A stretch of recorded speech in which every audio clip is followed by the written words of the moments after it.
Hello, hello, my legends. It is your boy Link.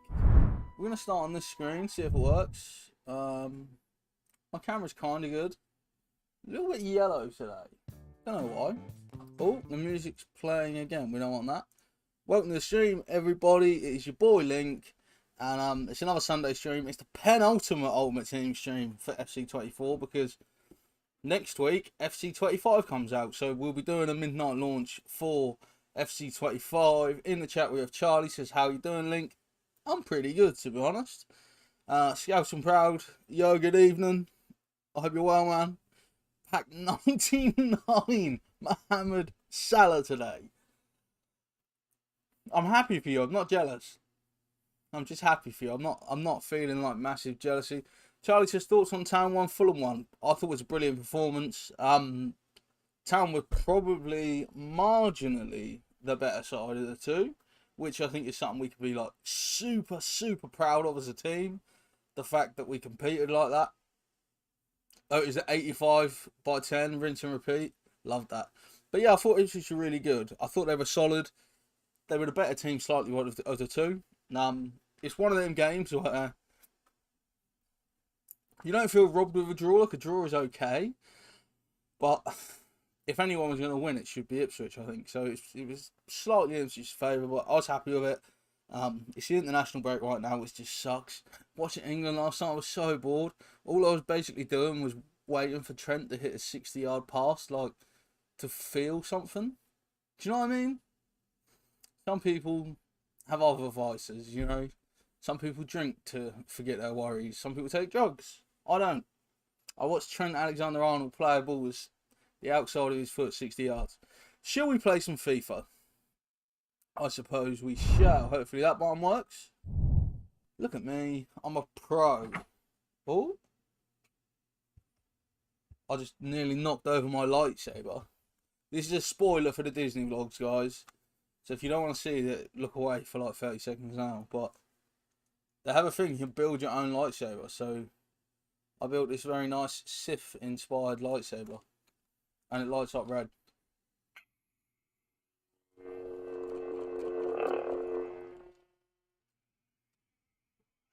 But yeah, nearly knocked that off my desk, so that would have been good.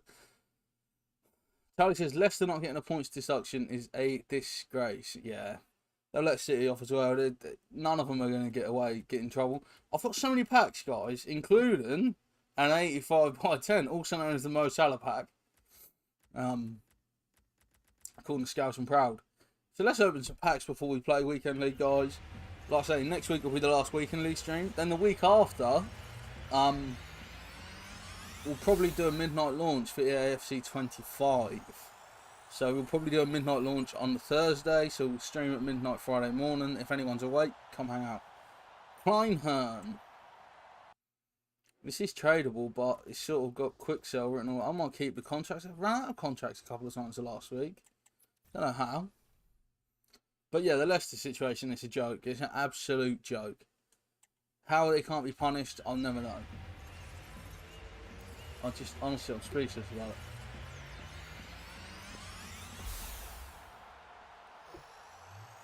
Mete Olos, which is a dupe as well. Bolivia.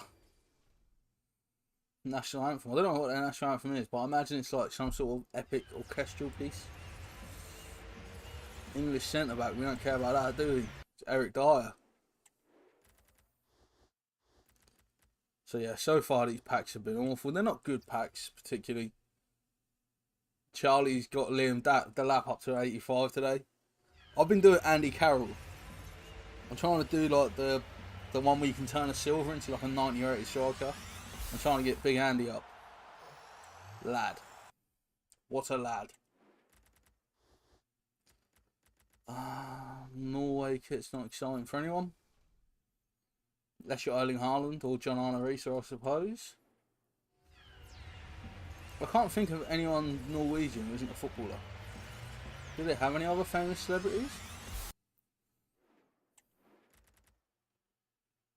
These ones just aren't.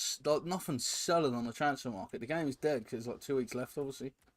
But yeah, we'll be doing a midnight stream for the new one, so make sure you get yourselves ready for that. I'm very excited. Haven't pre-ordered yet, but I will get the Ultimate Edition so I can play a week early. Spain is pain. Is it Thiago? Oh, that's Triggeros. I don't know why I thought it was Thiago all of a sudden. There's a horse goal sound. I wonder what that's like. It's like a neigh. Is it like a neigh, or is it like clip clop, clip clop, clip clop? I don't know. 85 by 10. This is known to have Mo Salah in. Oh, this one hasn't. This one hasn't.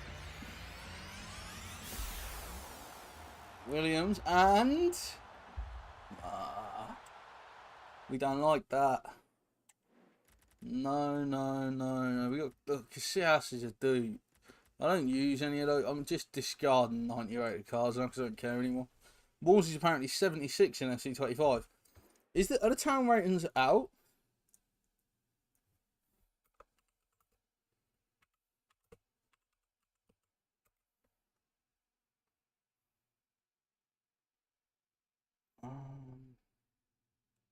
So it doesn't seem like any good source has like leaked the ratings yet of the whole squad.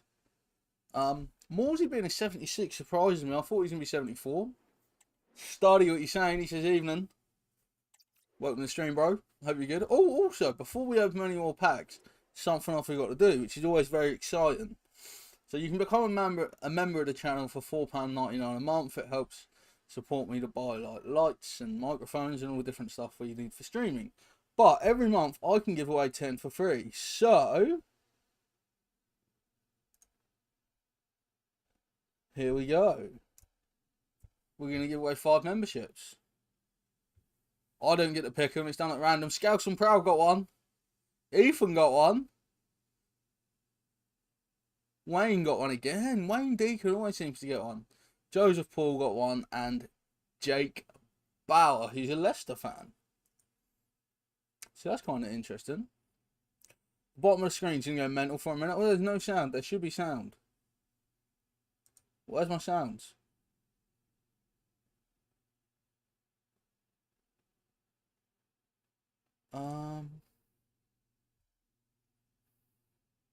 Did I mute them because they were annoying me before? I don't know what's happened. YouTube. Yes. YouTube.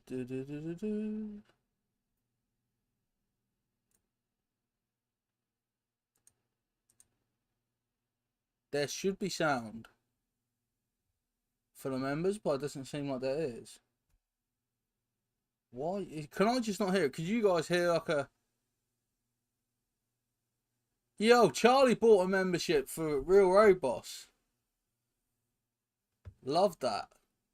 Did you get like a da-da-da-da when the memberships went off, Charlie? Charlie bought someone else a membership instead of himself.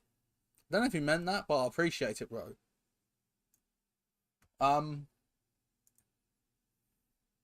Yeah, he did. I don't know if... Yeah, he did mean it. Cool, man.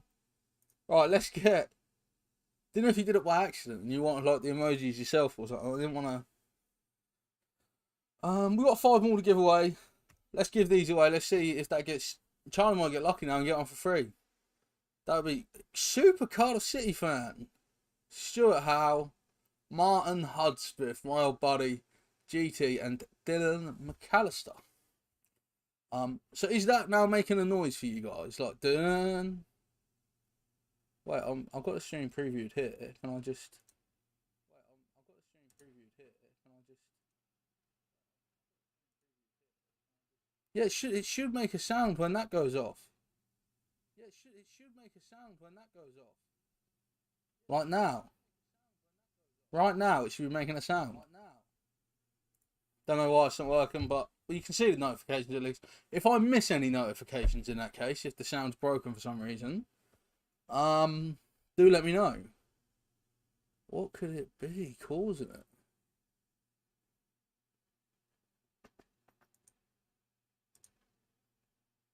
I don't know. I'm not going to mess about trying to fix it now because we'll never fix it, and that's not good. We got Debbie Cross. Rob Cross's auntie, I think we said she was in the end. Welcome to the stream. I hope you're well. Hopefully we get some good players now. I don't know why it's not. When stuff goes wrong on a stream like that, it annoys me so much. I'm like, why is it not working? Like that says sound. Let me do a preview and see if I can hear it. I heard that. What? So that works.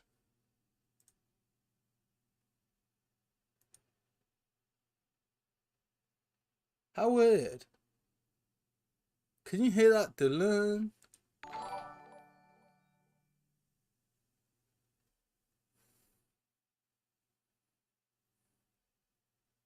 That's not showing on the stream when I do it like that.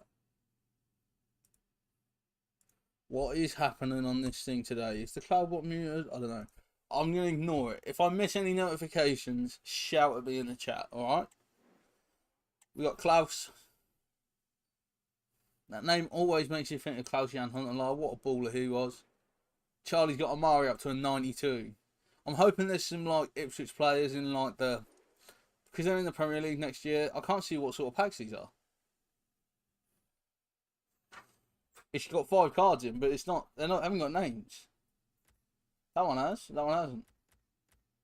So, an EAFC Mystery Invisible pack. Hopefully there's some Ipswich players with like... No items. What?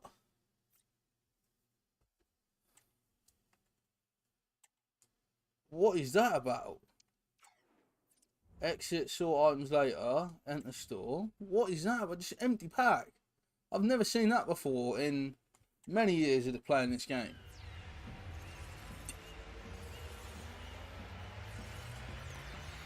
Down on my Oasis.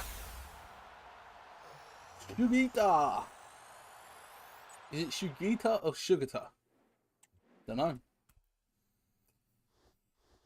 If anyone knows, let me know. But yeah, Ipswich should get some good players next year. I really hope that. Deborah Cross says, am I going to make any more darts videos? I will. I just haven't had like an idea recently for them. I haven't bought any for a while. The thing is, I'm happy with my setup at the moment. 1 second.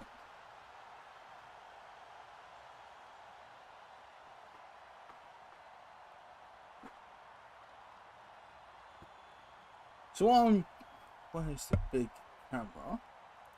What I'm currently using is this, which is a Red Dragon Fusion. I can't get the camera to focus on it because it's focused on me, but it's a Red Dragon Fusion with these like K-Flex bendy plastic things, and I'm really happy with the setup and how my game is. So I haven't like changed my darts, if that makes sense. I've been using those probably 6 months. So because I haven't changed darts, I haven't bought new darts and thought, yeah, let's review these. But yeah, if anyone has any ideas for darts videos, let me know. Charlie says, good news for you, Link. Apparently Salah's keen on signing a contract extension at Liverpool. Yeah, Fabrizio Romano said it. Salah in his interview after the United game's like, yeah, they haven't offered me a contract yet. Which is like, basically like saying, offer me a contract and I'll sign it. So, there's hope. What's a Hunter making now? That's one of the things that is... The price of these fluctuates. Like, these are all 5k. There's one with 2.5, so... Maybe we put it up for like 2.8 by now. That might go. Yeah. Let's try that. No, still got some more stuff. We've got so much stuff to sell. It's like a car boot sale in there. Just stuff being sold left, right and centre. Okay, we don't want any of these. Do you know what? I never do the preview pack anymore. Let's do it. We might get something good for once. Oh dear. Something went wrong with the app. Not grass, don't report. I'm not going to grass on the EAFC. I normally do report it. I just thought it was funny to not report it. Charlie says thought Liverpool would have gone for Isaac from Newcastle. That would have been a good signing. I think Liverpool were in a situation where, like, Liverpool's first 11 is so good, right? And like we talked about it, like in terms of, okay, we've got a random. I'll take Rivaldo, then they'll merge together, won't they?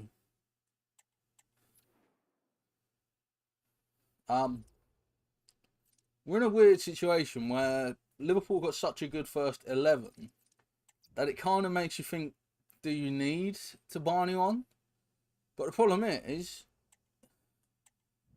like, we could make our squad better, but it's hard to make the first 11 better. Look, we told you I was trying the Evo, Balotelli and Andy Carroll. Try being the operative word. Let's get Sadio back. Let's get Kenny back. Is that the team I want? I believe it is. I need to set my set piece takers, I think. Gerrard, Risa. Oh, that's right. Penalties. You want Shabby to take them still? He's got the best stats. So yeah, Shabby can keep the job, I guess. Oh, I meant to play there. Charlie says thinks Liverpool finish second. I think they win the league. I'm gonna call it now. They're so good. Honestly, I'm just honest. Liverpool are so good. It's actually like a joke how good they are. Like, it's not even funny. It's like one of them jokes when no one laughs. That's how good they are. It's just like you watch them and they got everything. That Liverpool team has absolutely everything. It's got pace, strength, quality, experience, youth. Honestly, it's just a blend of everything you could ever want.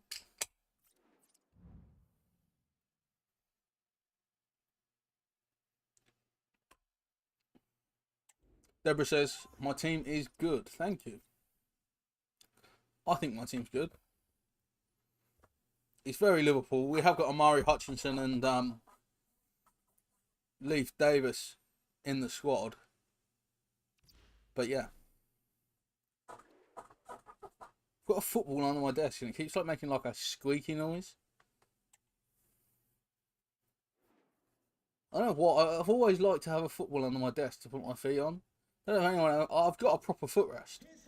But I also have a football, which I like it when you like sit back in your chair. I still haven't bought a new chair since my old one broke, so we're still sat on the rubbish chair. Just looking at my other chair, it looks sad. It didn't even last me a year. And it was expensive as well. So yeah, don't buy like a whatever that chair was, the Dragon Ball Z one. There's a review on the channel. I need to put a comment saying the chair's broken now, just in case anyone watches the video now. Like, so if they look at the comments, they can see, oh yeah, it broke pretty quick. There's a goal for Bobby Firmino, best in the world.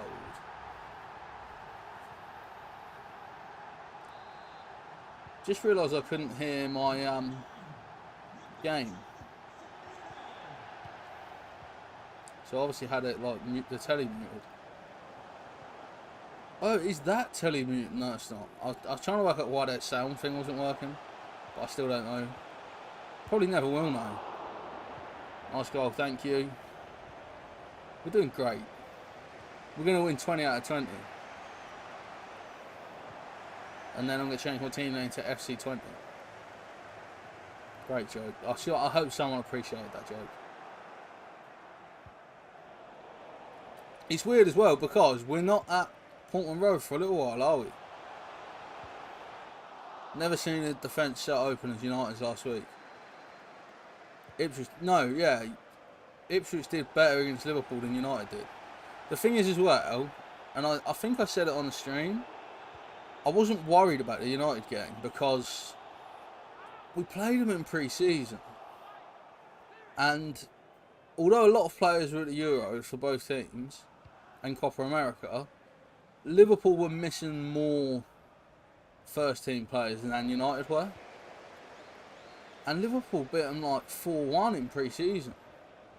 And it's weird as well because the way Ten Hag set up in that pre-season game is how he set up in the Liverpool game. And it's just a bit like, do you not learn from your mistakes? If Manny scores there, it's over, but he didn't. Stevie G just squeeze him wide. Jonathan David, he's never getting past Trent and Verge. He's to go backwards, see? Told you. Scared of him. Konate will get across to that. But to be fair, I expected Konate to get across to it, right? But the shot was like so rubbish that it went round Konate. And what I mean by that is like it was nowhere near the. If it's near the corner, Konate gets there. But it was nowhere near the corner. To be fair though, I guess if you're gonna hit Konate, maybe shoot somewhere else.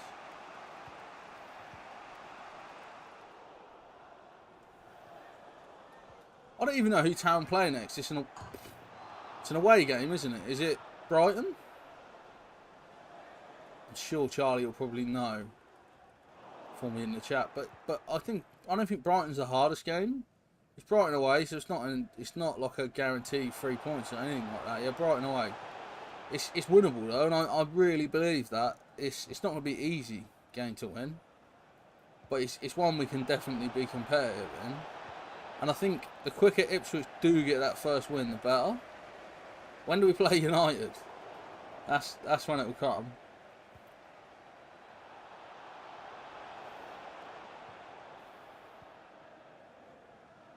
Mane.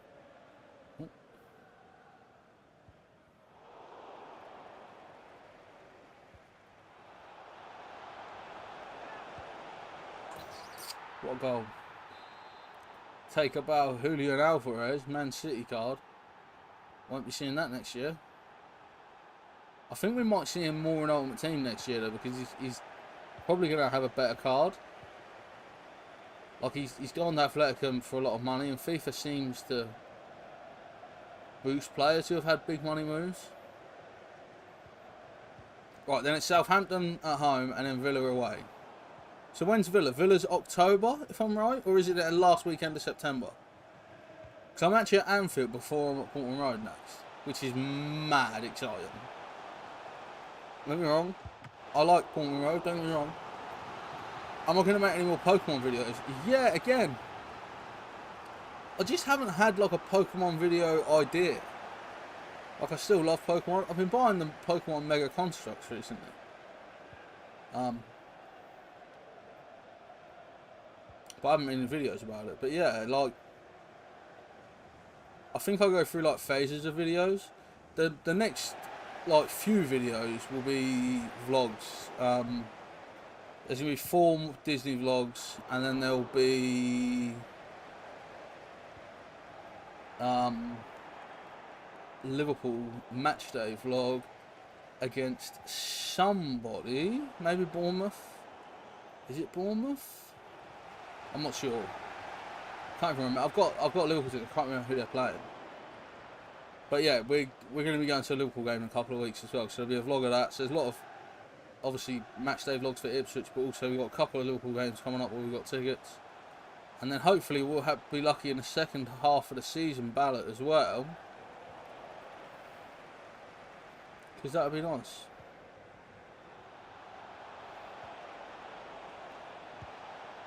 Great save. Charlie says he thinks September. McKenna will hang on. Hand United an embarrassing defeat. Ten Hag gets sacked. I would love that. I genuinely, I tell you what.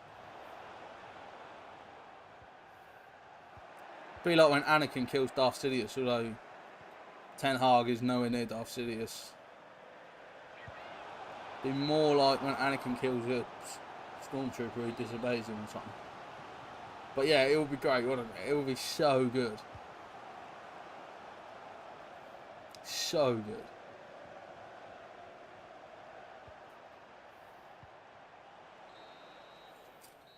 I hope it's as...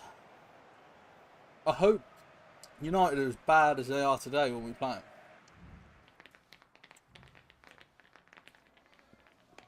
Also as well, I know Kobe Mainoo is a really young player. I thought he was awful for England last night. He looks almost a bit like his confidence is gone.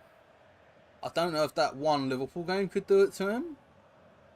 Or maybe he did struggle a little bit at times in the Euros, didn't he?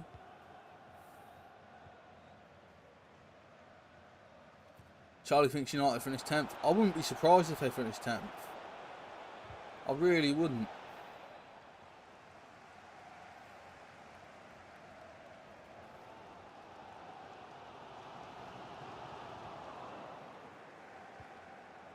Man, he just manages to keep the ball in, but he can't find anyone. I should have got there with Mane, yeah. Just trying to slow him down a little bit, let the other defenders get back. Kanate wins that all day. Gerrard blocks that. Firmino starts an attack off. I've got lag. I've got some terrible lag. Hopefully this stream is not like lagging and jumping, guys. And it's just EAFC servers doing what they do. Thing is as well, the servers are actually quite good at this point in the game because of the amount of people that have dropped off. Surprised that Everton against Bournemouth was like, it's one of them games you would just love to have been at. Do you know what I mean? You wouldn't forget that ever, would you? If for either sets of fans. You know, you probably wouldn't love it though if you're an Everton fan, but you're not going to forget that, are you? One of them that will live very long in the memory. Sterling's got the ball now. Trent. Oh.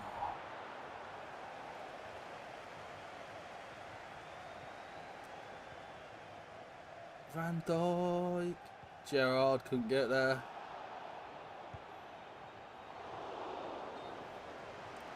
But yeah, it's been a weird football season. I hate the international break. Also, there's another one in November, I think. What is with all these friggin' international breaks? I hate them. Absolutely hate international football nowadays. I don't enjoy it at all. Only when there's an actual tournament and you can watch like 3 games a day. But like you can watch 3 games on a Saturday anyway. But yeah, I hate international football. It's so bad. Like, I get annoyed about all the people who are playing for like the countries they're not from. Like, they're eligible because like one of their grandparents come from that country, and then they're not good enough to play for their country, so they go play for the other one. That's like Grealish, Rice. I don't like it personally. I also like. The other thing I don't like, more than, like, as well as how obviously those people played for Ireland's team in friendlies, like, I don't like the swap and under 21 though. Like, there's a Liverpool Academy player who was playing for England, I think it was under 18s, but then Wales offered to call him up to the under 21s, and they're like, yep, I'm Welsh now. So they would rather play under 21s than under 18s. It's just like, make a choice, guys. But also, like selfishly as well, I'm a bit frustrated with Amaru playing for Jamaica. One, because I think he actually could get an England call up in a year or two if he keeps developing. But on FIFA, he's Jamaican, isn't he? You know. So because he's Jamaican, you can't get chemistry on him as easy. So it's like, it's made it less likely that he's going to be in my ultimate team. Penalty. Okay. They've reset the wall.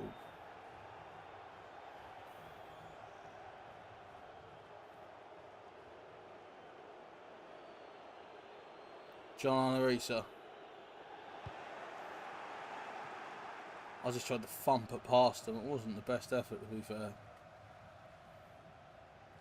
Oh, we've run it out. I should be beating this team, I'll be honest. I've not created chances, but other than their goal, they haven't created the most. Just, this is a game where I feel like if I'd already played 2 or 3 games, I'd win it. Like, I think that's the thing, is it's like that warm-up. Like, sometimes on stream, we talk about it before, people always find it funny. Like, I'll sometimes do like a warm-up session. A couple of hours before the stream, I'll play like 3 or 4 games of Rivals, just to get myself kind of like match fit, I guess. Mane's in here. Bronze is not catching him. What a challenge. What a challenge. You can't do anything but give him credit for that.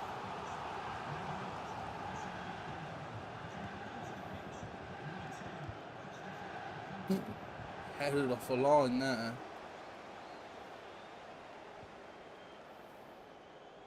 Stevie G's already on a booking. I'm not even going to send Stevie to it.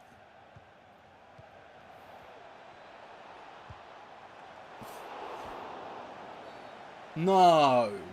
How is that a foul? Ball in its standard position. Top hand from Allison. Top hand save. Love that. We're still in this.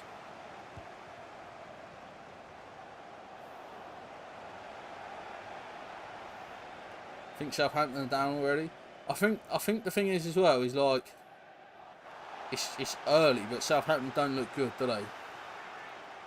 One thing I would say with Southampton is I can't believe we just conceded. But one thing I'll say about Southampton is I think the manager's wrong.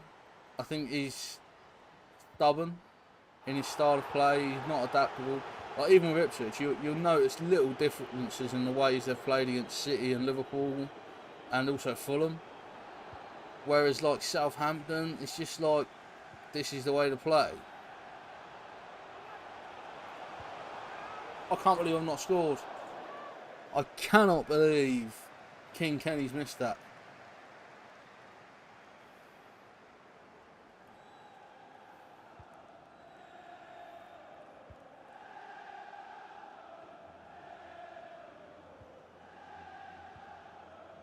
Ultra attacking. They're going to try to keep the ball and we're going to try to press it out of them.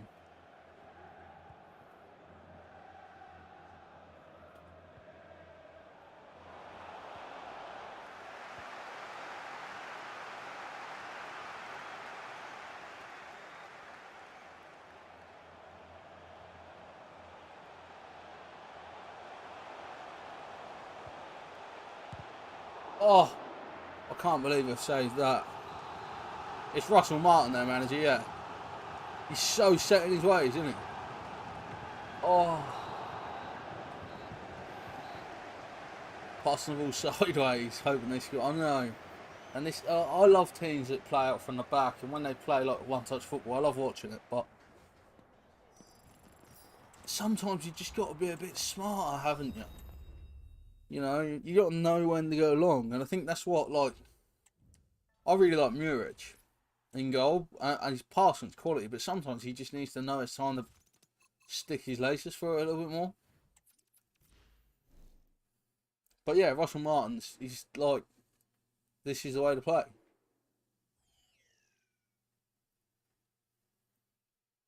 And it doesn't seem there's anything that would change the man's mind. Anything. Which is just, you can't have that attitude. I really don't think you can have that attitude and be successful. I'm going to check what new Liverpool cards there is. Is there anyone? There's no one that makes my team better, really. Apart from that Salah, who we can't get. It's too expensive. It's like 3 mil.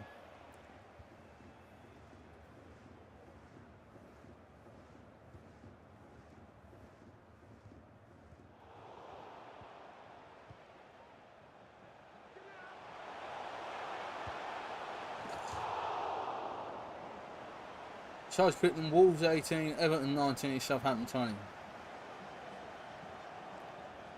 I still think Leicester might be there or thereabouts. Like, I don't know how set in stone Leicester's like decision is that they didn't get the dock points. I know they kind of like appeal, but whether the Premier League can appeal or also bring forward new charges, I'm not sure. But also, like, Leicester can't. I don't think Leicester can do January business. In my opinion, at least, I think for them, you know, they've got away with it. They've got to almost survive with the squad they've got. Does that mean they don't improve in January and other teams might? I think that could be a thing. So the thing with Southampton for me is, obviously I've talked about, you know, Russell Martin's like blatant disregard for tactical change, but I think he could get sacked. And I think like the thing is as well, in the Premier League you can avoid relegation. Like, the levels are so high, but you can avoid relegation in a 10-game streak. If you have a 10-game streak and you win 7, draw 3, that's almost enough points to keep you up. You know what I mean? The other 28 games are irrelevant. So if Russell Martin were to be sacked at Christmas or something, because I like their squad as well, to be fair. I think Ramsdale's a quality signing. I still think Ipswich finished 12th. I like the way that we play. I like the signings. I think 12th is achievable.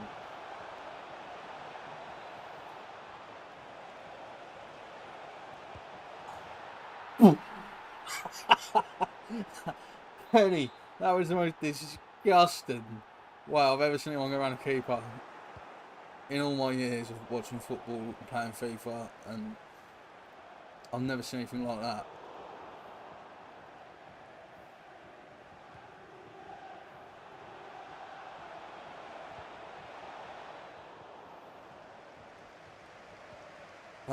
He's got Forest 14th, Brentford 13th, and then Palace 12th. I think Palace is a weird one because they obviously lost like their star player, really. But then again, when they lost Zaha, everyone thought the wheels were going to fall off, and they didn't at all. Fulham 11th, Brighton 10th, West Ham 9th. Oh yeah, I think West Ham might get in the top half. I like what's their manager? Emery. Is it Emery? No, he's at Villa. Same colour shirts. The Spanish guy at West Ham is a quality manager. He's like top class. Like, I think he would have been a good option for United. What's his name? Lopetegui. Is it Julian Lopetegui? Is that his name? Oh, he managed Spain, hasn't he? He managed Real Madrid. Some CV, isn't it?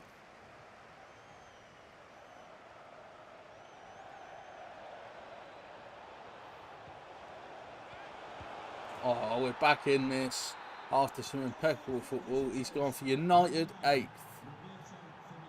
I'd love him to finish lower than that, but if you offered me United finish 8th now, I'd take it. I'd be happy with that. No more Champions League for them ever again. That's what I want to see. Chelsea 7th, Villa 6th. You know what, Chelsea, I just have no idea. Honestly, if I still think Chelsea can finish 4th, but I also think they might come in the bottom half. It's such a unpredictable, toxic environment that I don't think you can. I think they're the hardest team to predict. I really do.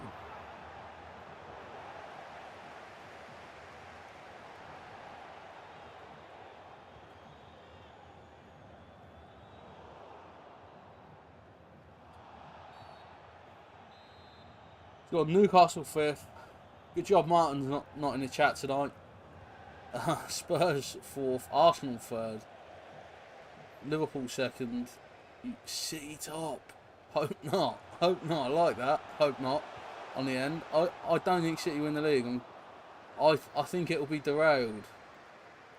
I still think even if the Premier League doesn't charge them, that is a club which is going to be in crisis. I also think as well, they got weaker in the summer. If you look at their transfers, what was it? Alvarez out, Cancelo out on a permanent, but he was loaned out. He might have gone out on loan, but he wasn't there last year anyway. They've brought back Gundogan, who they didn't want to keep a year ago. So I don't think that's really added anything to them. And they've brought in, is it Savinio? I don't think he's going to be anywhere near what Alvarez was for. Especially like if Haaland's out, who does City play up top? I know Guardiola will probably just play like an extra centre half, so he's got more people to build up from the back or whatever. But I feel like if City lose Haaland for half the season, hopefully, I think they would struggle. I really do, because they haven't got a striker, have they? I know they've won the league without a striker as well, but I think they struggle for that. I think the FFP stuff could hurt them. Oh yeah, I wouldn't be surprised if Haaland got 40. Jamie says, alright, hope you're good, bro. Yeah, I'm good, man. Hope you're good too. How's Sheffield? Everything okay up there?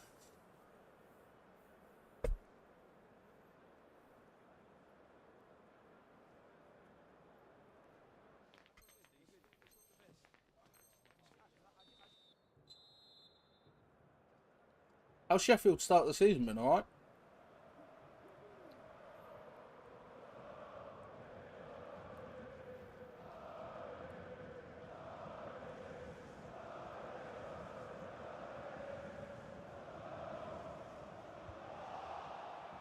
That was superb.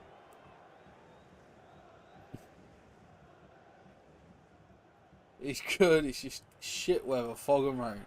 To be fair, here earlier it was lovely at one point. So nice, it was like 25 degrees, sun. I enjoyed it. But there has been a lot of rain.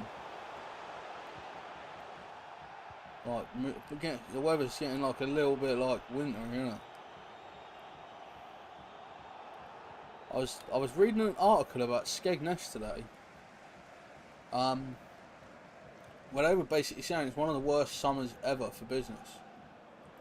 Like they said, the weather was never like right, because it was either too hot that people were just laying in the sun doing nothing, like not spending any money in like the tourist attractions and stuff, or it was so wet and rainy people was at home. Disgusting from Sadio. Disgusting. Blades doing good. Blades have 2 wins and 2 draws. That's decent. Charlie's put Sheffield to go up through the playoffs. Jamie's hoping that's true, but he can't see it. I think you got like a half decent side from what I remember.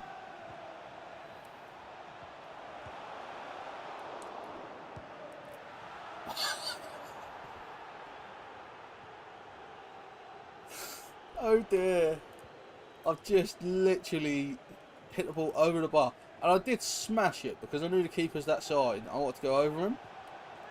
But I've literally just put the ball over the bar from what must be like a yard. That's a red card. Send him off. Okay, they've paused it. Enfield Rangers.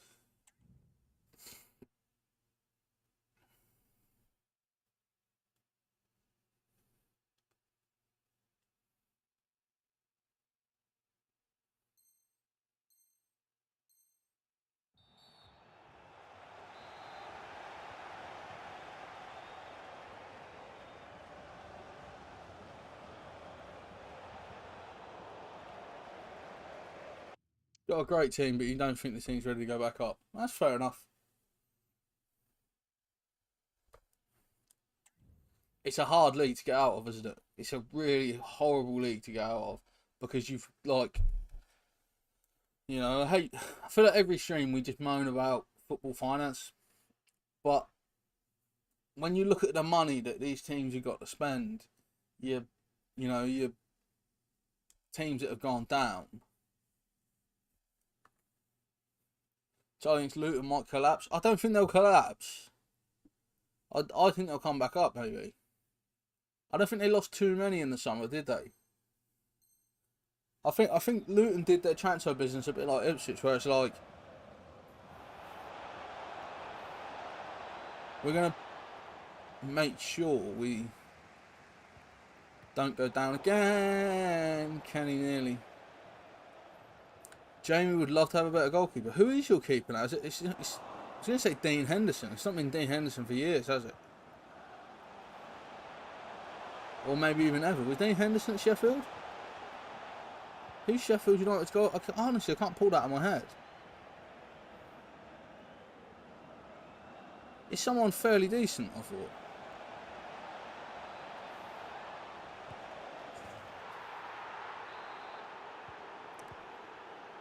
Cooper from Plymouth would be good for Sheffield. I think Cooper's like, I don't know. I think he reminds me a little bit of Walton. I think he's better at playing out the back than Walton is, but I don't think he's like. I stood still and he ran into me. It's a penalty. It's alright though, because I know exactly where he's going.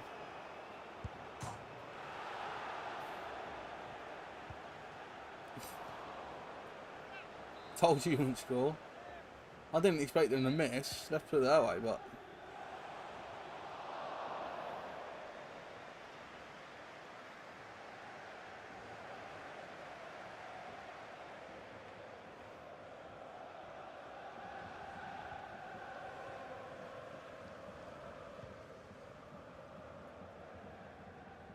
But yeah, I think Luton will be alright.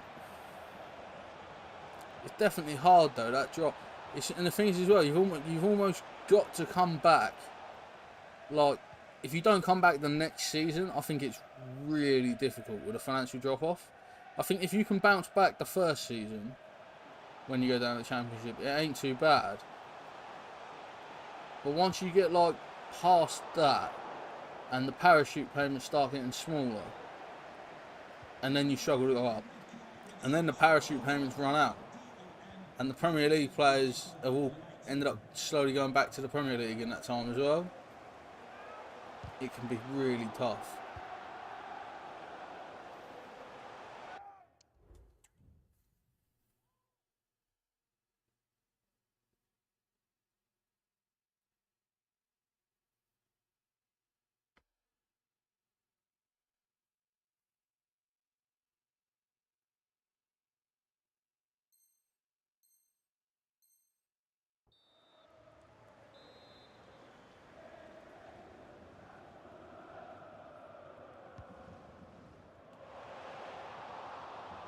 Yeah, he got to that.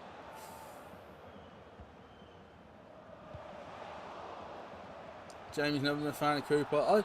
I think, like I say, I think he's a decent keeper, but I don't think he's like modern style enough for me. Like, I tell you, Christian Walton could go to Sheffield. A lot of Town fans won't be happy with me saying that, but I wouldn't mind. Charlie says, imagine Leeds finish third again. The thing is, like, I'm torn on Leeds because I like the idea of all the big historical clubs being in the top division, like your Aston Villas, Everton. Even though I'm a Liverpool fan, part of me would be sad for Everton to go down. Part of me would love it, but part of me would be sad because it's like they're like Premier League ever presents. Do you know what I mean? Like, these teams that have won the English division like more than 5 times.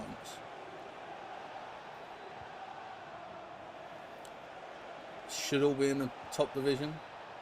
And also like teams that have won like European silverware. Oh yeah, Boo's hair! What a hit, son! What a hit! Let the pictures tell you everything. Take a bow. Steven Gerrard, that's probably the best goal I've scored on FIFA this year. Just rolled it out to the edge.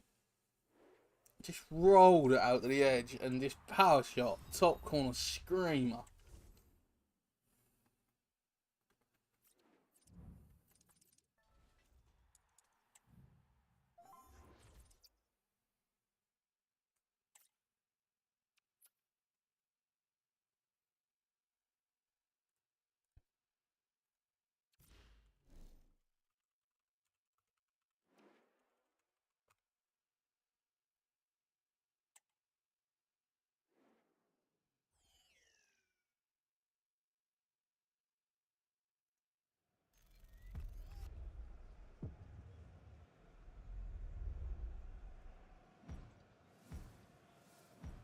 Like likes Everton, but feels like they deserve to go down. Yeah. I can't. I'm kind of with you, Jamie. I feel like if Leeds don't go up this season, it's done for them. It's done for them. Honestly, I think if they don't do it soon, it's not going to happen ever for like a while, because it's really tough once you lose them parachute payments. It's so tough for teams to come back from that. Like financially, it's like, and it's the problem with our football system is the Premier League is ridiculously wealthy.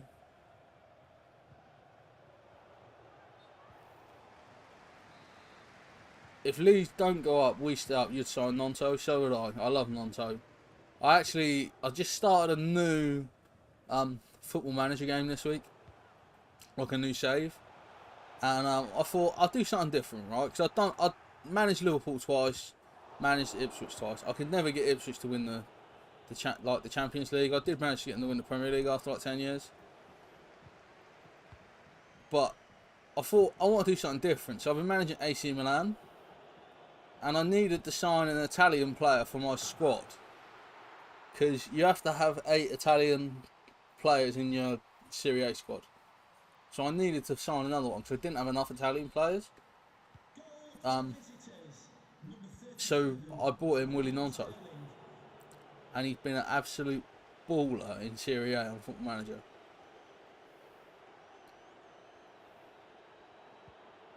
And he's now like an Italy regular on my Football Manager save. Stephen, gotta win that. But yeah, I think Willie Nonto for football, not for fans, only there for money. I'll tell you what, right? Talking of money, Aston Villa, like, you're a disgrace. Right? And I just said a minute ago, that's one of the clubs that I feel like should always be in the Premier League. But I tell you, their owners are absolutely disgraceful. I don't know if people have seen, but for Champions League games, they're charging £90 for a ticket. Or it might be like 87. That's still 90 quid though, right? Liverpool's most expensive, 61 for a standard ticket. And Liverpool have tickets available for like 30. Aston Villa's start at like 60 or something and go up to 91, which is it makes me so angry. Honestly, it's a joke. But the thing that made me even angrier was today, I saw a thing about their parking. So Aston Villa, you know, I don't think they have a car park for general supporters owned by the club, but they do have a car park for disabled supporters, elderly supporters, and the like. And basically, the car park is for disabled supporters only, I think. And last year, it cost the same as Liverpool, which is £10 a game. Right, £10 a game for a car park, which is a lot of money anyway. Right, let's talk about that. It's like an hour and a half parking. £10. That's a bit silly as it is, yeah. But this season, sorry, Aston Villa have made a decision that £10 was too cheap. So they decided to put it up a little bit. And you might think, oh, maybe it went to £12. Maybe it went to £13. Maybe it went to £14. It didn't. Maybe it went to £15. It didn't. It went up to £20 a game. It is disgusting. They're charging disabled people £20 to park in the only car park they can physically walk to the stadium from. There's a guy, Scouts and Proud, got gifted a membership. Yeah, I can give 10 away every month for free, so we always do it on like the first stream of the month. He's got the emojis now, he's loving it. But I saw this thing where someone basically said that their granddad is parking in a different car park because he can't afford to pay £20 a game to park in this disabled car park, and he now has to stop twice. He now has to stop twice on the way to the game. Yeah, £20 a game parking for Villa. Yeah, that's what I'm talking about. You got disabled fans who can only park in that car park physically. That's like, they can't walk. Do you know what I mean? Like, they can't walk. And I was literally reading about it, and there's one guy who can't. He just genuinely, like, he's on a normal pension, I believe, like a sort of fairly standard pension. He's not from a well-off environment at all, from what I can tell. You know, no judgment or anything. It's just, that's his situation. And he's been following Villa for years and years, season ticket holder for years, stuck with them through the Championship, all that sort of thing.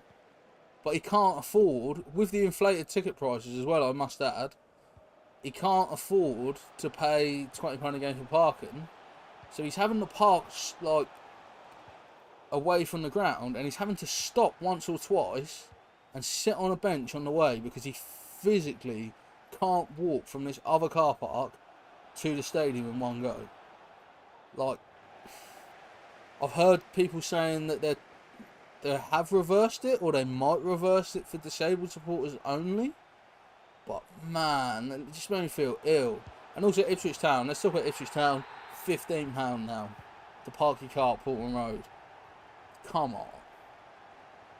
What is that about? 15 quid to park a car.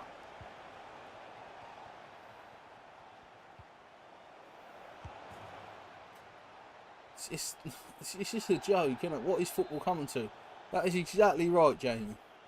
Jamie says, what is football coming to? And what is like, it's a joke. You know, you're getting 100 million on Premier League money, and then you're going to charge some disabled fan an extra £10 to park his car every single game. Honestly, I was furious about it when I saw it. I can't believe it, really. I think, like, these clubs, like, they've all got these, like, supporter focus groups. Why aren't they talking to them?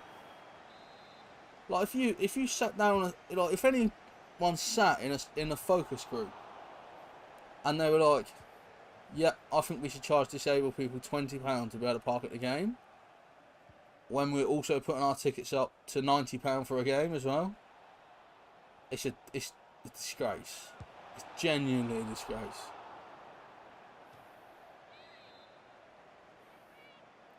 James says breaks his heart. Yeah, I think it's awful. I think it's absolutely awful. And there's so much money in the Premier League as it is. There's so much TV money, so much merchandise money, so much sponsorship money. What, like, it's bad. It's like, it honestly makes me feel a little bit ill that clubs are doing that. Like, Ipswich's £15, I think, is disgraceful. I'm not sure. Charlie might know.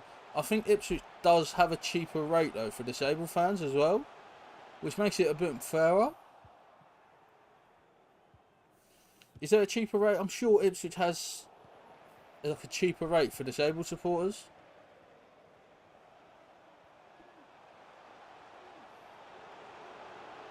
But that's the other thing as well. Like, you've got disabled away supporters. Some disabled people, you know, really struggle to use, like, public transport, like coaches and buses, especially people who are disabled because of their mental health. Like, they're being charged £20 to park in the Villa car park for a game. Ridiculous, honestly. Ipswich does have a cheaper rate for disabled sports. See, so that makes it... It doesn't make it okay that they're charging £15, but it makes it better. Like I said, at Liverpool it's a tenner. But you can park all day as well for that. You can literally park as... I don't know how late it closes. Because I always leave after the game. I sometimes have a little walkabout. Sometimes have a little visit to the shop after the game, get a shirt printed. But like the Liverpool one, it's like all day parking. I assume the other clubs are the same. I've never parked at Portman Road because there's so many places near the stadium where you can park for free and then walk a little bit. Or where you can park cheap, like, you know, Spiral car park for example is a good one. If you want a nice secure place.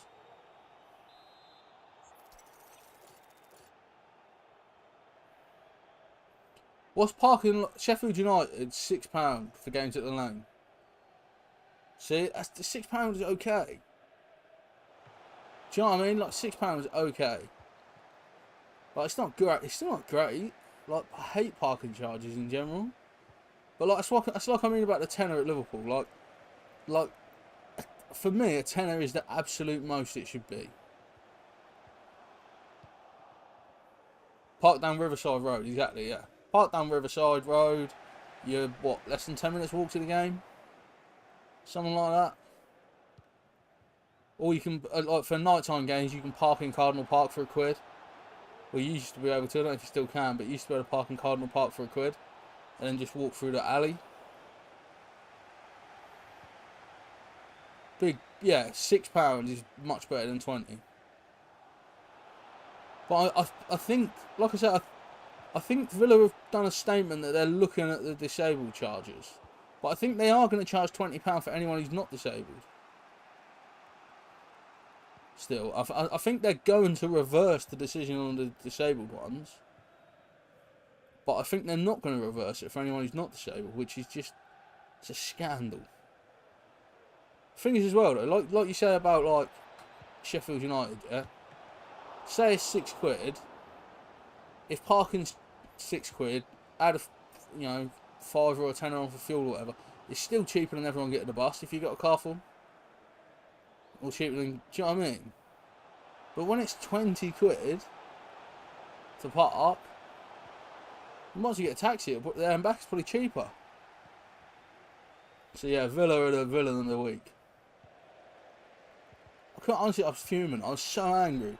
I saw their Champions League prices, and I was fuming. Scouts and Prouds, 10-minute walk from Anfield. So leaves the car at home. And that's decent. If you got a driveway, if you got space on the 21st, I think it's the 21st I'm coming. I actually don't. I talk of that because obviously I'm classed as a disabled supporter because I have PTSD. I have applied for a car park permit for the next Liverpool game, but I haven't actually heard back yet. If I don't get one, there's loads of places in Anfield charging like a tenner on the day in and around Anfield. It's not, you know, it's manageable. Or I just get an Uber from the ground to the ground from the thing. From wherever I stay. I haven't booked my hotel either, I don't think yet. I really want to stay at Hotel Anfield sometime. Looks so good, but on match days it's like £600. It's like a Liverpool Football Club themed hotel.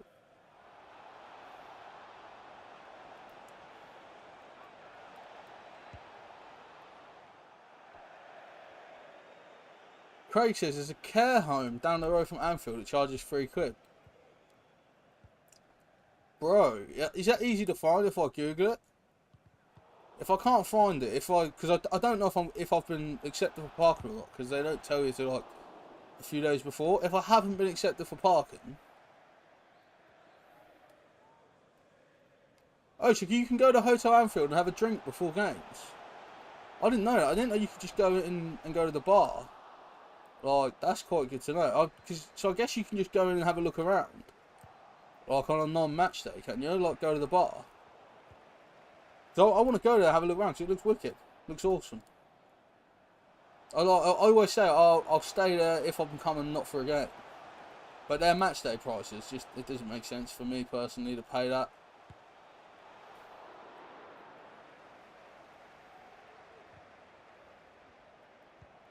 But yeah, if I can't find, Craig will find out, message me. Thank you, man.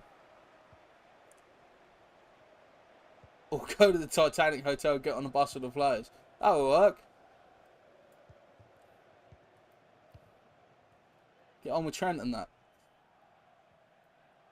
Be good for the vlog, wouldn't it? You imagine that? You imagine like I was vlogging a Liverpool game and I just casually like went there on the coach with the squad. That would be content, wouldn't it? Burnley fans apparently moan about ticket prices as well. It's bad, isn't it? Ipswich, don't get me wrong, Ipswich put their prices up for the Premier League, but it wasn't. I think for me, it maybe went up 40 quid for my season ticket or something. Because obviously I have a disability season ticket because I have PTSD. I think it went up 40 quid for the season, something like that. Which is, you know, I can live with that personally. Although it's less games. That's one thing I will say as well. Your season ticket price goes up, but you lose 4 games a season. Can't remember which club it was. Might have been Luton, who... I think it was Luton. To make up for the extra games, they gave you the first cup game in like the Carabao Cup and the FA Cup free, if they had it, sort of thing. To offset, like to just add that.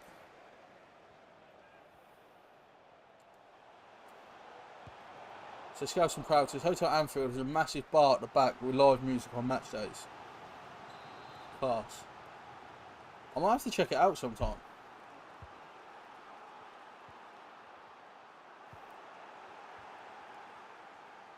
Like honestly, that might be a cool thing to do for like my vlog as such, you know what I mean?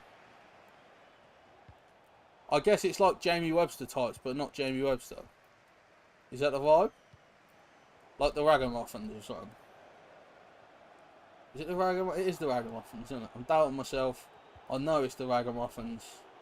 Speak with conviction. Yeah, I might have to check that out one match day.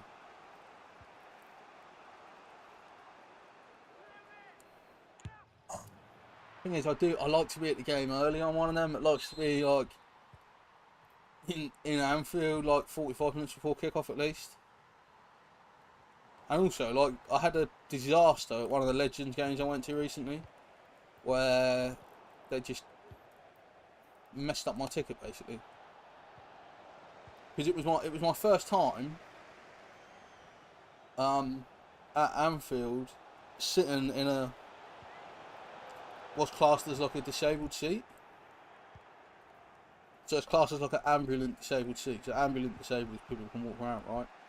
And it is the Ragamuffins. Mate, I actually like the Ragamuffins. I got their like, they're on my little Spotify playlist, the Liverpool songs.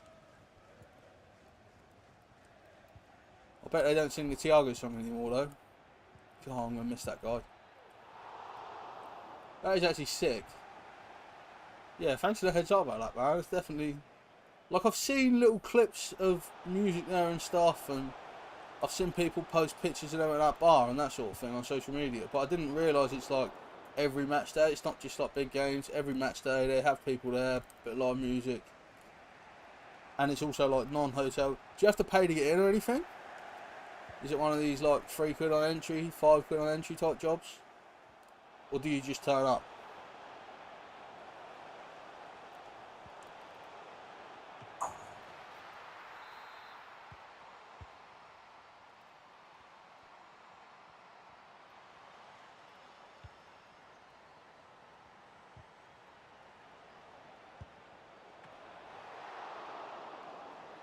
But yeah, I'm excited. I can't wait to be back at Anfield. But yeah, like I was saying, I got distracted. The first time I sat in a disabled seat, I didn't realise that the tickets for the disabled seats only work at the disabled entrances at Anfield. which is something worth knowing if you ever go to Anfield as a disabled supporter. The disabled tickets don't work at the normal turnstile. So at Portman Road, I go through a normal turnstile if I want to. Like, I don't have to go through a special, like, this is a disabled entrance. Whereas at Anfield, you do have to go through a disabled entrance if you're sat in a disabled seat as a disabled supporter. So it's confusing.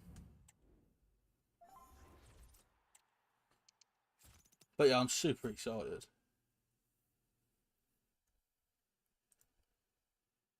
Let me check what game it is. Like I said, I haven't even booked my hotel yet, so I might even just drive down to the game and then go home. It is Bournemouth on the 21st. Oh, it's free to go in as well. That's decent. That's really decent, isn't it?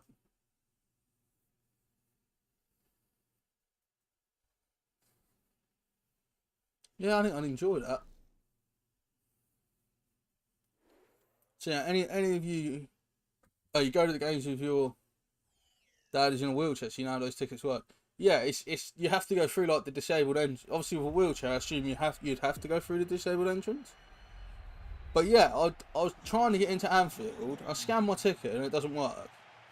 And then the person's like, try this turnstile next to it, and we try it, and they're like, yeah, you're gonna have to speak to customer services and get them to look at your ticket. It might not be real or something. Like, it might be a fraudulent. And I was like, I bought it from the club. It's not a fraudulent ticket. Like, is anyone selling fraudulent tickets for Legends games? I was fuming, honestly. I got in during You Never Walk Alone, and it really upset me that I missed the experience of sitting on the cop singing You Never Walk Alone. I was fuming about it. But at least I know now that if I have a disabled seat, I need to find the disabled entrance. But yeah, it just scared me a little. It didn't scare me. It caused me so much stress. Like I said, I have PTSD, and you know, the S in PTSD is stress. So stress is not good for me. I'm not good at dealing with it. But it really stressed me out not being able to get in, because I was just like, I know my ticket's fine. Like, why can't I go in? Martin says, the man, the myth, the legend, Link himself. How are you, bro? We talked about you earlier because someone, I won't grass them up, but someone predicted Newcastle will only finish 5th. Charlie's had problems with tickets in the past. It's stressful, isn't it? Because you feel like you're not going to get in. And this Anfield one, we've got stuck in traffic because of like an accident. But also, we stayed at a different hotel to where we normally stay.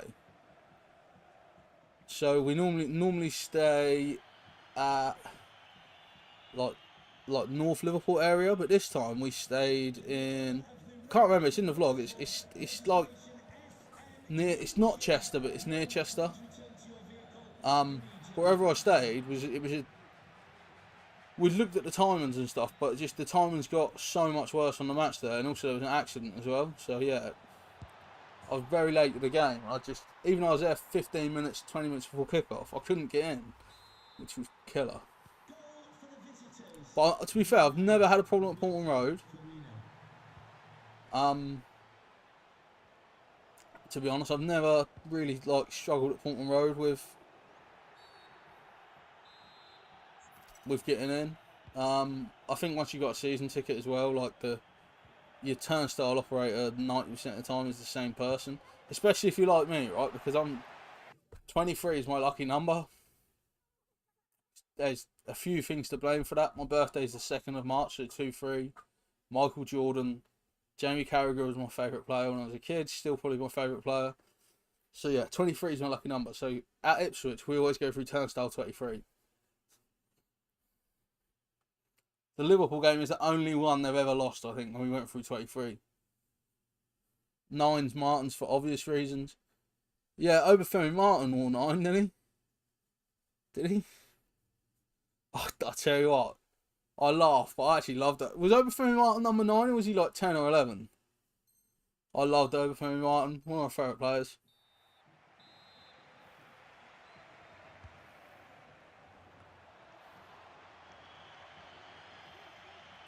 Does 5th place mean Champions League now?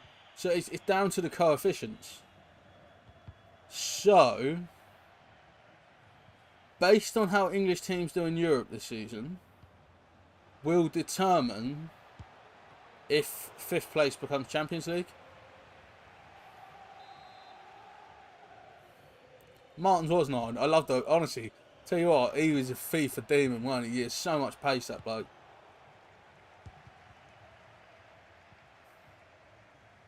He was, honestly, he was so good on FIFA. I used to play Pro Evo a lot more in that era.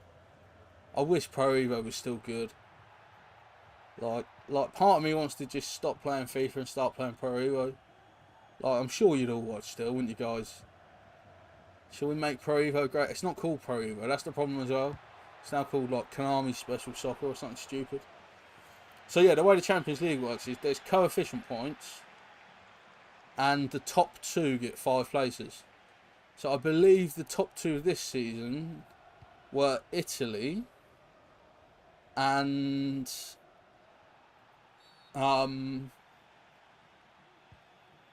Spain.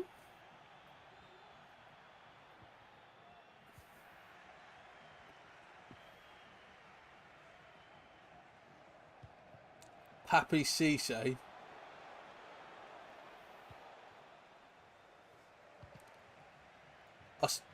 My favourite 9 is Roberto Firmino. Or is it Robbie Fowler? No, it's got to be Bobby Firmino. Like, Robbie Fowler is a legend, but for me, Bobby Firmino. Italy and Germany got the extra spots. Oh, of course, because Leverkusen were in the final, weren't they? And who's in the Champions League final?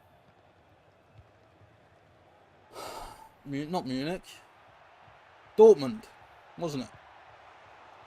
So yeah, it's the coefficient. So the way it will work, Charlie, is basically if English teams do well in the Champions League, we'll get more spots. So what I want you all to do, all the Ipswich fans out there, is to support Liverpool in the Champions League this season. I'm not asking you to support us in the Premier League. I get it, but if you can all just be Liverpool fans on European nights, that'd be great. Because if Liverpool win the Champions League, then Ipswich finish 5th, they'll get the Champions League. And Ipswich might finish 5th. Probably won't, I'll be honest, but dare to dream. That's what Sadio Mane did when he hit that.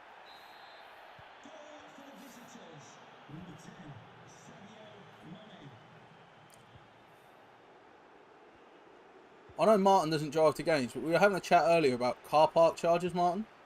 Do you know how much it costs to park near St James's Park? Charlie says Liverpool win the Champions League in his opinion. I think the Anfield factor, I swear, we could have anyone in our squad and I'd always fancy it. Like Anfield on a European night is it's special. It's a magical place. You know, like that Barcelona game, just you cannot write Liverpool off at Anfield, especially in Europe. Stick the floodlights on, Liverpool is special. Amber says, yo, what are you saying, Amber?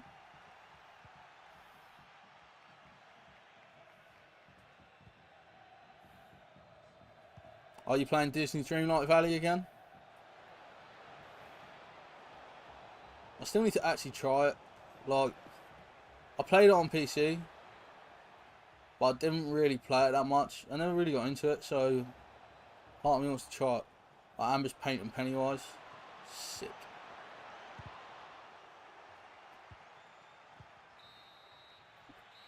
The best thing about that is you can say to people, can't you? You can say, have you seen my Pennywise painting? And they'll like be like, is it this one? And you can say, yeah, that's it. I apologise for the horrific joke, guys, but you know, it was funnier in my head. There's a lot of situations like that, isn't there? You know when you think something is funnier than it actually is once you say it? If Elliott's for Longstaff over Tonali this weekend, you're going to book him an MRI scan?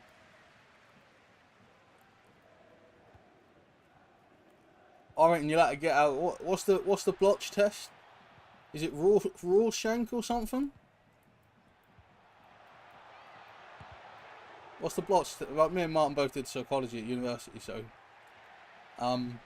what's the blotch test, man? Get him on one of them and see what he sees.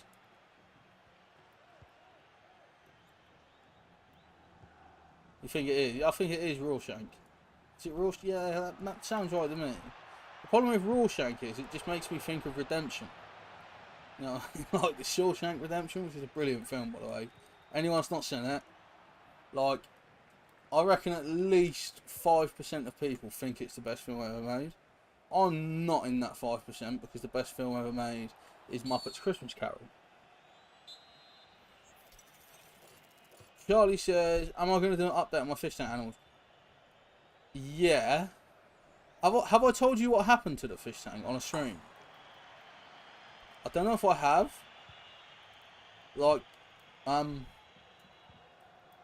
basically, for anyone that hasn't heard the update, they're all dead. Like, I don't know what's funny. I'd rather laugh than cry.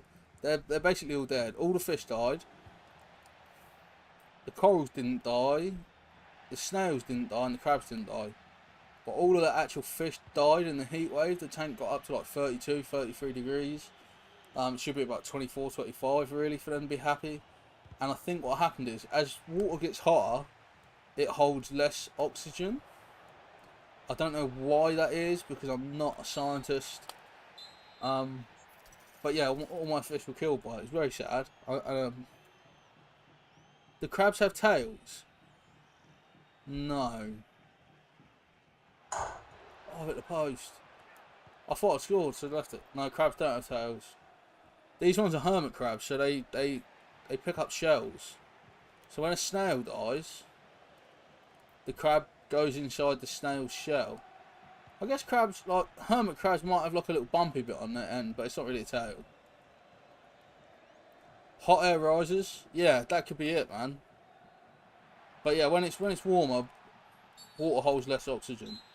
So I think like the fish basically suffocated, or at least one of them did. And then once one died, it was just like a chain reaction.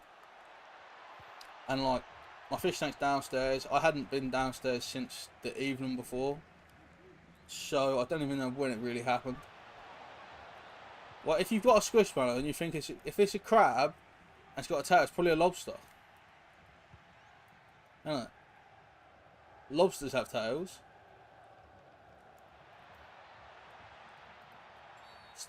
Part of me still wants squishmallows, guys. Like, I want the Pokemon ones and the Star Wars ones and stuff. Like, I want them, if they brought out Muppets ones, I'll be in. But I think they'd go well with these cushions that I have in the background. Like, squishmallows are kind of similar to like the football shirt cushions we have behind me and the Pokemon ball cushion and that. Pokemon ball, Pokeball. What am I talking about? Link's gonna have his own zoo one day. That's the dream. That's the dream. Call me Link Exotic. It's a giant one. Oh, it's a giant squishmallow, or it's a squishmallow of a giant crab?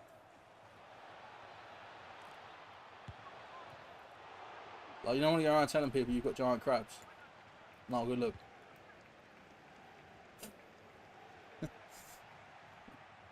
Oh dear. That was a shot with Gerard, by the way. I meant to take a like power shot, and he just kind of tapped it very gently. Oh, what a goal. It's a giant squishmallow. I reckon it's a shrimp. Google shrimp squishmallow. Did you buy it like in person, I guess?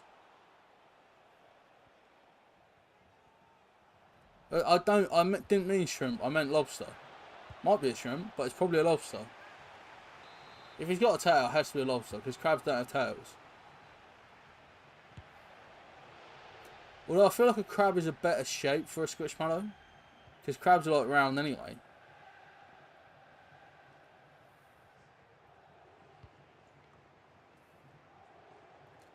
The next goal's a big one now, because obviously it's 2-1 to me. The next goal either puts me back in comfortable distance or draws it up.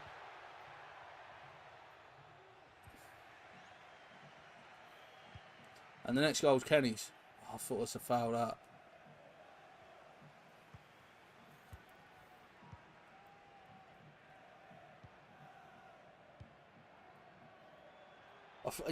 I need you to Google whether it's a crab or a lobster or what now, because I'm curious. Alright. It's like, does anyone else ever get bothered by something like that? You know, you don't know something, you're like, yeah, I need to get Googling that because I don't know what that is. That's me right now.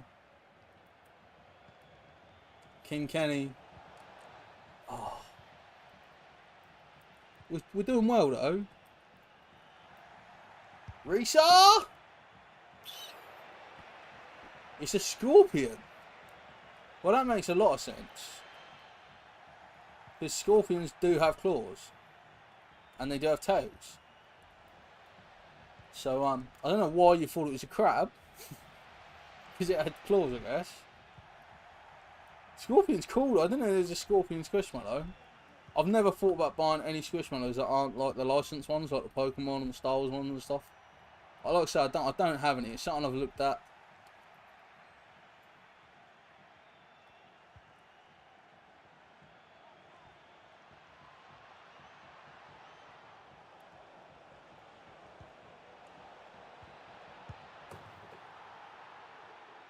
The game dead.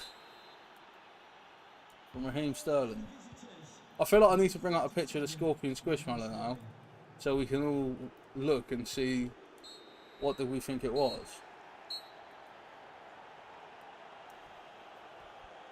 We go off on some tangents, don't we?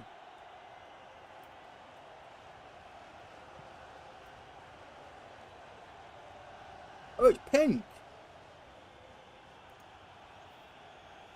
It's pink. No, it's Cordia, the pink lobster.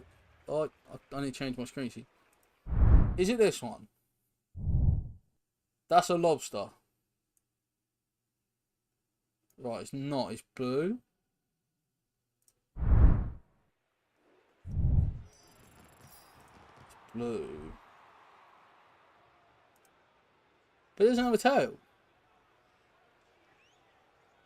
Oh, I'll tell you what though, like, Charlie wants me to visit Universal Studios one day. That's a dream, bro. I'd love to go to Florida. Go to Universal Studios and Disney World. It would be amazing. So this is the Squishmallow, which from the front, you know, I get that you might look at that and think, yeah, that's a crab, bro. But as it turns around, that's a scorpion's tail. It's got a little stinger bit on the end. The scorpions have the little, you know, the little kind of tail, don't they? There's even a video where you can find your squish. I won't play it because I'll get copyright struck by the music, but yeah. They also have a cat. And that thing. So yeah. It's a scorpion, it makes sense it's a scorpion. I thought it was going to look like the lobster one though, because the lobster one does look like the scorpion one from the front. It's pink obviously, which makes more sense. But yeah, I'd love to go to Universal. I can't wait to edit the Disney vlogs, although I feel like I'm going to feel like sad, like I'm going to miss being there when I watch them back. Like, so good. It's such a good holiday. It's just so much cool stuff to do. Amber says dilemma's over. It was a honestly, I was sat here like panicking. I wasn't going to be able to sleep until I found out what it was.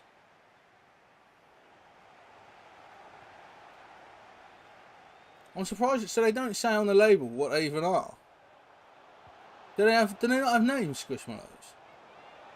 Like Beanie Babies all have names, don't they? Like this is Tia the Tiger and stuff like that. Do they not have like a label with a name on that you can Google for future Squishmallow incidents?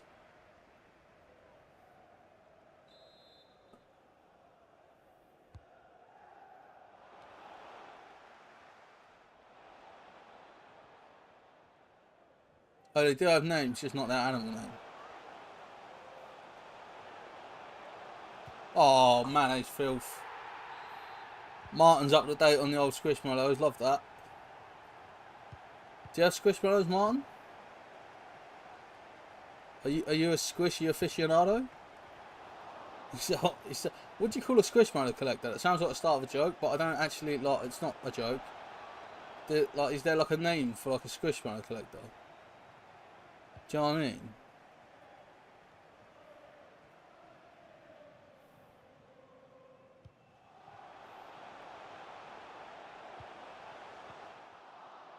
Oh, put him under pressure there. Martin works in retail, so he, you know, Martin doesn't collect Squishmallows, but his job is to prepare the Squishmallows that you guys buy. So really, we should all be grateful to Martin, because without Martin, we wouldn't have Squishmallows. If you live in the area where Martin is dealing Squishmallows, I suppose. So yeah. This is like that bit of like A Christmas Carol. It's like, to the founder of the feast, Martin, for making Squishmallows great again. Were they ever not great? That's the question. What a goal from Firmino. What a goal. But yeah, like I said, I've never wanted the ones. Although I did nearly buy one when I was at Disney, because they had Lion King ones, but they didn't have the Scar one. There's a Scar. That might be the first Squishmallow I purchased. There's a Scar Squishmallow from Lion King. And like, Scar's my boy.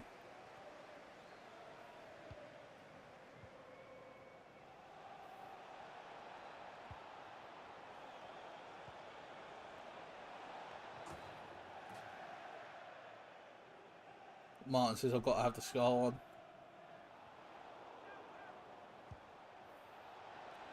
Honestly, they had a big Scar teddy, and I saw it on the first day. I didn't friggin' buy it, and I was like, oh, I'm gonna go back and get that. I never did, because I was gonna go back and get it on the last day, but it rained, so we didn't bother. Like, we just went home. So it was raining. We'd already done everything. Like, we'd done literally every single ride while we were there. We watched the shows we wanted to see. We did like literally like completed Disney. So we were just like, yeah, let's just go home.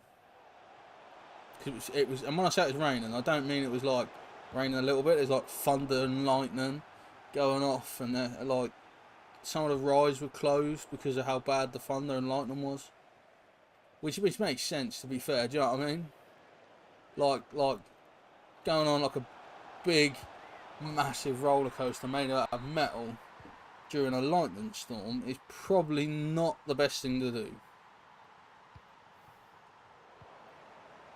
Like, if they let people on those rides, it'd probably be an Alton Towers style story coming out of it at some point. Charlie loves I love a thunderstorm. I just don't like getting like soaked.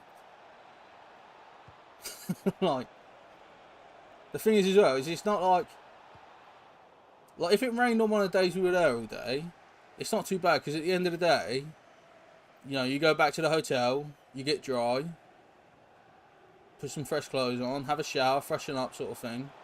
But because we were travelling home as well, it's like, if we went out there and got like soaked, we've then got to sit in the car for 3 hours, then sit on the ferry for 2 hours, and then sit in the car for another couple of hours. So it would have been not the best idea, to be honest. Wasn't bad from Risa. But yeah, I like lightning. I find ball lightning fascinating, because it obviously comes in a lot in like the UFO discussions, and you guys know I'm interested in UFOs. Ball lightning's cool, and when it like forms into a ball instead of like a bolt. I love that stuff. Like, fascinates me that happens.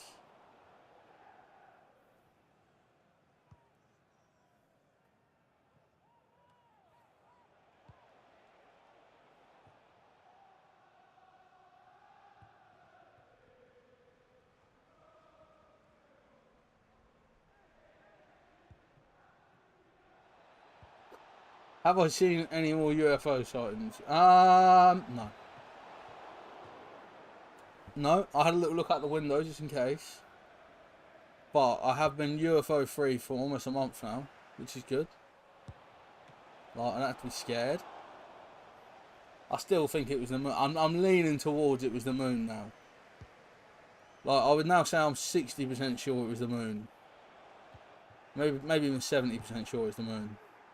But I'm not certain. Like, I'm not. And that doesn't rule out other, like, non-UFO reasons. Like, it could have been ball lightning or something stupid. But ball lightning tends to move around. So, it wasn't that. But yeah, I haven't seen a UFO since. I still want to. Like, don't get me wrong. Like, I'd love to see a UFO.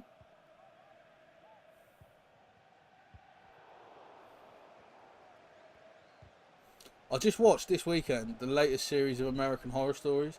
I say latest series, it came out like last year.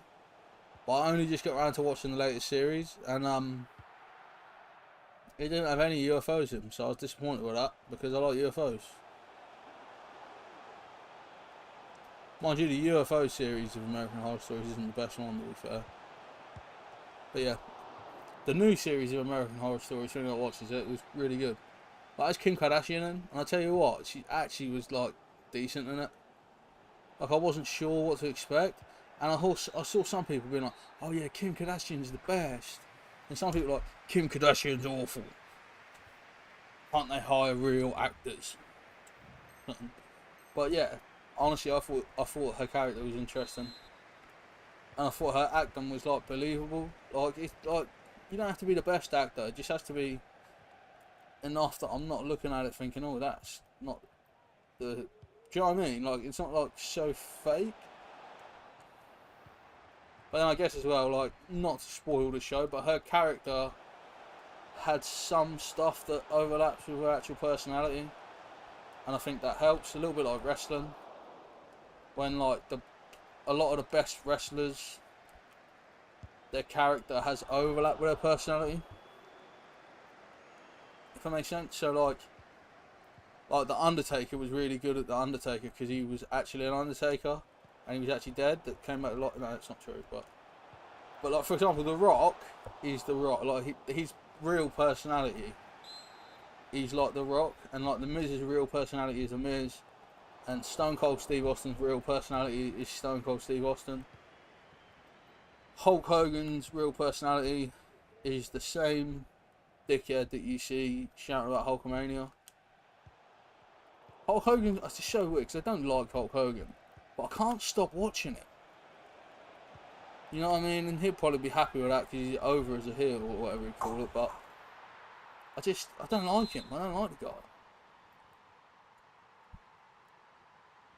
But like, I watched his whole Logan Paul podcast.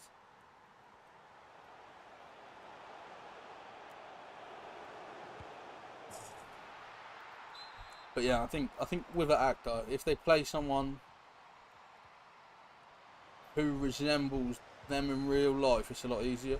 Like Arnold Schwarzenegger, he's like a badass, right? He's like Arnie is a badass in every day. So when he plays like Terminator, it's not really a jump from Arnie every day, is it?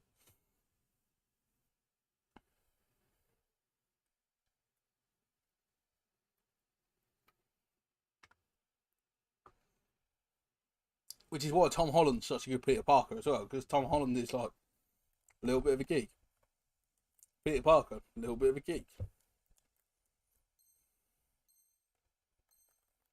Charlie doesn't know he controls UFOs, but you don't think they would allow us to see him.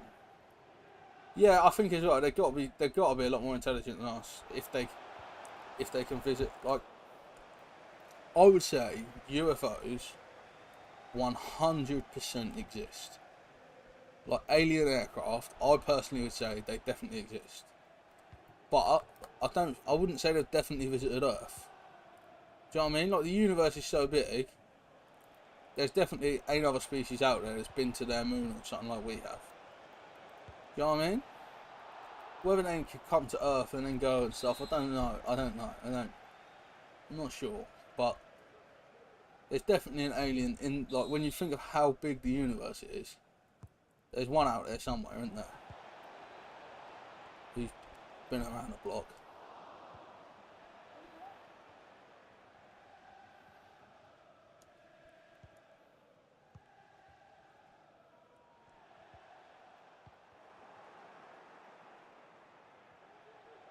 Really good defending there from Konate.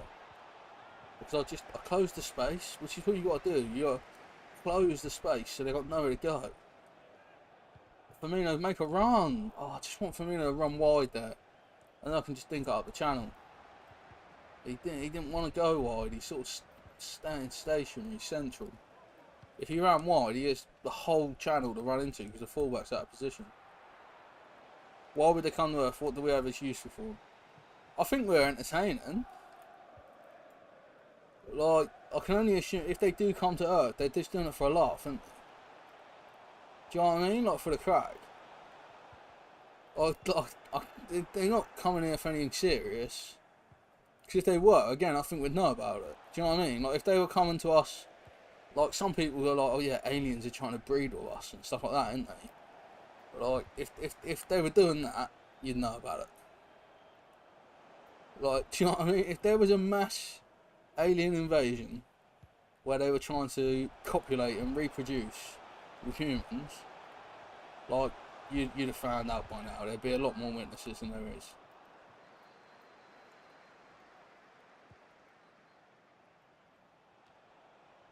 Well, I tell you, it did annoy me. There was a program on BBC recently about UFOs, yeah, that I watched, and there's this woman who she saw a UFO, right?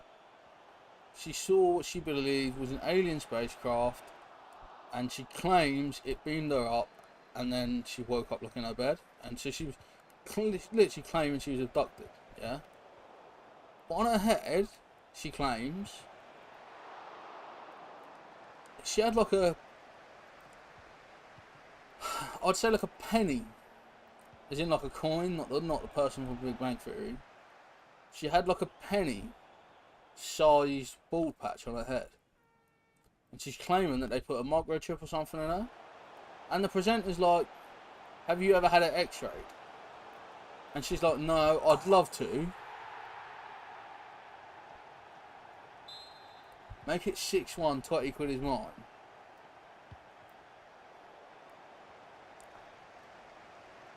I'll make it 6-1. Don't worry about that. No!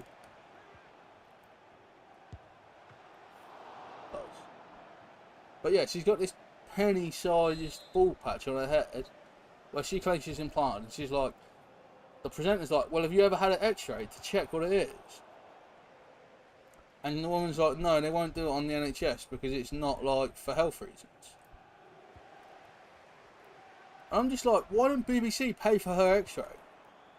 Like, how much does an x-ray cost? I don't know, 500 quid, I guess? But like, all the stupid stuff BBC are paying for, why don't they pay for this x-ray, basically? There's 6.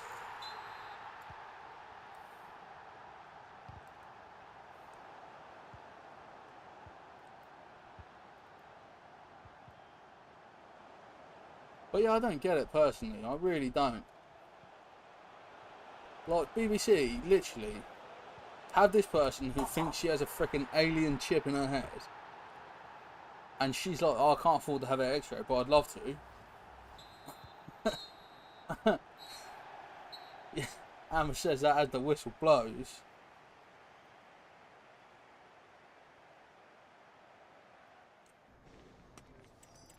But yeah, it was just stupid for me, really, that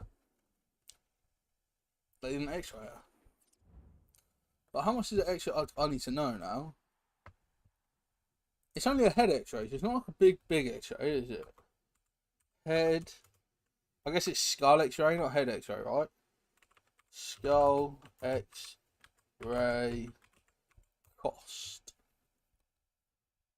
The average cost of a private x-ray in the UK is £107. So,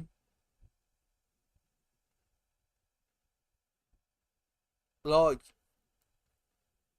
why didn't the BBC pay for her to have the freaking X-ray? Is what I'm saying. Do you know what I mean? If BBC paid for her to have that X-ray,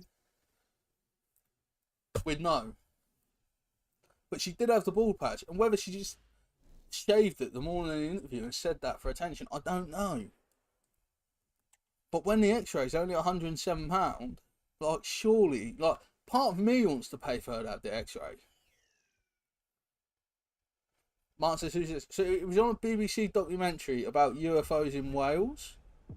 Basically, they interviewed this woman who saw a UFO on her street when she was like a kid, or maybe like 13, and like it had been reported to the police and stuff, but it wasn't covered really on the news or anything like that.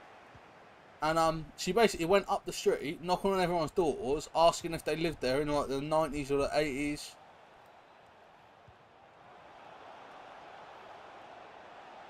Amber says 20 quid is yours, buy a drink. Oh.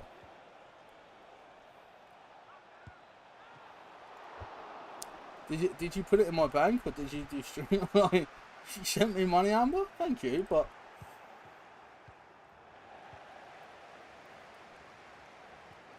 yeah, basically this woman had seen a UFO when she was a kid and reported it to the police, and they tracked her down like 20 years later, spoke to her, and then they basically then got the police files to like back up her story. Oh, thanks, Amber, appreciate that. So oh, it was George. Thanks, George. Yeah, basically they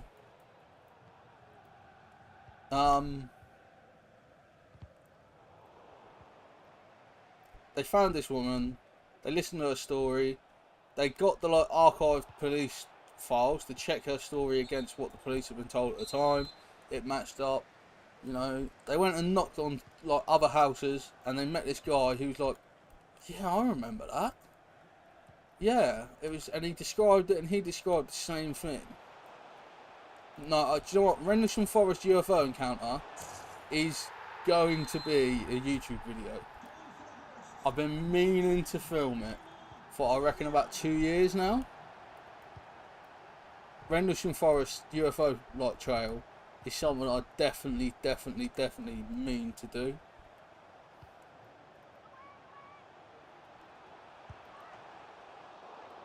Like, definitely.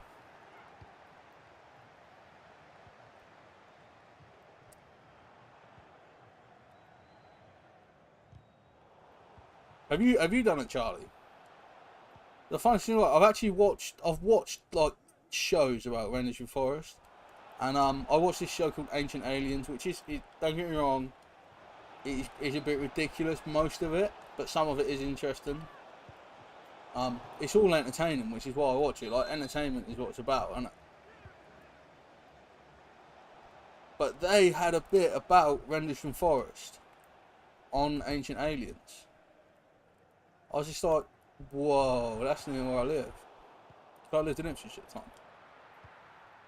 But yeah, I've been meaning to do that, and I want to like vlog me doing it and like film it. Part of me wants to do it at night. I don't know if it's open at night, because no one ever sees a UFO in the day, which is part of the thing that makes me like dubious about them. It's like ghosts, do you know what I mean? When was the last time someone saw a freaking ghost in the middle of the day? Like, it doesn't happen. It's always at night, isn't it?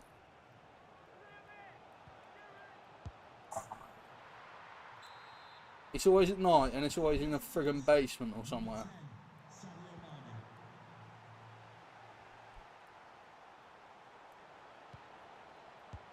Oh, the football. I'll tell you what.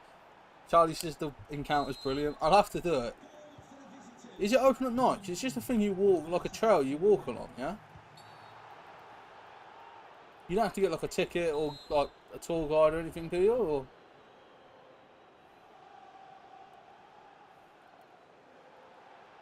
The problem is, you guys know what I'm like. I'd want to go off the trail, wouldn't I? I'd want to, do you know what I mean? I'd want to like just start exploring a bit.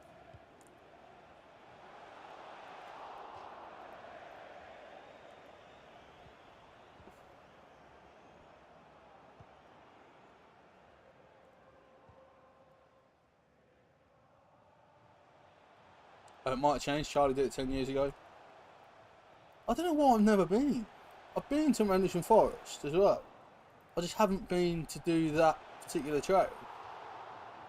But yeah, I'd love to. Yeah, it's definitely. I've been, honestly, I have like a little list where I write down YouTube ideas and stuff. And Rendlesham Forest UFO trail's been on there for literally years. I just haven't ever got around to it.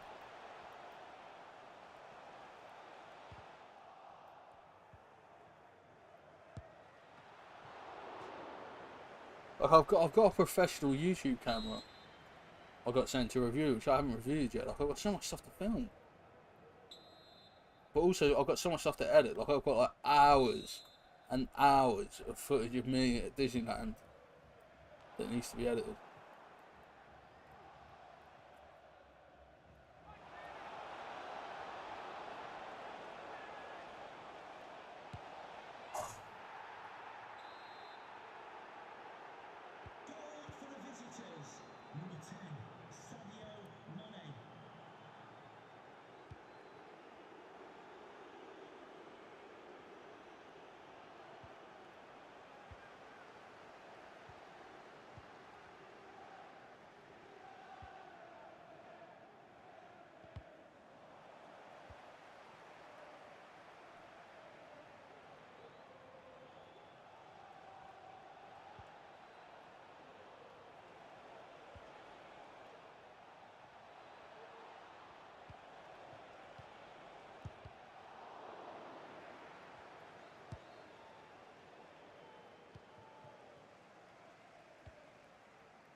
Can't believe they made that save. What a save that is.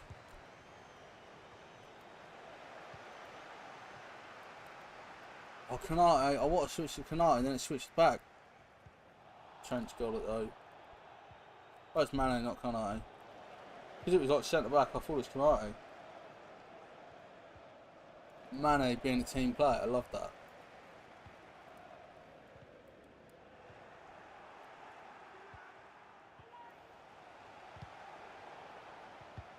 I'm defending proper well. Like the press is so good. Like I'm like there again. Snap, win the ball. Garrett scores. Nearly did. Trinity scares I have many years ago. That's quite good.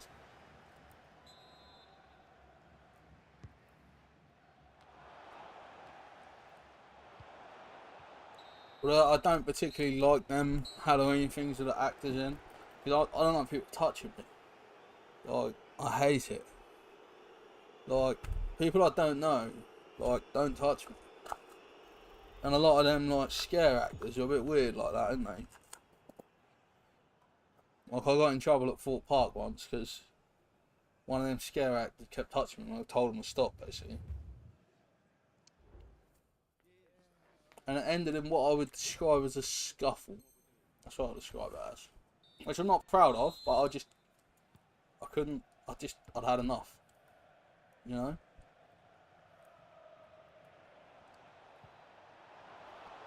Like, literally, if you tell someone to stop touching you like 3 times, they still touch you. I think most people lose their head. Let alone someone with PTSD, to be honest. So yeah, that was a fun day out at Fort Park. But yeah, it's put me off those types, and I love scary stuff.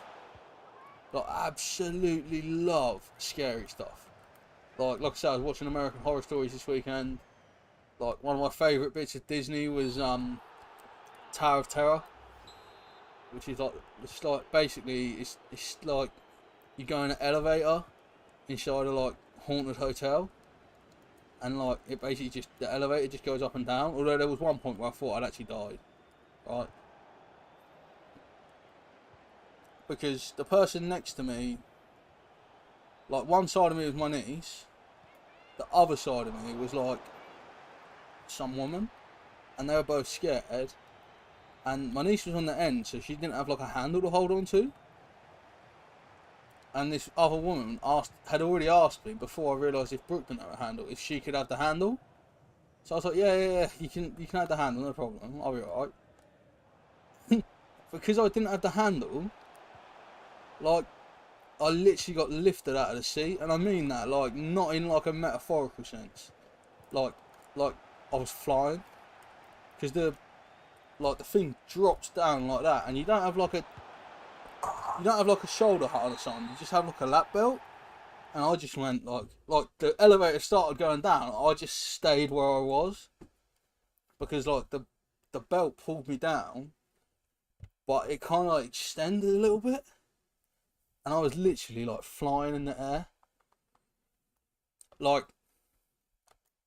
my waist was at my niece's like head height. That's how high I was off the thing. Honestly, I thought I'd died. I thought something had gone wrong and my time was up.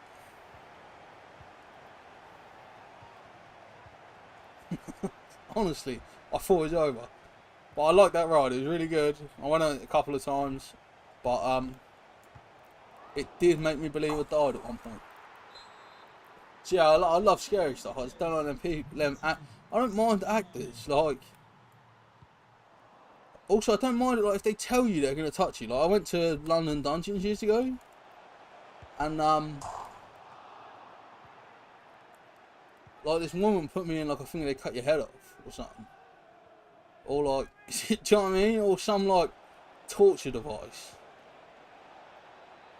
It was on a school trip as well. It's a bit weird. But like this tour guide put me in this like torture device. He didn't turn it on or anything. Like, don't get me wrong. She didn't start actually torturing me. But because she's like, right, I need you to get in there, and like, oh, I'm gonna do this restraint now. I knew what was going on. I didn't mind it. But yeah, when them scare people who just keep touching you, like on and that, I'll just go away. Like you're not scaring me. You're just making me angry. So yeah, there's my TED talk. Hopefully you'll enjoy it.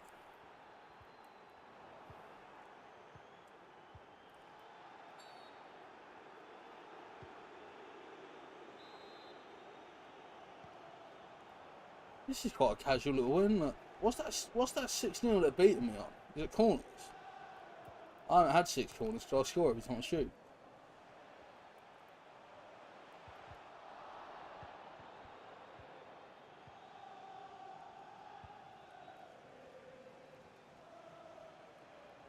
Kenny Dalglish goes around Hernard. Loses the ball.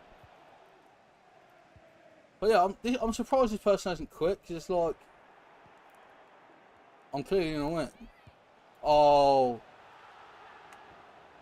I was going to smash it, then I changed my mind to lob it, but I'd already put the power in to smash it. So the lob went like 50 yards over the bar. Lost it there. Oh, I stepped up, but he played it to the other guy. I thought he was going to go to Ronaldo. Okay, I'll just give it to Ronaldinho, that's good. No, is that a penalty? Is that? Or is it outside the box? I thought it was a pen. I know where they're going though, so it's alright. Oh, I don't. I have no idea. Do you know what? I was really annoyed. The other day, I played the Ultimate Team like qualifiers, and it went to extra time, right? During normal time, they had a penalty. During extra time, they had a penalty, right? And I saved both of them. And then it went to a penalty shootout, and they scored 5 out of 5. I wasted my 2 penalty saves, and like, well, I didn't waste them because if they scored a penalty, obviously we wouldn't have even got to the penalties. But I was just so annoyed. I'd saved 2 of their penalties, and then they scored 5 straight against me. I was fuming.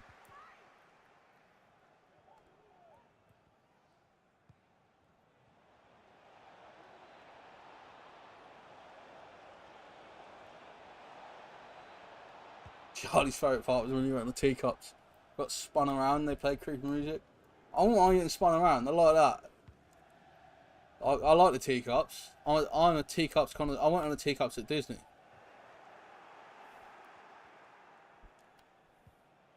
The teacups at Disney are quite cool because it's like Alice in Wonderland themed. Oh, you gotta send him off, referee. Gotta send him off. thing is, when you got John Arisa, free kick, yes, I send her off, sorry. I assumed their gender, and I assumed it wrong. John Arisa, the bend one round the wall. Oh, just hit the wall. Oh, why didn't I just shoot? I meant to lay it off to Alonso and shoot from like 40 yards. Because, you know, Martin's a Newcastle fan. He'll tell you Alonso can score from anywhere. But, sorry to bring that up, bro. We didn't have a Luton fan for Shabby's other 60-yard goal. I'm pretty sure his goal against Newcastle didn't even get goal of the season. He literally lobbed the keeper who was in his box from like 60 yards. Didn't get goal of the season.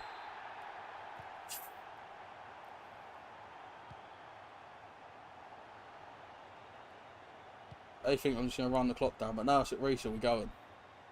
See, look, I've got him in a false sense of security there. Oh no. Oh no. No. This is why they didn't quit, because the game was still on.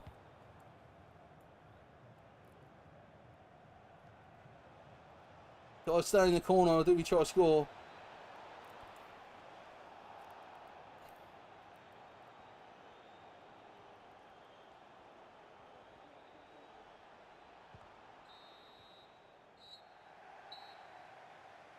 Charlie said the actors were 3 inches from his face, which didn't mind as part of the act. I don't mind it if they don't touch me. And also if they don't get carried away. Like I did this escape room with my girlfriend and her sisters.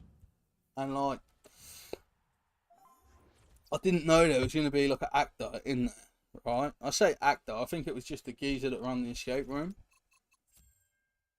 But we're doing this escape room, which is, you're basically going around this, like, it's like a nuclear factory or something. And there's been murders, right? It's like a nuclear power station or something, and there's been people basically being murdered. And that, to get out of the escape room, you basically just got to solve all the murders. And we're doing the escape room, everything's fun, you know, we're having fun, we're solving puzzles like friggin' like we're in Scooby-Doo or something. And then this bloke comes in with a frickin' mask on and starts like banging a hammer around and stuff. I was like, is this part of the frickin' experience? Or is some bloke just got in? Because they didn't know they were going to be there. Do you know what I mean? And I was like, nah, it's not some guy off the street. It's got to be an actor. You know, and he's banging his hammer. And then, like, he was behind, like, a fence that we hadn't opened yet. Like, you have to open the door to get through this, like, wire fence. And then he starts banging on the fence. And, like, screaming and stuff at us. And then, like, the people I was with were getting scared. And they're, like, screaming, right? Genuinely scared. They'd had enough. And he carried on. I got so angry. I started banging this freaking fence back. And, like, shouting at the bloke, like, open the door then. Do you know what I mean? You know, try and intimidate me when you're hiding behind a fence. Fine. But open the door and do it. I'd had enough. But I just think those, like, people, a lot of them get carried away, don't they? I know it's their job to scare you and stuff, but sometimes they just go too far. I was trying to switch to Canate, I couldn't. Oh, we're losing against a Celtic fan. Or it might just be someone who admires the Celtic badge for some reason. Maybe they like clovers. Is it a clover on the Celtic badge? It is, isn't it? Or is it some sort of thistle? But no, it's not a thistle, is it? It's a clover. It must be a clover.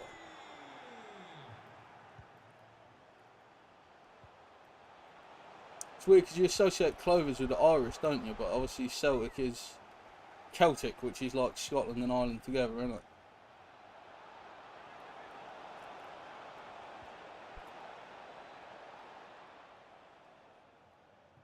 Oh, a lot of the actors are your age, so they want to stop. That's what I mean. You get these like weird 50-year-old people. Do you know what I mean? who are weird doing those jobs sometimes. Like literal weirdos.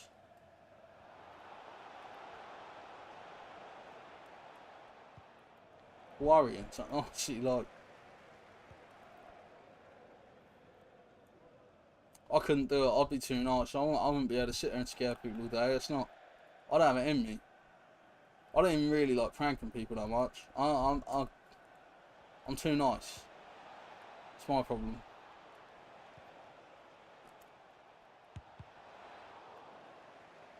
I also couldn't take it seriously. Do you know what I mean? Like, because to scare someone, you've got to be fairly serious for it to be like something to be believably scary. You've got to like, there's got to be like a level of realism, and I just think I'd piss myself laughing every time I scared someone. I also would like, I'd end up just doing funny stuff just because you can. Do you know what I mean? Like if I was the bloke with a hammer, I'd like drop the hammer on my toe on purpose as like a joke or something. Like, do you know what I mean? I just couldn't do it. I like messing about too much. So yeah, I'd rather be scared than scare someone. Like if I like even if I'm joking about something, like pranking someone, I can only keep it up for like 30 seconds. I can't. Do you know what I mean? I can't like prank someone for ages. I don't know how. I don't have the patience for it. But yeah, I like being scared. I really enjoy like scary stuff. But I couldn't be one of those people who sits in there screaming at people, because I'd just laugh. I don't have the stomach for it. I'd just be like making people laugh and like, do you know what I mean? Like if I was in there, I'd turn up and like someone trying to do stand up, so I'd just be trying to make everyone laugh.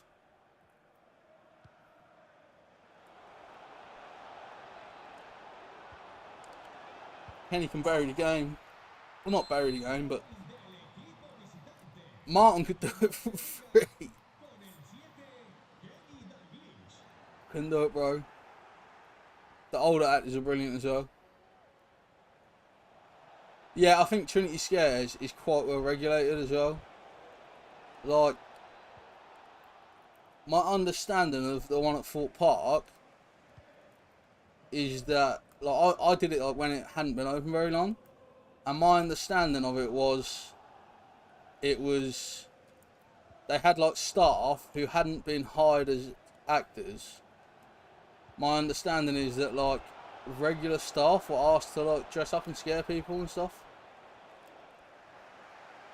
Because I think if you've got someone who like was an actor or something, because a lot of the people that do those jobs at Halloween and that are like amateur like actors, or like I've got a friend who was doing performing arts at Sunderland Uni, and they do it in October. They do like the scare events, but because they're like a actual, like they've studied acting, you know what I mean? For them, it's like a method of acting. It's not just like pissing about. But like I think the guy at the escape room as well, he like I think he called himself like a game master or something. Like, do you know what I mean? Like normally the person who works at the escape room is like that bloke on the Crystal Maze. He's like showing you around like all mystical with like a leopard print jacket on. They don't all wear leopard print jackets. I wish they did. But yeah, I think because he wasn't like, he might have been recruited as an actor. They might have auditioned him. I don't know.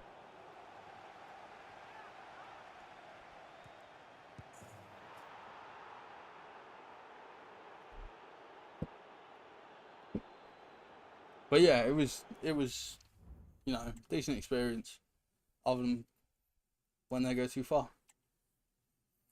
Which is like most things. Some people do go too far, don't they? What was funny was one of the like scary actors in the Disney ride. Like there's this bit where the lights go out when you're waiting, and he was just like looking at people like this, like standing like right next to him like that. So when the lights come on, like he's in front of their face. That was pretty cool.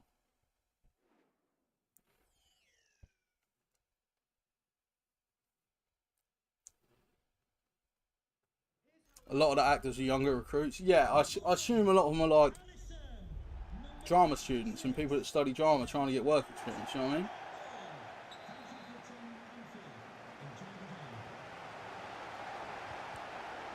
But like a drama student who's doing that job is doing it like as a different place to use their acting skills, isn't they? You know what I mean? Whereas like some people are just doing it to be weirdos.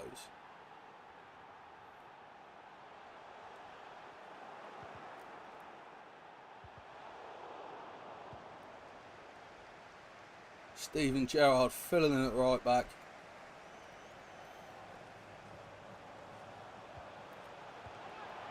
What save that was. He's offside. Oh, I thought he's just on. Especially how late that flag was. Virgil, you got to stop him. I forget there's women in FIFA all the time now. I think it went too far was the Killer Crown craze. Yeah, that was quite weird, wasn't it? The thing is as well, it wasn't the thing with that Killer Crown phase, right? Like, dress up as a clown, walk around and scare people, bit weird but fair play, you know what I mean? But some of them Killer Crown people were like walking around with like real like baseball bats and like katanas and stuff, weren't they? Like, that's too far.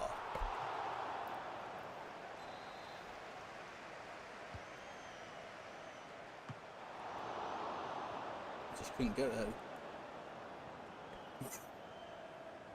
Martin hates clowns. Yup, I remember that, bro. It's funny though, because Martin loves Halloween. Like, Martin is like, I would describe him as a Halloween guy.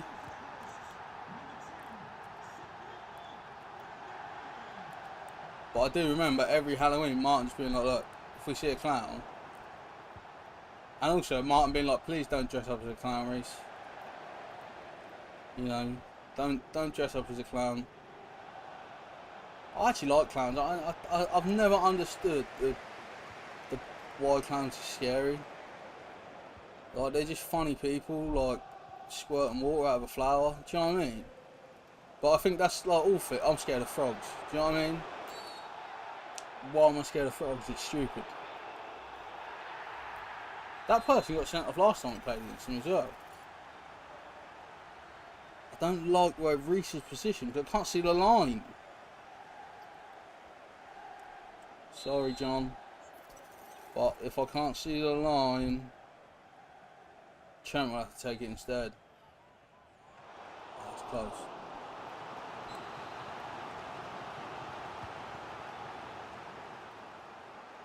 Charlie loves clowns and loves being scared. Actually, the Killer Clown phrase is right up your street. Like I said, I didn't mind the idea of people running around dressed up as clowns. Like, it's funny. But some of them were taking knives out with them and stuff. Like, actual, real, like, legitimate, bona fide knives, weren't they? And that's when it's like, come on.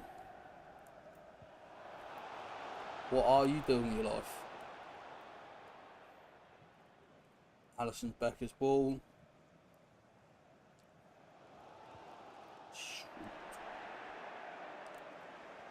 Good from Van Dijk.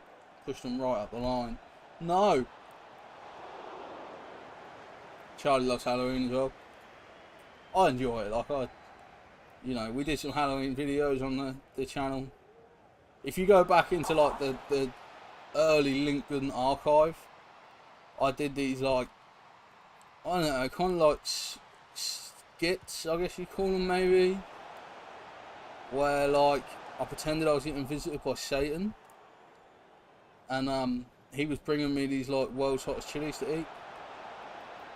But I honestly, you can tell from the videos, I just couldn't take him serious. I don't have it in me.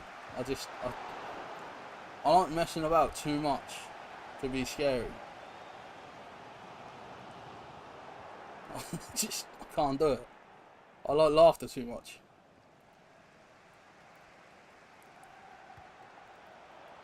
Firmino. For Dalglish. That's another one. That is another one. Red card, surely. Didn't get booked.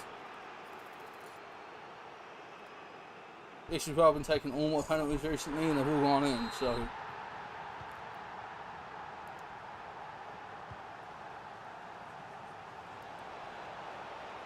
Martin says, can I remember what master ought to take to download?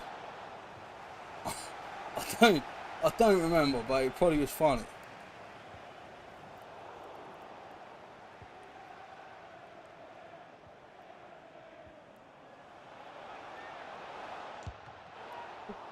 What an effort.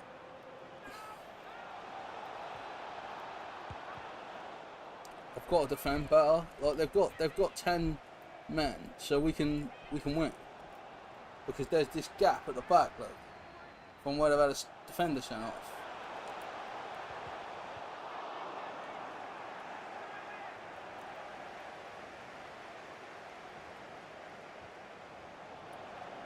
But I have got to defend. Like, it's alright playing against 10 and being confident you're going to get goals, but you have got to defend as well. That's a great ball. Honestly, it's disgusting, that pass. You know, I want to go download as the royal family. I probably did. I probably did. See, that's what I mean. I can't do anything scary. I just have to laugh.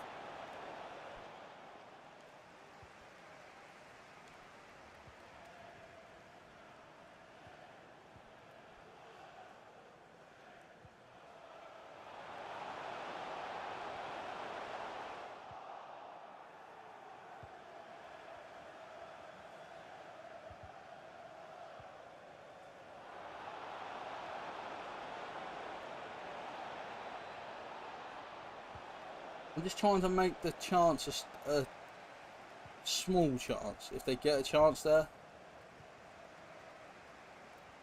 I should hold it up with Dalglish, wait for support.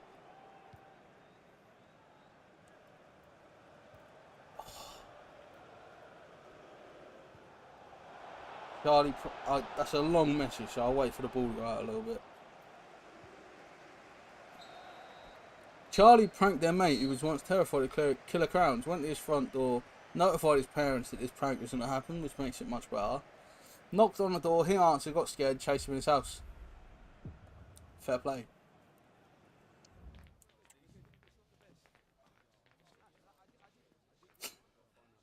Quite funny.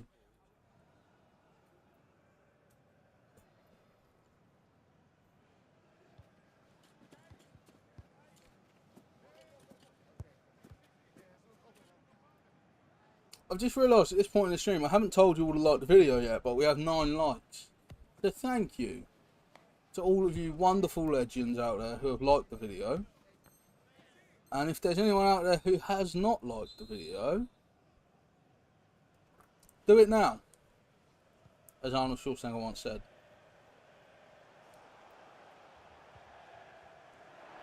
I can't believe I'm losing this game. I stepped up, you're off. Yeah. What system are they playing now? 4-4-1.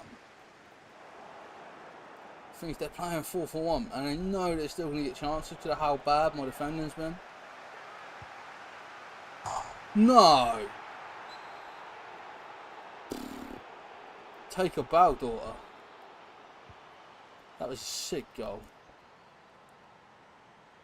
I've got to get up the pitch. I've got to get up this pitch.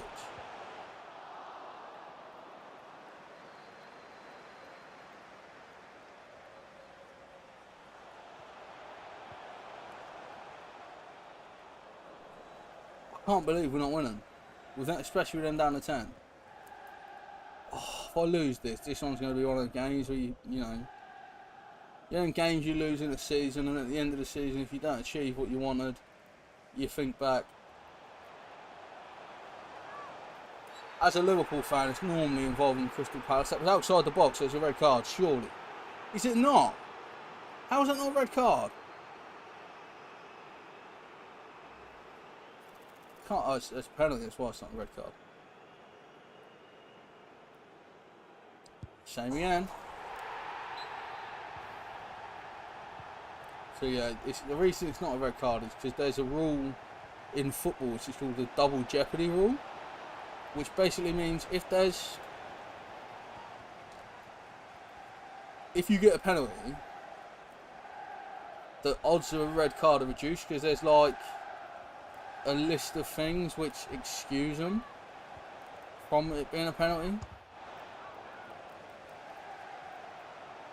Because obviously a penalty is a big punishment anyway, so like for an accidental foul, people don't get sent off and give a penalty away. They just give a penalty away and get a yellow. Can't believe we conceded that. Oh dear.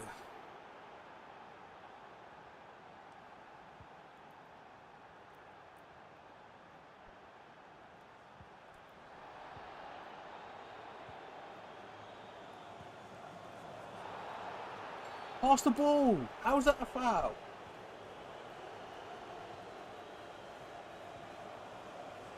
So this referee loves blowing their whistle. Like an over-eager PE teacher, isn't they? Like, every 5 minutes the whistle comes out.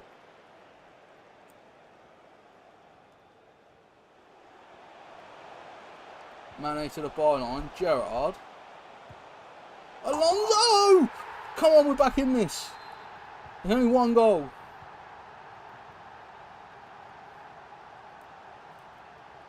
Oh, I thought I was going to be able to get there with Mane, and they were going to be in what I'd like to describe as real trouble. So my players are a lot more tired than normal, you might notice. It's because I'm playing ultra attack and we have a high press turned on.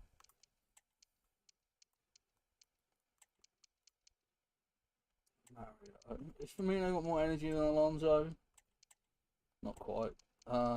Crouchy, Joe Cole. And then I'm going to bring on at the back. I'll take Virgil up because he's got less stamina. Bring on Fabinho. Just to try and keep things ticking over. Charlie wants me to pull off a Halloween prank on someone. I don't think I could though. Honestly, I laugh too much. Like, no one takes me seriously.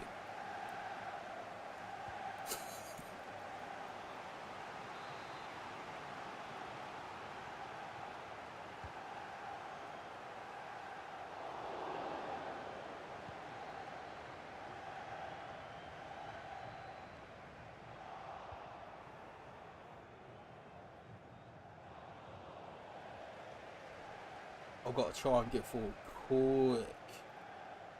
Because ideally you want to win this game, you don't just want to draw. Oh, it's a poor pass. It's literally a 10-yard pass. Mane, go. I'm playing Mane at right back because he works hard. And he's got pace. And he can go forward and do stuff like this.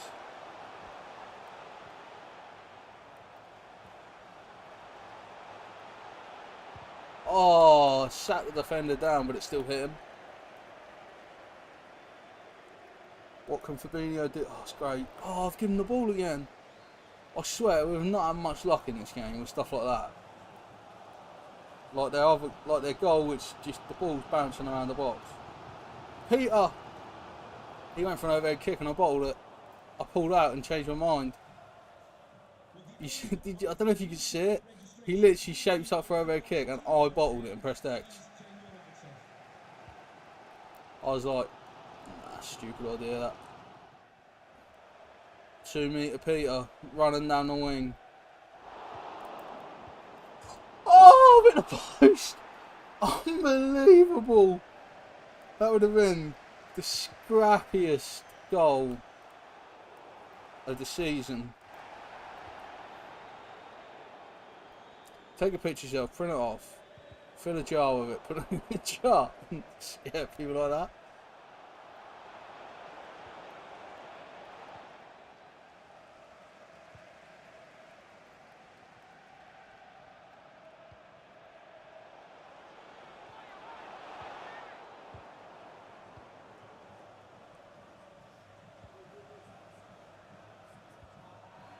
Which is on to a fresh, energetic Joe Cole, Balotelli, Peter He wants an overhead kick, doesn't he?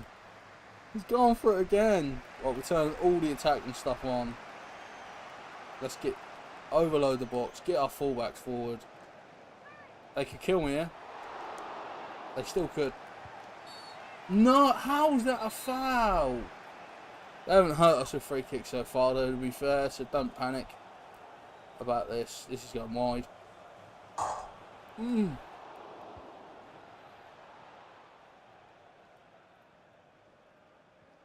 Has he got enough legs? Oh, it's Joseph Cole. I'll tell you what, his brother Ashley will be so proud.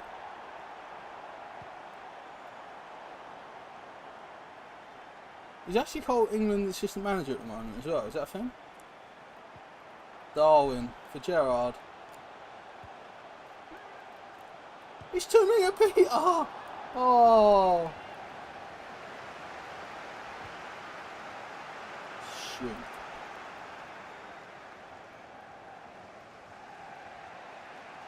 I managed to like half take him out there.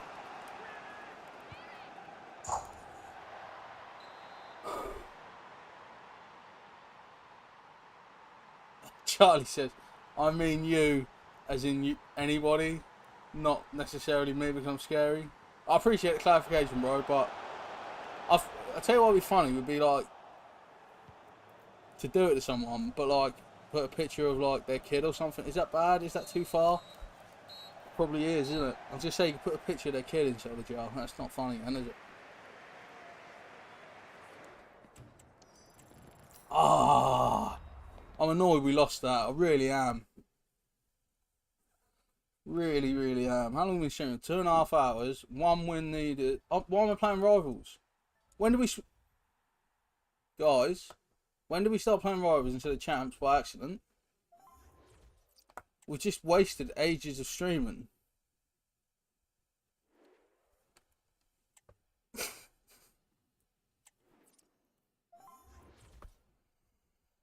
I can't believe that.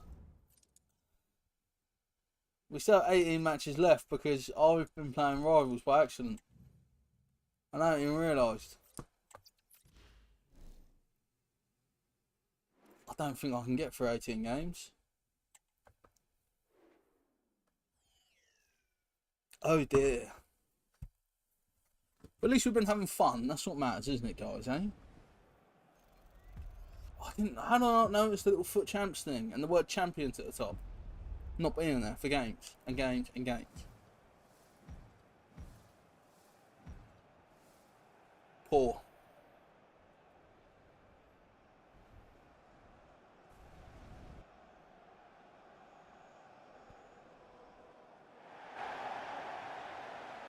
Amber sent me a picture of the scorpion.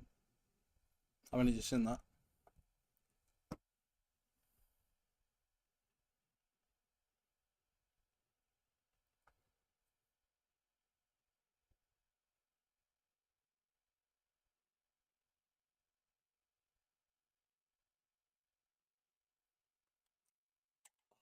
I can't believe we've been playing the wrong game.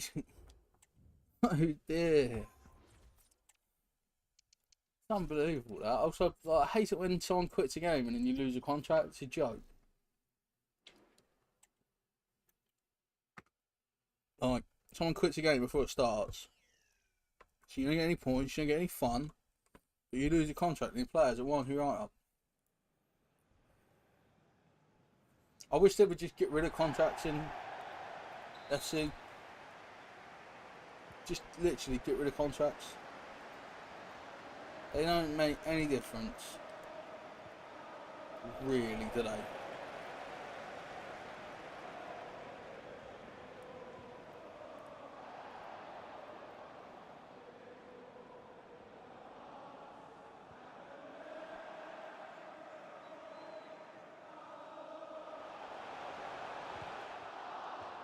It's a good challenge, yeah.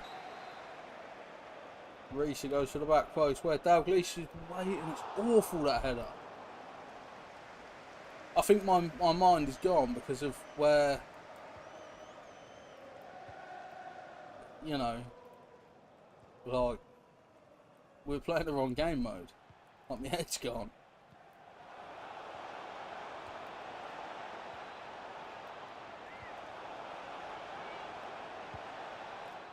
Scouts and Proud just won a game 8-7 on champs. They can have it. We're not going to get through all the games. They can have it. Epic game 1 in the 120th minute. Nice. Are you getting FC25? I'm going to get the Ultimate Edition, so I'm going to do like a midnight stream for it, guys. So anyone interested in FC25, come hang out at midnight next, not this Thursday, next Thursday. And we'll all sit around and we'll talk about football.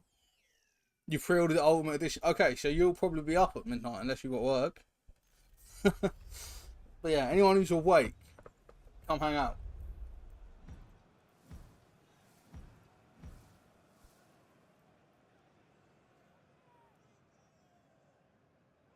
Might do a midnight stream yourself. I didn't realise you stream, bro. Do you stream on your YouTube channel or do you stream on like Twitch or something?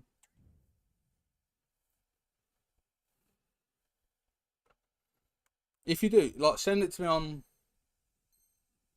Opponent has a mid team. Yeah, I should beat these. But I'm playing awful. Stream on here. Everybody go subscribe to Scouts and Proud. Like I've just done.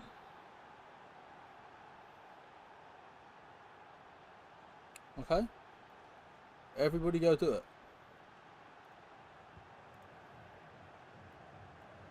Oh yeah, I just subbed to your channel, bro. But yeah, if you DM me, I'll have a look. But yeah, if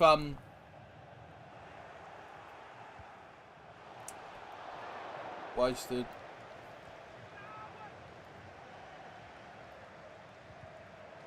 I can't believe how like I was playing the wrong mode. But yeah.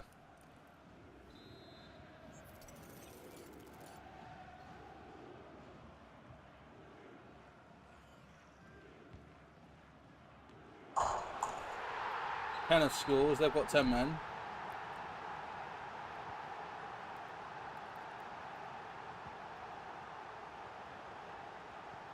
No problem, man, no problem at all.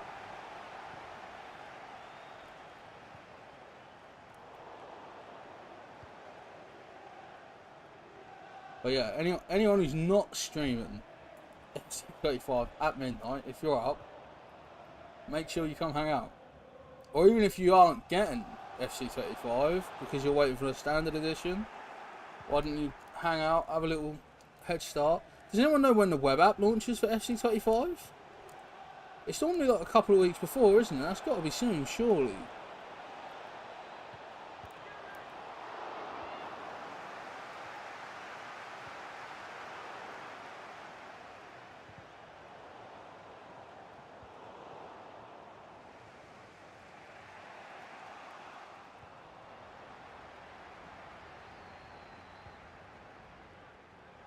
Penny Dalglish is forward. Penny? Penny for Kenny? Maybe not. I never call it a penny. I only call it a penny because it rhymes with...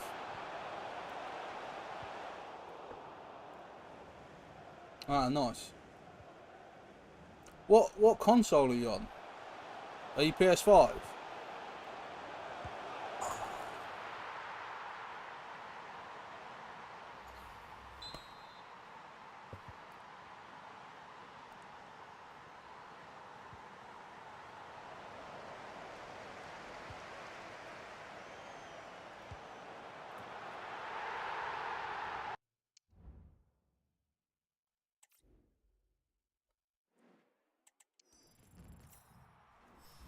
Oh, you are PS5, nice.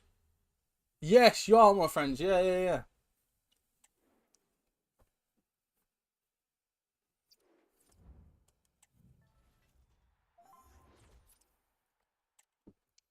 Yeah, maybe we'll have to play Pro Club sometime. Alright. I quite like playing clubs. So yeah, if your club needs another member, let me know. Charlie says Davis deserves a 77 in EFC. I think even 78, you know. I'll be, if he's not gold, I'll be furious. I'll be absolutely fuming with EA. Like, if he doesn't, do you know what I mean?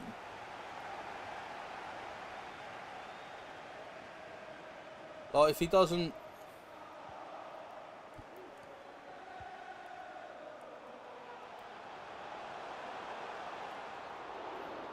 If he doesn't have a gold card, I'll be furious.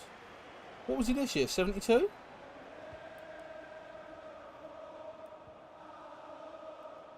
So yeah, guys, you got another reason to subscribe to Scouts and Proud there, because I might play clubs with him sometime. There you go.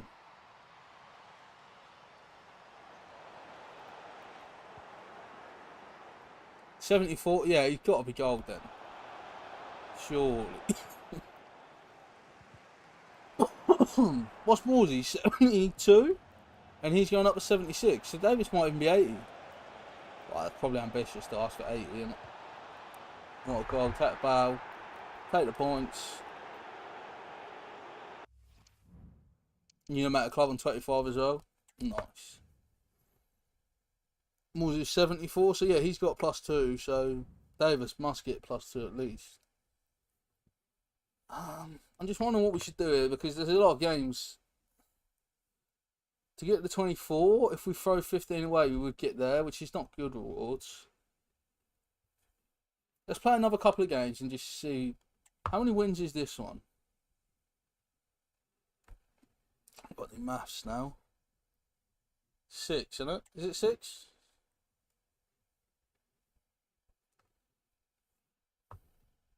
Alright, well, let me follow you on Insta as I don't follow you. What's your Insta, bro, if you don't mind putting it in the chat?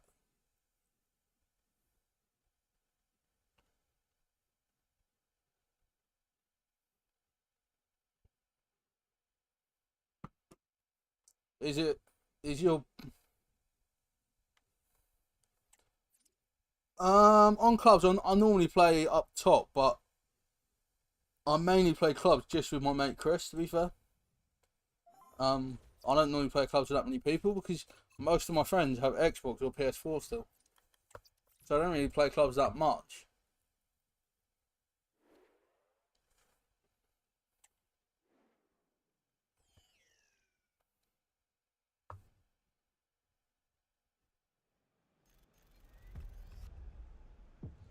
I think I just followed you on Insta. Let me know if it comes through.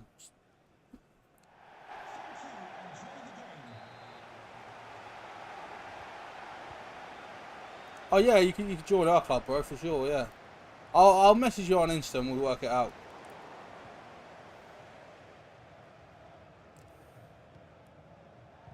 Things like I don't like your bro's welcome to join my club as well because there's only 2 of us. Do you know what I mean?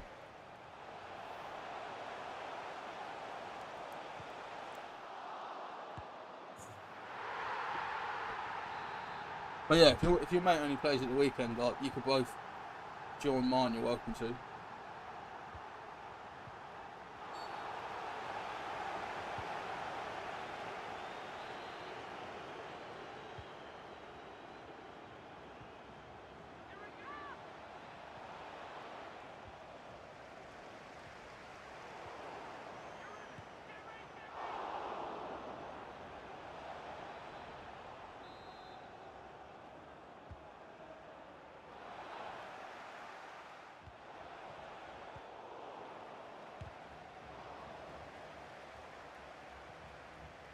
Losing again, aren't we? Yeah.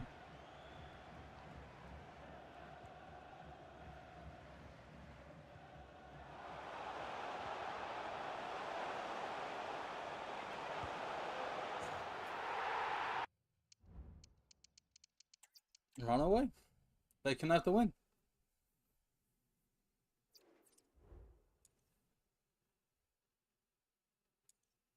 Right, I think we're now gonna do a very generous thing because we've been streaming nearly 3 hours. I don't have the stamina to go another couple of hours, which is how long these games will take.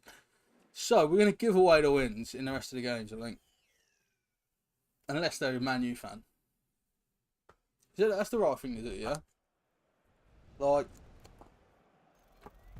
and then we get to open the rewards. So stick around. We're going to open the rewards up.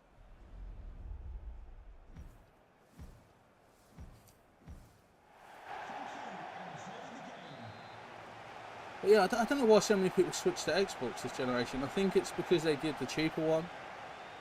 Like the S or whatever it was instead of X. Or I think it saw a lot of people. And also Game Pass as well. Saw a lot of people switch to Xbox. I was looking at both. Honestly, I was really looking at both. And then I had a friend who had a PS5 pre-order for like launch day. Who could get it to me. And I was like, yep. I'll have that. So I got PS5. But I had PS1, 2, 3, 4, 5. I've had them all. I'm a Sony pony.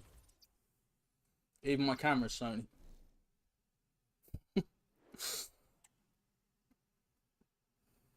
I'm not that brand loyal though. Unless a brand is actually good.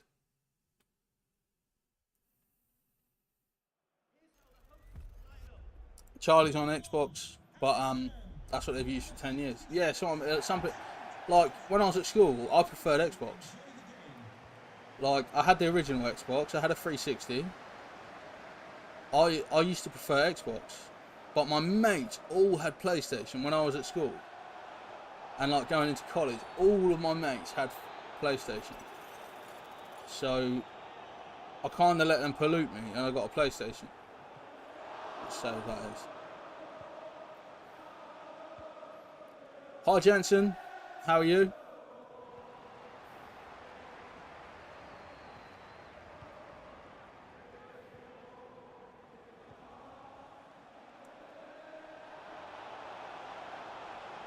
But yeah, like to say, I always preferred Xbox. Like growing up, I had PlayStations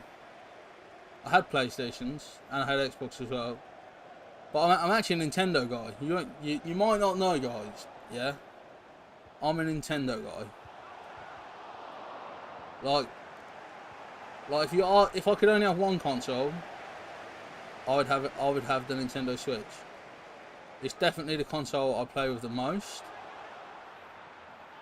I want to start streaming some more Switch. Like we haven't streamed Switch, I don't think, on YouTube. I don't remember if I have. But I want to start streaming like some other games. Maybe I'll do them as well as the Sunday stream. Like maybe do like a Wednesday stream or something sometimes, and we'll play Switch. Let me know if you want to see that. And maybe play some Mario and like Zelda and stuff. But yeah, I like my Switch. I like Pokemon. My Pokemon's sick. Today, pack luck's been great. 99 Neymar and Sour in the same pack. And you got Dupe Zidane? Oh, was it untradeable? I bet it was. Have you been grinding the 85 by 10s? I think it was it Scouts and Proud said they got Salah from it? The 99 one.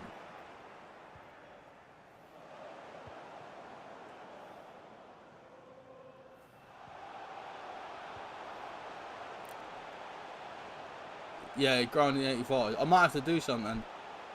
Like, I don't mind. I've got so much fodder in my club as well, it'll be easy. Yeah, it was Scouts and Proud got set. I'm jealous of that. Honestly. Like, I keep thinking about just buying, because I've got enough coins to buy a 94 Salah. I wonder if, now the 95's out, is his 96 cheaper? Unlucky Stephen. How much is his 96? Has he got? Oh, he hasn't got a 96. I thought he had a 96. Salah. Oh, he's got two 94s. Oh, so his 94 is now 18k. I can afford that. But yeah, I thought about buying the 94 in Evo, and 99 Ronaldo as well.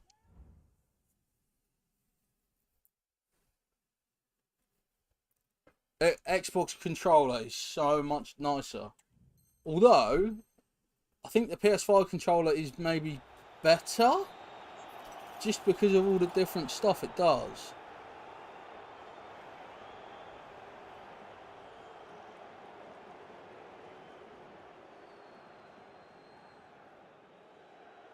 Come on, John.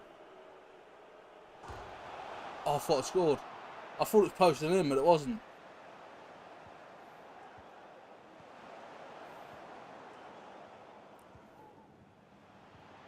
The problem I have with like doing the SBCs is I only use Liverpool players. So because I only use Liverpool and Ipswich players, like Ronaldo's not like, it's an amazing card, but it's not like a dub for me because I wouldn't use it. Like I've got like Hullert, Zidane in the club, like, but they're not dubs because I only use Liverpool players and Ipswich.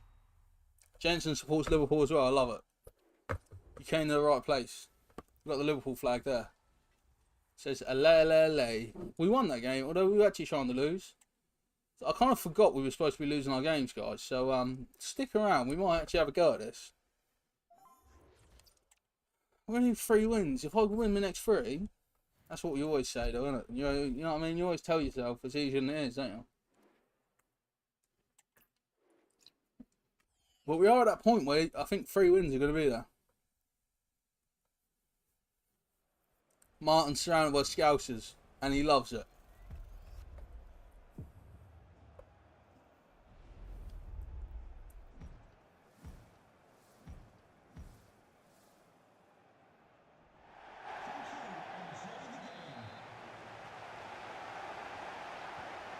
Ported Man U set field, it was bad.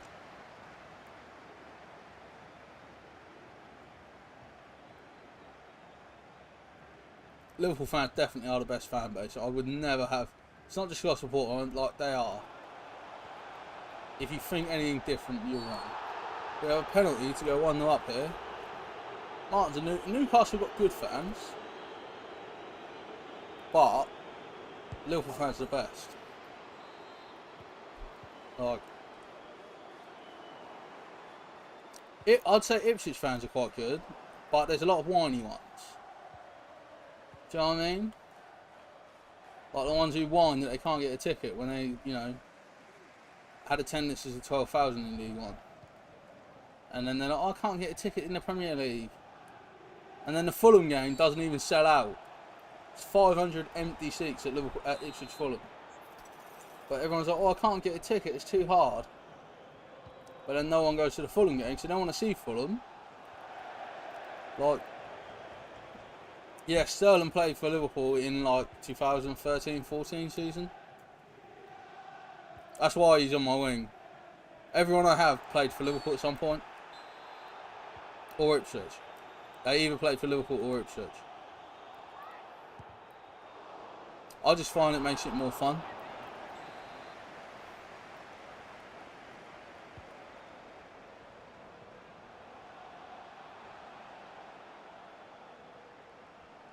Charlie thinks Dortmund edge him. Yeah, I think, do you know what, Dortmund's one of the only other clubs I think there's that are even like up there. Dortmund. I think Milan, some of the Milan fans are pretty good.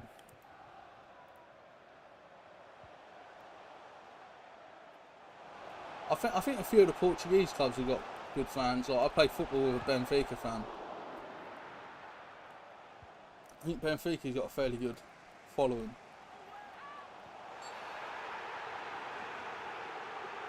It was all going so well.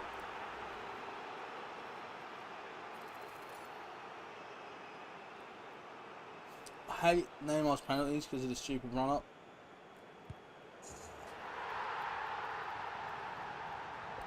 Milan fans insane. Martin saw him last year at the Champions League. Who's the best left winger right now? For you, it's 3 options: Mbappe, Vinny, and Leao. I would add Kvaratskhelia in there. I really like Kvaratskhelia. Like he's in the top for me. But the best for me is probably Vinny.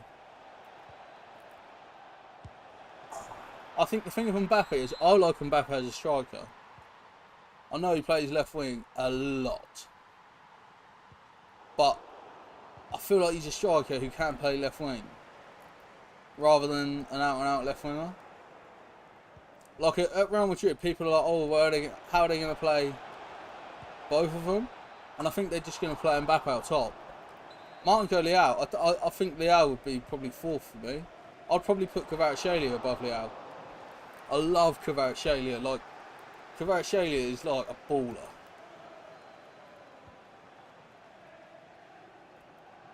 I wish there was a Liverpool player that I could like try throw in there. Sadio Mane.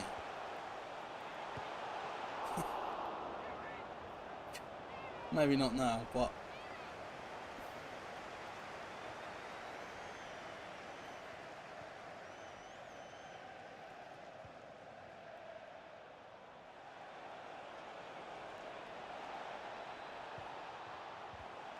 I don't think Luis Diaz is a million miles behind them. Like Luis Diaz, you've got to be top 10.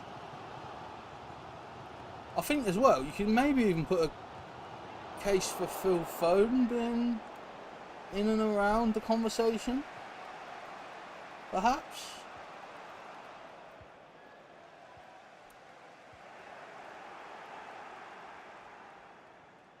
You're in the bed now, you're holding the eyelids open, no worries. I'm the same. I'm the same.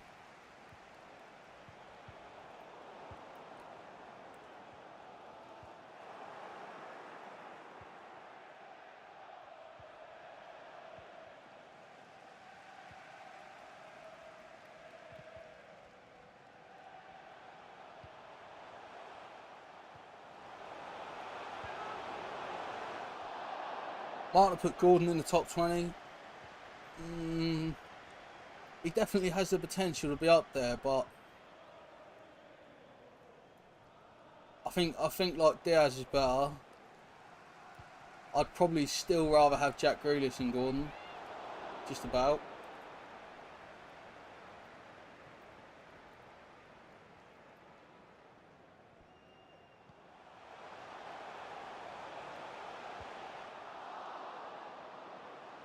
Son's top 10, yeah. Yeah, it's a good shout, Son. Martin says it's an insane take.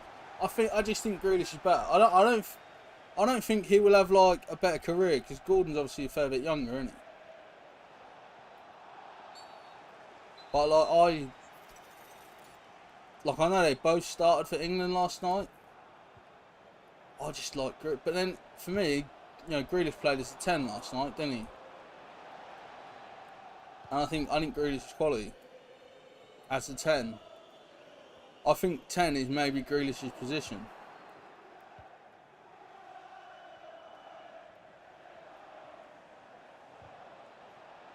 Like Grealish couldn't play left wing in like a Liverpool type system because he doesn't have the pace. But he could play as a like number 10 in slots with new weird system which kind of has a 6, an 8 and a 10. But the 6 is like almost like a semi 8 as well.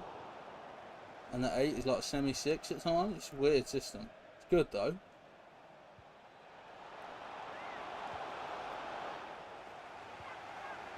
The best centre back's Van Dijk. Don't even have to think about it. Van Dijk's clear. I don't even know who I'd put second. Like for me, Van Dijk is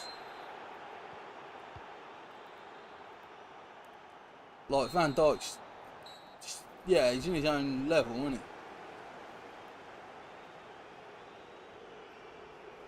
I don't know who I'd put next. Maybe Rudiger or someone? Like Ruben Dias, I don't know about Ruben Dias still. Yeah, Gvardiol I would say top 20. I don't know if he's top 10 though.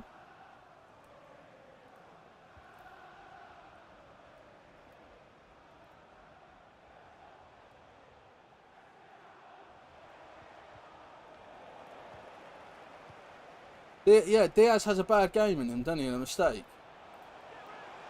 Whereas like Van Dijk mistakes are so rare.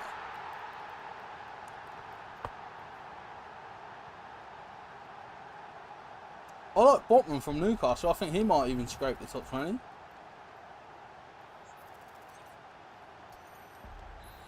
Who else in Madrid got centre back? Martin will put Botman up. Yeah, I think he's top 20.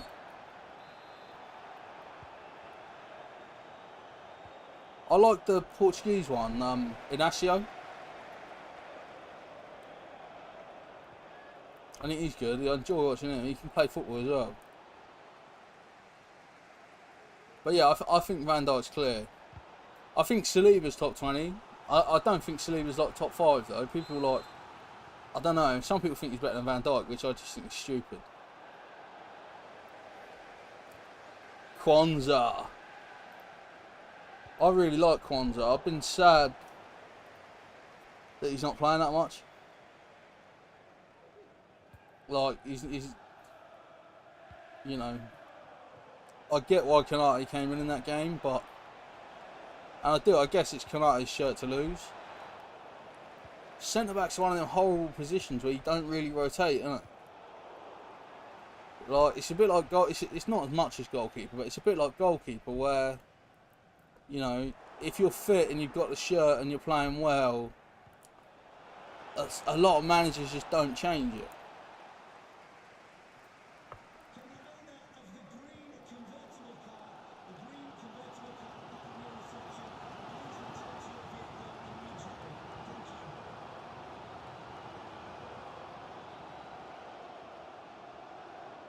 Oh, Marquinhos is probably quite high. PSG, Brazil. Oh, Eder Militao, yeah. Eder Militao's top 5. All time? Cool. Like, I think Maldini has to be there. Nesta has to be there. All time. Maldini and Nesta are elite. Like, Maldini obviously played left back as well. For me, Roberto Carlos is the best left back. Like, left back, I'd have Roberto Carlos over anyone. I think Sergio Ramos is probably up there. Definitely in my lifetime. Chiellini and Bonucci as well. Both ridiculous. Like, I'm not old enough to have seen a lot of people like Baresi, who a lot of people say is one of the best.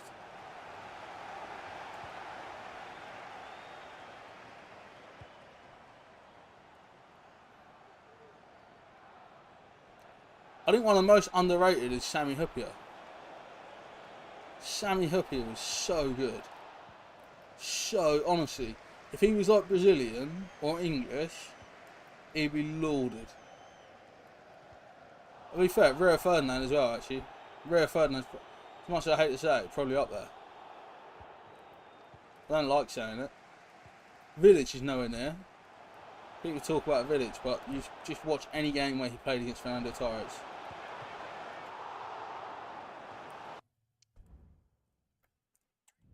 Woodgate. I tell you what, Woodgate was a baller. Like, he'd probably be top 20. No, I don't even know if he is, to be fair. The problem is he just was never fit, was he? Like, if he didn't get injured, he'd be in the conversation, I agree with you.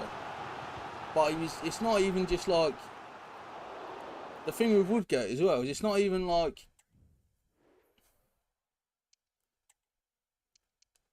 it's not even like Woodgate was injured sometimes. He was always injured, wasn't he?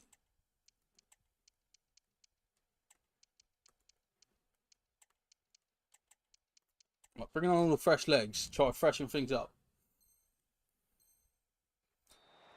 Chelsea all time.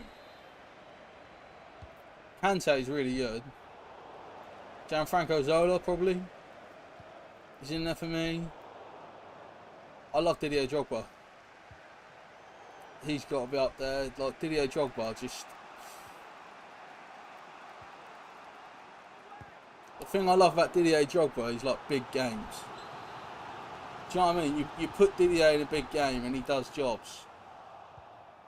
Like Hazard, Drogba, thing with Hazard is, like, he was world class, don't get me wrong, but I think he's overrated. Like people mention him in the same like breath as Salah and say he's better than Salah. He's not as good as Mo Salah. I don't. There's no world where I believe he's as good as Salah. I think you've got to put Frank Lampard in there, as much as I hate to say that as well, for like the best Chelsea. Damien Duff was well underrated. I before he went to Chelsea, I liked Damien Duff. Was he at Fulham before that? Or was he at Fulham after that?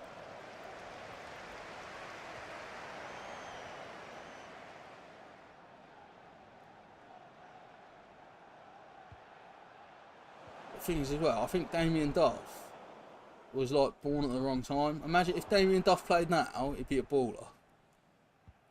He was like 20 years too early.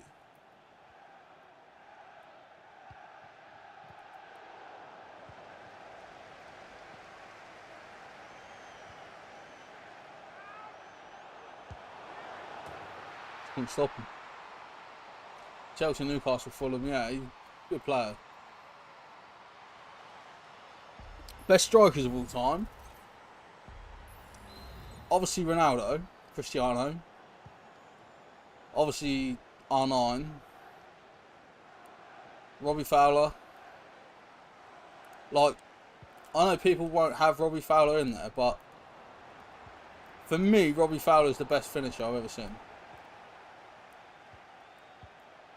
Like, undisputed, the like finishing.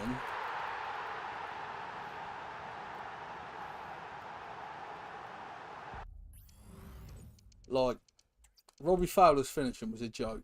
Like, an absolute joke.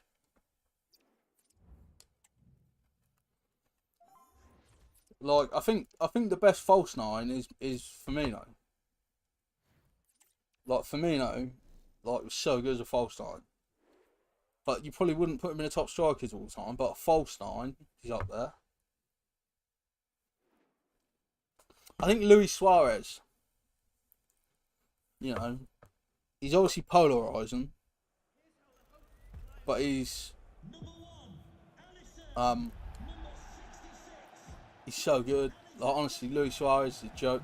He's the only player that outscored Ronaldo and Messi in the same season while they're both in La Liga. The only player that ever did it. Like I don't think there's like, because of his attitude, he's not regarded where he should be. Like, I think there was a season he scored 34 goals. He only played 31 games because of all his suspensions. So he was a joke. He was so good. Luis Suarez was a monster. Fernando Torres as well. Baller. I know he sort of didn't work out for him after he left Liverpool, but at Liverpool and Atletico, man was a joke.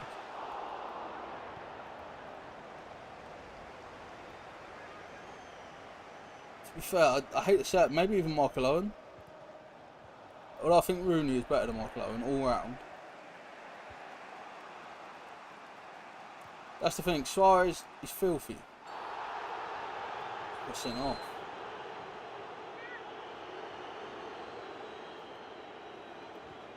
Like, Luis Suarez is a filthy person. Not even just a filthy footballer, like, some of the stuff he's obviously said, done, is just inexcusable. But if you're talking about ability, I think he might be the best player in the Premier League ever. Because his numbers were just so good. And they weren't like Haaland tap-ins, you know what I mean? Like, he's scoring from 40 yards and stuff. If you met Suarez, he'd bite you. I don't think he'd bite me. I think Suarez would like me. I think me and Suarez would have a cigar. I don't know if he even smokes cigars. I just imagine he's the sort of person that would smoke cigars as well. Probably doesn't smoke cigars right now because he's still playing. But once he stops playing, you know, me and Louis would sit down, cigar, bit of the old... Ronaldinho, yeah, like number 10 wise, Ronaldinho's the boy, isn't he?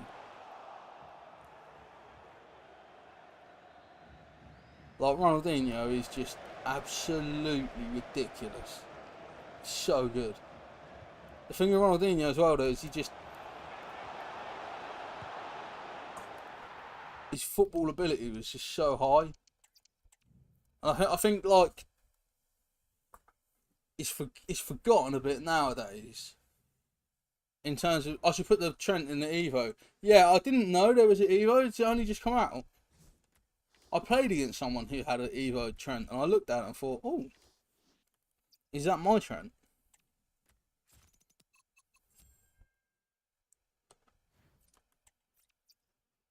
Ronaldinho didn't even try. No. He just would walk around smiling as well. Like, that was one of the things I love about Salah. You know, Salah just walked around smiling all the time. I just think there's something about footballers who enjoy himself.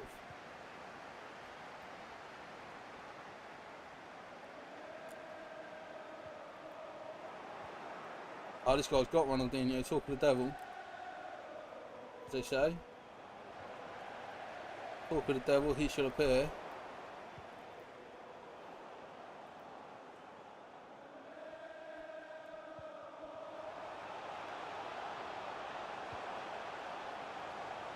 That's a no-look header from me, though. Teo Hernandez is the best left-back. Yeah, I couldn't argue with Teo. I think Andy Robertson's top 5. I think like left-back, there's a bit of a lack of left-backs in the world at the moment for me. I think full-back has become unfashionable. Like, no one wants to play full-back now. I don't know if anyone ever did.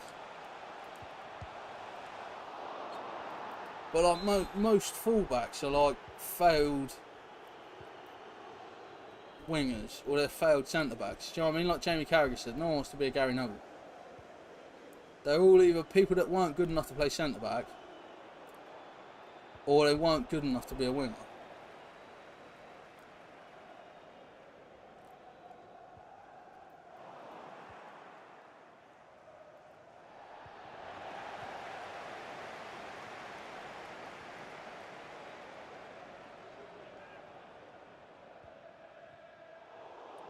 Trying to play through balls for Xabi Alonso to run on. It's not really the MO, is it? Luke Shaw's another one where, like, part of me wouldn't put him in there because of how injury prone he is. Like, he's so bad.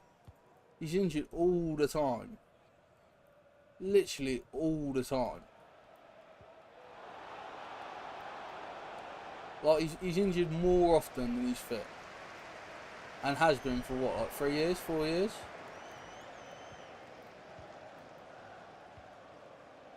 I think that's like, do you know what I mean? That puts me off a player. If they're injured all the time. He's quality. Like, when he's fit, he's decent. But I think it's hard to rank him in like the best when he's that injured.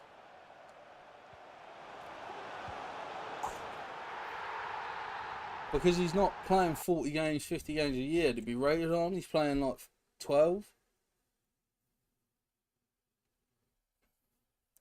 I'm trying to think what other left backs you could put in there. Leif Davis. Put Leif in there.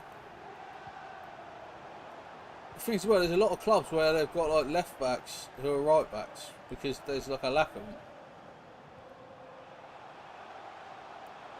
Like England playing Trippier out there. There's a lot of that goes on at the moment, isn't there? Oh yeah, Alphonso Davies is someone I didn't think of. He's quality. Alphonso Davies. I like David Alaba, but he always plays centre back now, doesn't he? I don't like him as much as centre back, I'll be honest.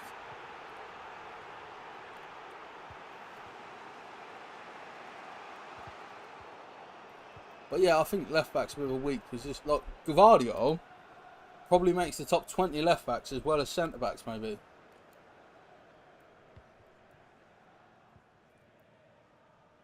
But yeah, I think left back is just a weak position in terms of football right now. Like I don't think it's easy to pick like the best left backs.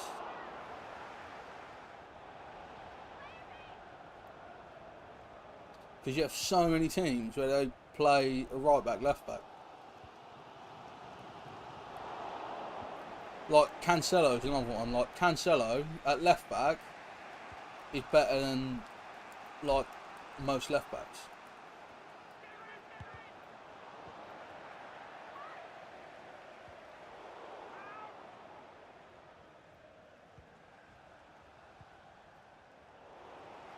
But yeah, the best left back of all time is Roberto Carlos. There's no debate about the best. And then the second best is probably Maldini. But I prefer Maldini centre back. I don't know if it's because I remember more of like noughties Maldini, where he's like 30s, than I do. Oh, is that a pen? It is, because he's not been sent off.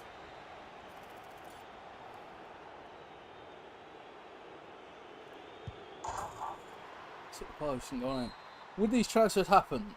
Rafinha to City? I don't think so. I don't think Rafinha makes City better. Don't get me wrong, City have got so much money they could do it if they wanted to, just for a laugh. But I don't think so. I think Barcelona are fairly happy with him. I know there's a lot of rumours about him leaving, but I think that's more born out of Barcelona's financial problems than... Ashley Cole's a hell of a shout, Martin. Ashley Cole is an absolute shout. I didn't even think of Ashley Cole, but yeah, he's one of the best, absolutely. Like for all time, he's definitely the Premier League's best left back, I'd say. Like I don't think there's been another left back in the Premier League as good, and also consistent as us. Like don't get me wrong, Ashley Cole wasn't like Roberto Carlos where you get these flashy world class goals and skills and stuff, but he was just so steady. So steady, weren't it? Like you never Pepe Reina free agent to Liverpool. Is that the shout?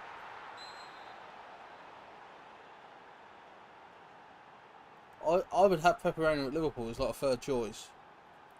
I think it makes sense. Like to work, especially like to work with the young players as well, like in a Scott Carson type role, you know. For me, Pepe Reina could do that.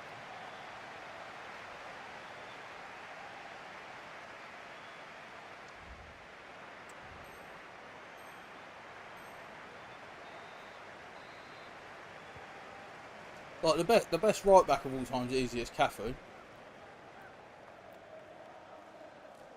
Like if you were going to say best right back, Newcastle will link with Rafinha as well. Yeah, I think Barcelona just are financially struggling, but I think they're happy with how he's played. Do you know what I mean? Like I don't think they're like, oh, we need to get rid of him because he's playing awful or anything like that. I think it's just a case of we need money. He's a saleable asset. Davies to Madrid, I could see. Honestly, anyone to Madrid, I wouldn't rule out. There's not a player in football today like who's good who I'd rule out going to Real Madrid at some point, because they're such a powerhouse. And also players want to win the Champions League, and like if you're at Real Madrid you might win the Champions League. Like any season. And I think that's one of the draws that Liverpool have for players. Like, you always feel like Liverpool got a chance of winning the Champions League, and you always feel Real Madrid have. AC Milan used to be like that, didn't they? I don't think like they are now, anywhere near as much. But you always feel like Liverpool and Real Madrid have got a chance in the Champions League. And I think Bayern Munich's another one where like they're always winning the league most seasons. Ramsdale to Chelsea, I would say no. Like But I do think it's like, I think it's unlikely but possible, is what I would say. Like, I think he obviously wants to leave Arsenal because Arteta doesn't think he's better than Raya. I still disagree. I think I would, if you told me I could have one of them, I'd have Ramsdale. Personally, I like the thing I like about Ramsdale, and people, the thing I like about him is the thing that a lot of people don't like about him, which is like his attitude and celebrating saves and all that sort of stuff. Like, I like that. N'Golo back to Chelsea, I don't think he would on a permanent. Because of the Saudi season doesn't line up with the Premier League, I wouldn't be too shocked to see him do like a loan for like 3 months or something when their season's not happening and the Premier League is. But I couldn't see him going back to Chelsea permanent. The thing as well, it's amazing at the World Cup how much he still got it, wasn't it? Not the World Cup, sorry, the Euros. Like, you watch N'Golo at the Euros and he looks like he still play at the top level, doesn't he? I think N'Golo to Newcastle would be more likely.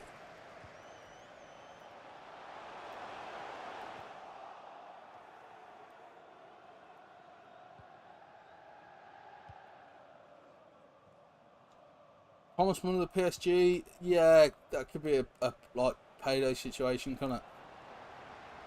I wouldn't be surprised if you see Thomas Muller the Saudi though.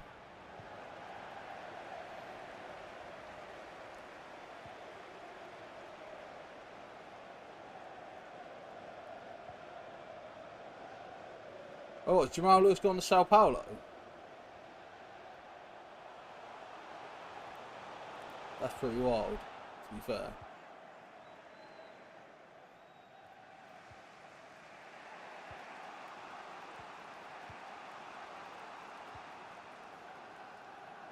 On season, that's well weird.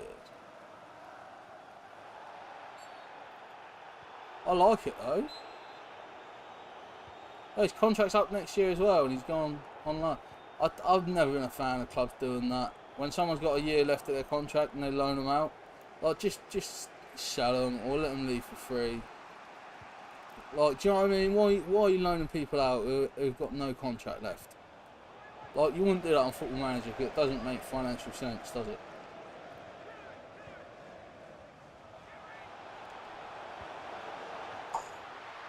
Like, try to sell, no one wants him. Just let him leave for nothing though.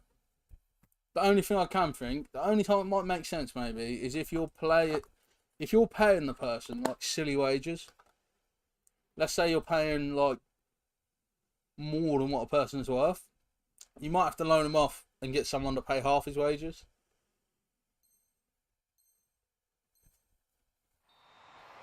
So I wonder if maybe that is the situation with Lewis, is they're willing to pay 20% of his wages and it's the best offer you've had, so it's like we might as well cut that off the wage bill.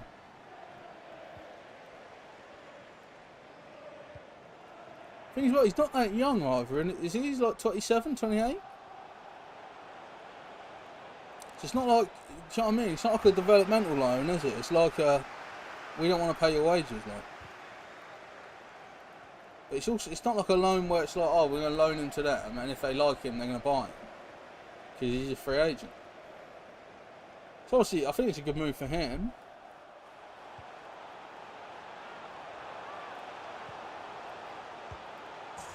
There we go.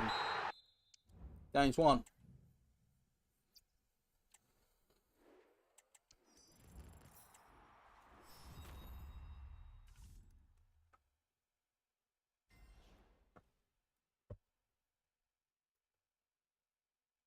Mike has to give rubbish players long contracts, can't shift them. Yeah.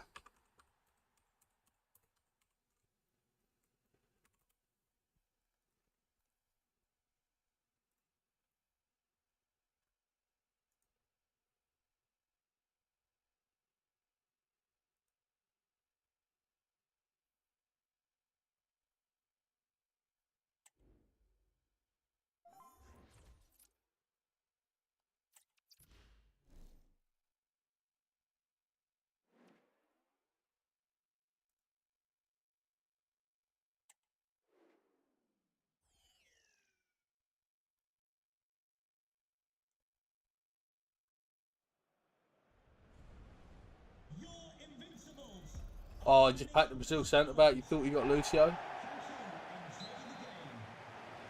I haven't found that Lucio that bad to play against. I've seen people moaning about him. I think the thing is, at this point, everyone's so good that good players aren't necessarily as noticeable.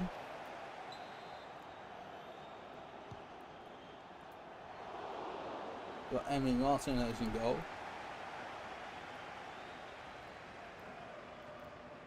I can't believe that ball's got there.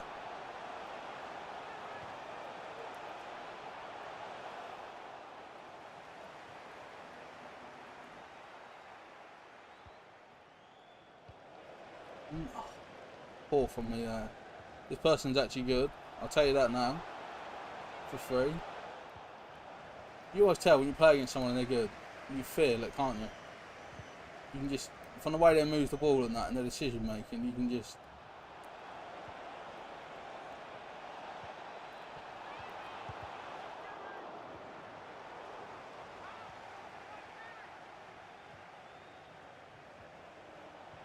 Trying to get round him, Kenny couldn't. They keep getting me 2v2 at the back.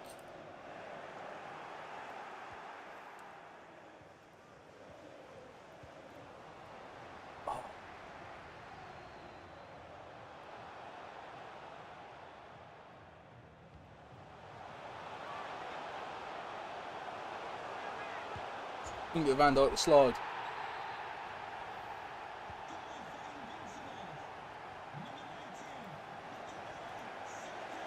Yeah, I like the design for the cars next year.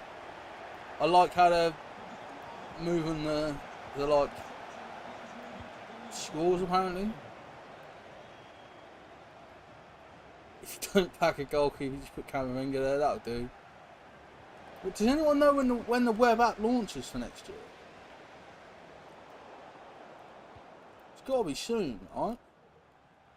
I feel like because the Ultimate Edition you get a week early now, it feels like it's later, but it's not really much later.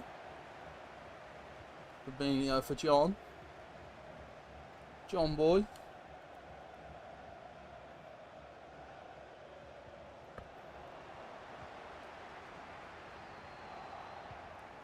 Reece has just lost in the air against Roberto Carlos. And EA tries to say this seems realistic.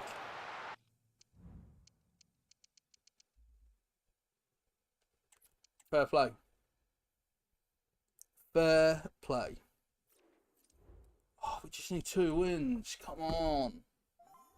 I just want to nick 2 wins and then give the wins away so we can get to the next rewards. Is that too much to ask?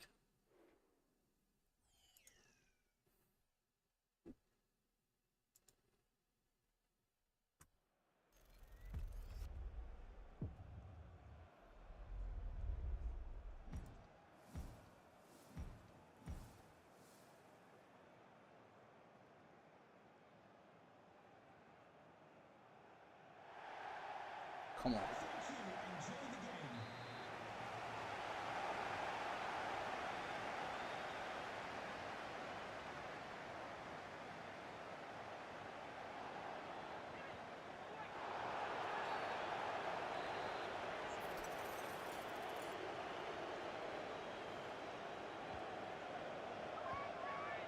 They left Firmino unmarked.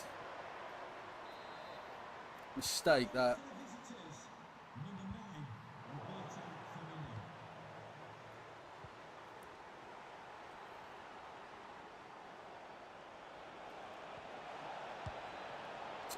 Can't believe we didn't score there.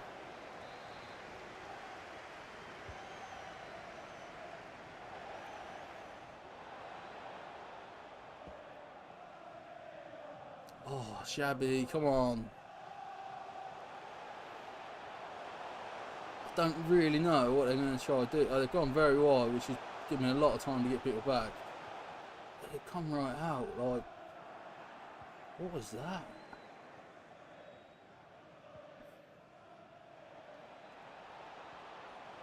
Trent passed his doggy.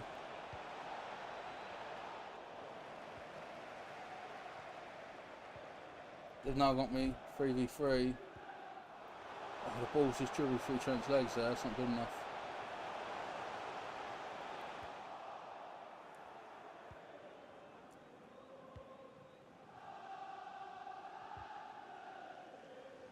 Oh, the foul, surely.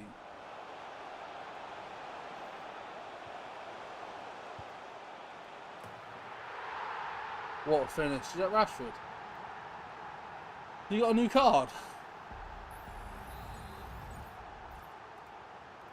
Also, remember to smash the like button, everybody. If you haven't already, it'll bring you good luck and good karma and also happiness. And if it doesn't, it'll make me happy, so that's, you know, that's something, right?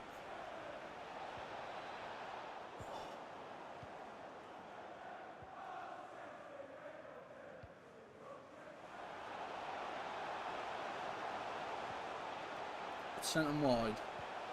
Oh, Van Dijk's got to get across.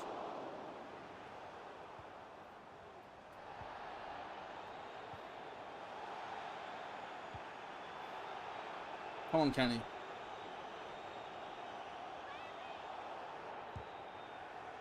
I just delayed that little bit too much there. Swing it in, have a go. That's Kenny again. Like, so short.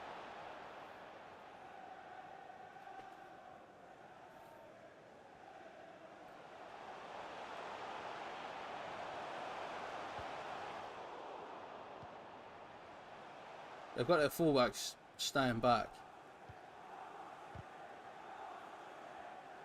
which some people think is like a sign of a good player. I don't think it is. It's boring.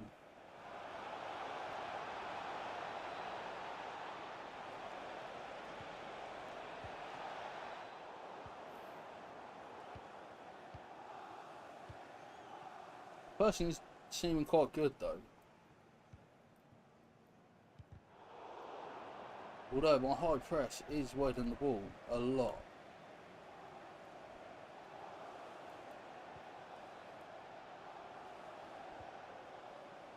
I tell you, it just feels like they keep winning the ball back. Like, way too easy. Just trying to make it hard for them to get up the line. There we go. Dalglish, come on, Matt, run.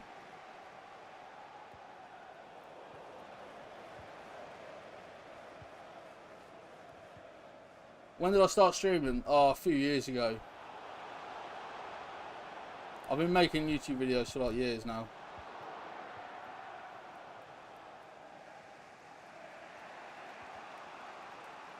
No. We normally stream every Sunday night. Normally starts about 8. It's not fixed every week or whatever. It's not always fixed to be 8. Like, if Liverpool are playing late on a Sunday, it sometimes gets pushed back.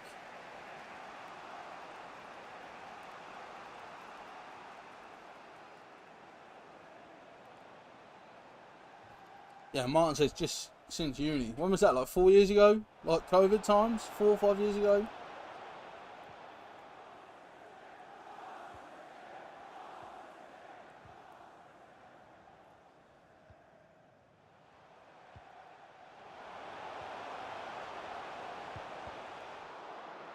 Someone has to win that header.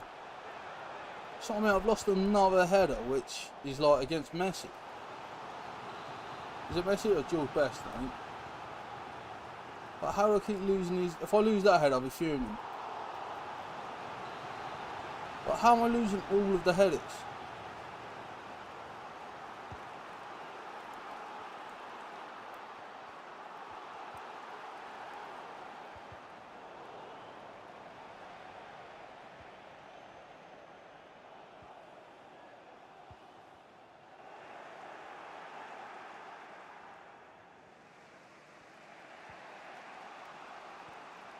God. Yeah, like 2019, so like nearly 5 years.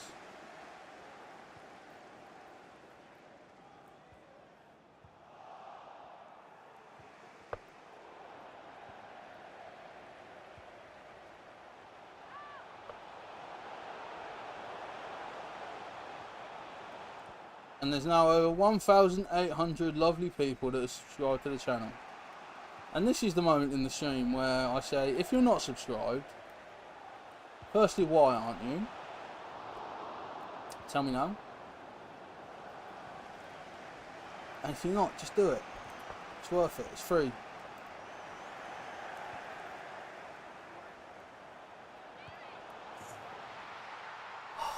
This person's good, but I can beat them.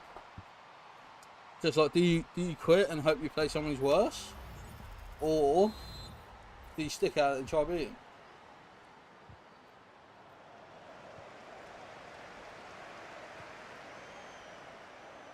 I think to beat him, I'll need to go to a more direct system. Get my players up the pitch a bit.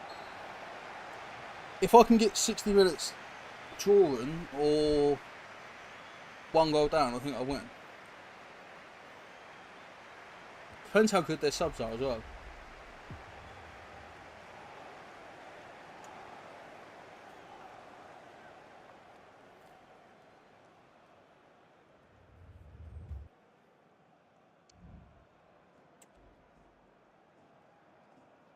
We can do it though.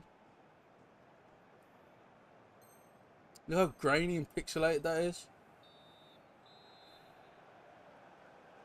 It's less pixelated there. I don't know if it's because it's smaller or if it's a different image or if it just rendered wrong that time.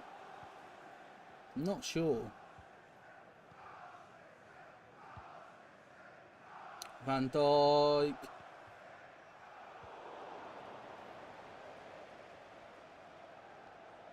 This is what you've got to do now.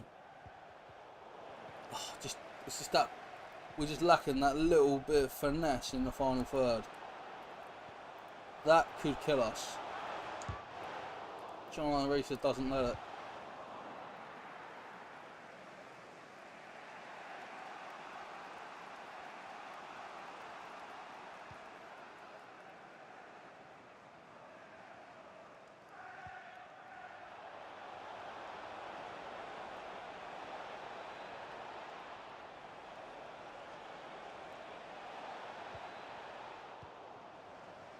It stopped it as it got there, didn't they?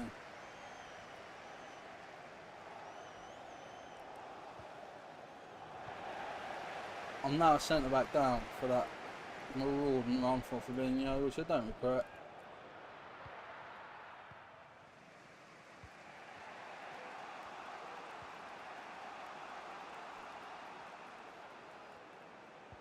Oh, just that pass, they stop it every time.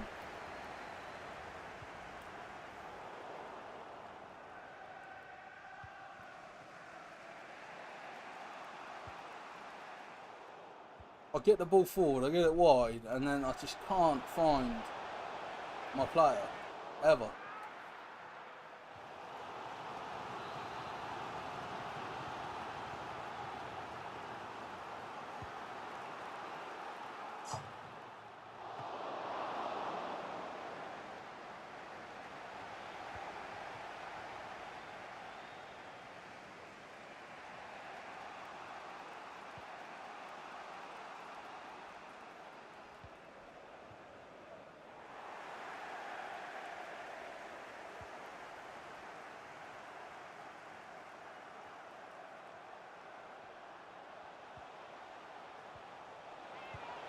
Fair play. They did well. I couldn't, do you know what I mean? I can't be too mad about that. I'm not happy we lost, of course I'm not. But I didn't lose in a way that I'm like ashamed of it or anything like that. I need 2 wins out of 7. We know we can do it. That's the worst thing. I know I can do it if I carry on playing, but I'm so tired. So it's like, do I just keep pushing on? Or do I quit? Quitters never win. That's the saying, isn't it?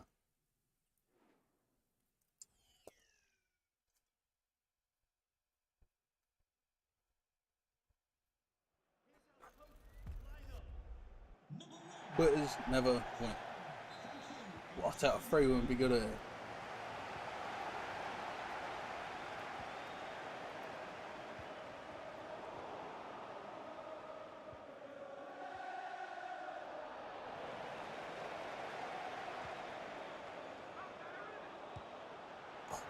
Come on.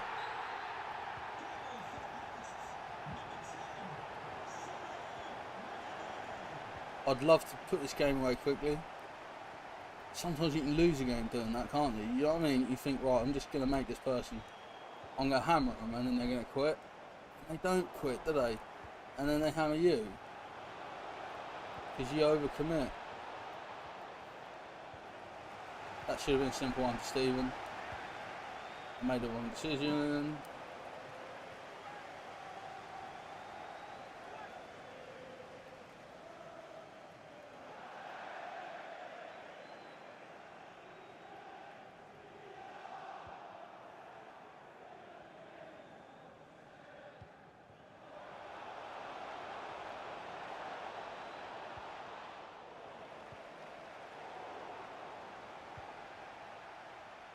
That was risky. That wasn't. Oh, I couldn't quite get a touch through Kenny. The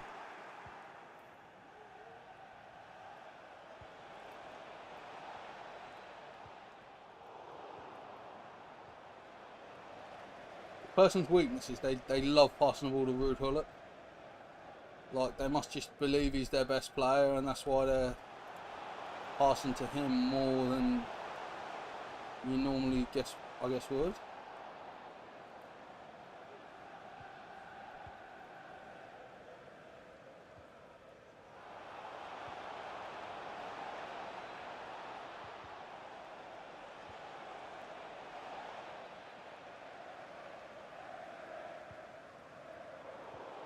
I've got to just keep the ball a little bit better. No. I'll tell you what, I've been lucky there.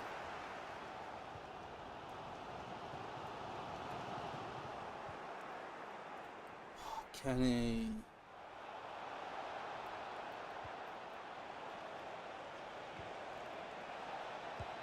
No.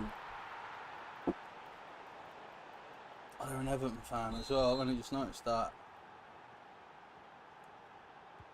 They've got Pele. Why are they like obsessed with passing the Gullit?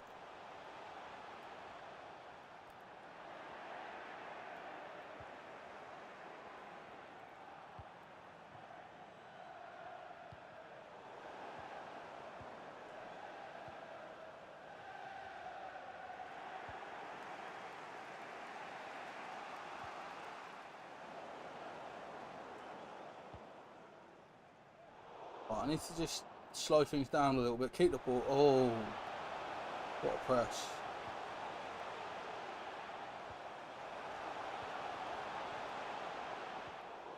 That is a foul.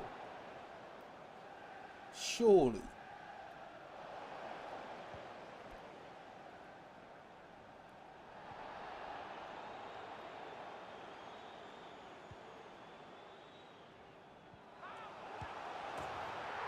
Big press, big goal. Big goal from Bobby Firmino. He tried to play through my press, and I feel like I can get him on the press like there nearly again. Like, they move the ball quick, but not necessarily in the right places. They've had chances though as well. I've got to say that. They have had ample chances.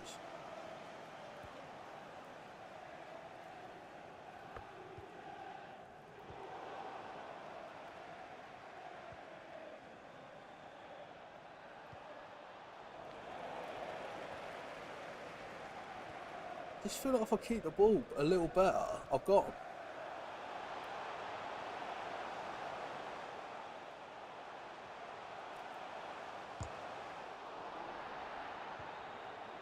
I'm watching the Vince documentary that hits Netflix. I will do. Do you know when it comes out? Is it soon? It's like, I've seen the trailer, but I don't actually know when it... Oh. Don't actually know when it comes out.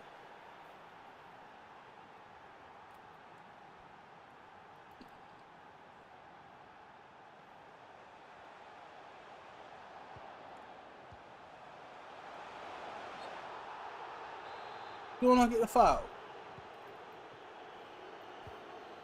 I tried to pass it to someone who's offside. They fouled me as I passed, which is, you know, before the person's offside, technically. Oh, it's just poor that.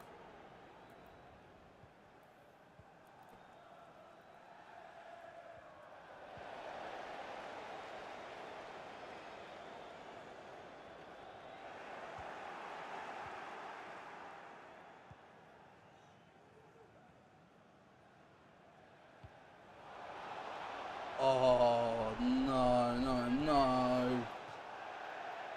September 25th, yeah, I'll probably watch it, like, maybe not the day it comes out, but definitely fairly soon after it comes out. Do you know what I mean? It'll be interesting as well, because it's not WWE produced, is it? It's like an external media company. Which will be interesting, but also it'll be interesting because Netflix obviously has just done the WWE deal, right? So, like, they're not going to upset WWE, are they? Do you know what I mean? Like, it'd be better if it was Amazon Prime making it when Raw's about to go on Netflix. Like, I don't know how hard hitting it's going to be. Yeah, Benoit's on it. Yeah, that's... Like, I think they're going to ask him the hard questions about Benoit. Like, hopefully asking him about, like, Eddie Guerrero being given steroids by the company. Which I think they got found innocent of, actually, to be fair. But that was the word, wasn't it?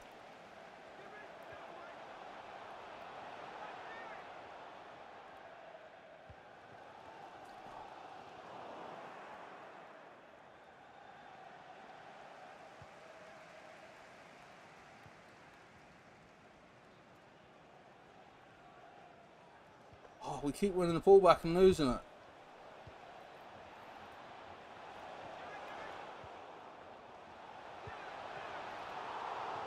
Yeah, Montreal Screwjob, Warrior, Macho Man. I hope they actually, like, are questioning him about it. Do you know what I mean? Behind. For the first time in the game.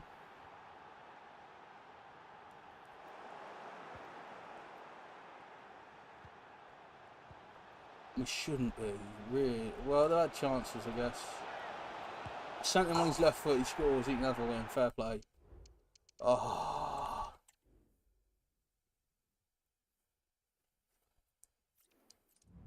It's 1:45 in the UK now, if anyone's watching anywhere else and he's like wondering why I'm so tired. That's why.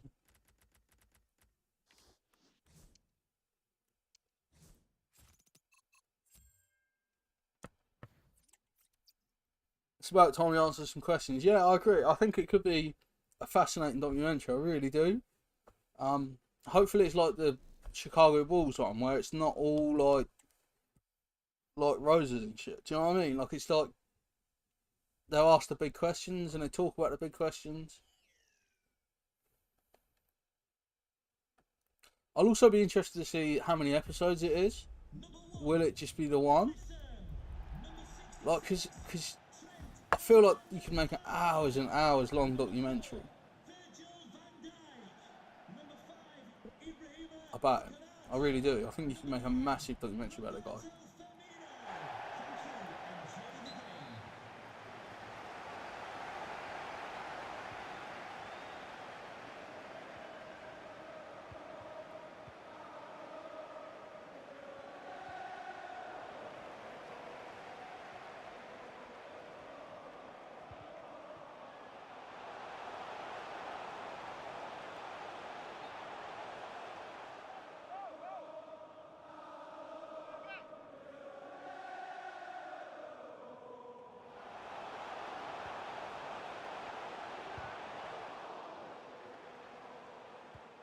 Oh,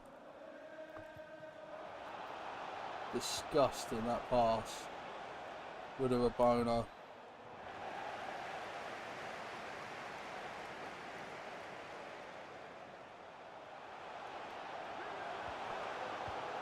Kenny scores 1-0. Let's go.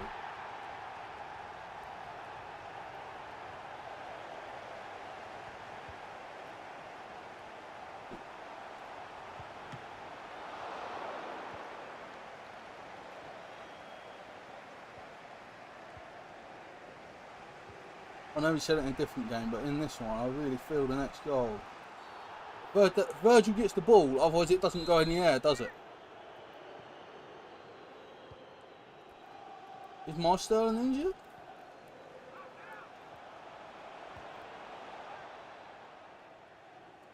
Will he be able to run it off? No.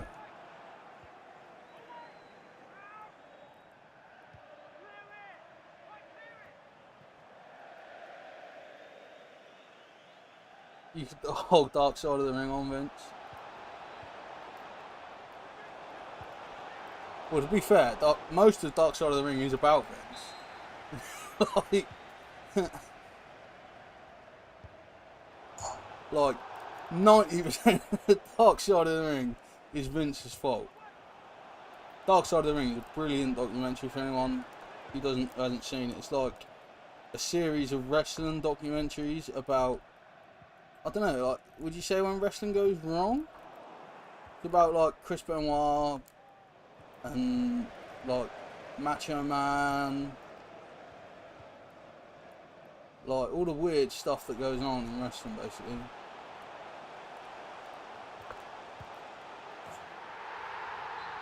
Quit. Please. I want to go to bed.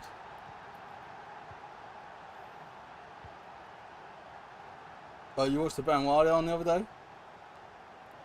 I've not seen it for a couple of years, to be honest. I haven't seen them all. I've seen the Benoit one. I think I've watched maybe the first 2 series. Oh, is there one about the Montreal Screwjob? Am I remembering that right?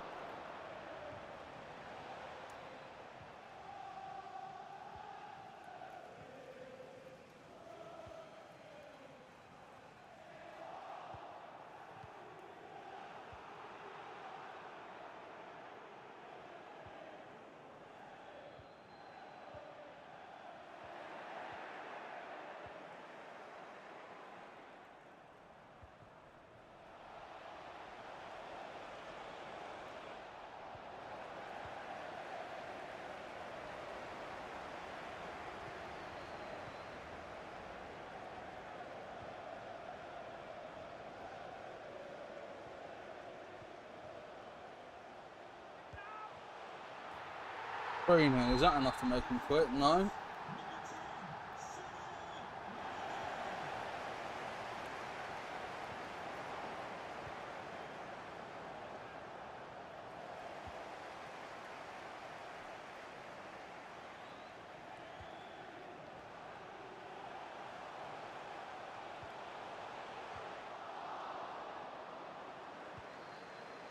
Benoit's a great wrestler. Fucked up mind, yeah. Just, you know, like, just got so many concussions, I think it ruined his head. Also, like, drugs and shit, you know what I mean? Come on, quit! Surely, you're 4-0 down. Quit!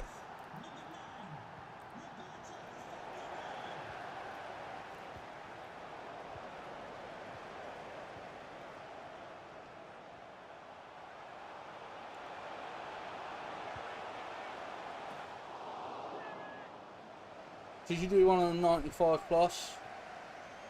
Yeah, well, it depends, like...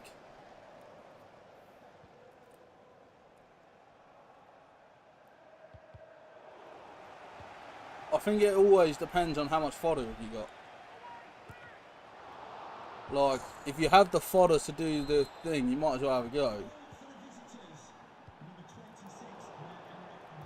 I've given the ball there, I've got to concentrate a little bit on what I'm playing. You can possibly get a 99, yeah, it's worth it, isn't it? Like, if you get a 99, you'd be buzzing, wouldn't you?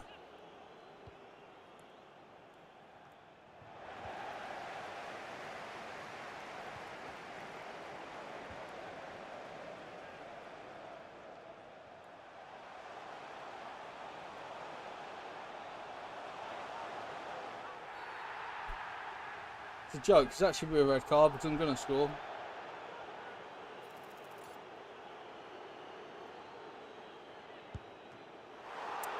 I thought he was playing games. Will you get Salah? Probably not.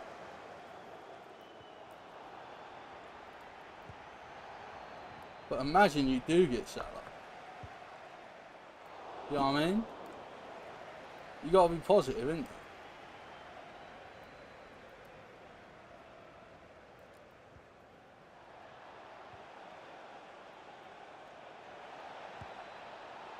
Oh.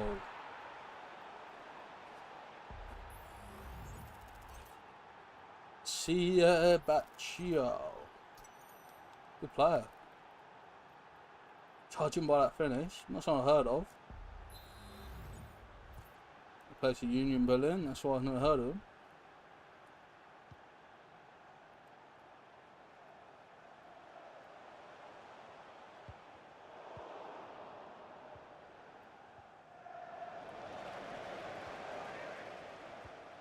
Oh, I should score. You probably get Neymar because you have him. Probably. I still swear the packs are not randomly weighted. Klopp's teams. We've got to win this. If we win this, we only one more win, and then we can go to bed. We're going to go past midnight, but I'm so tired. Thank you all for sticking with me as well. Really appreciate that you guys are still watching this late at night if you're in the UK. If you're in Australia, good morning. Let us know who you get.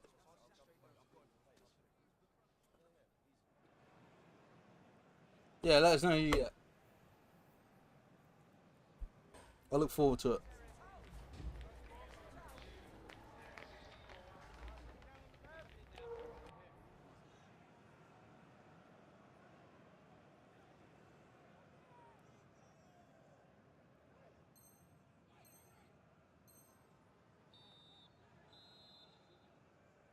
How many do you have to do? Is it 2 squads?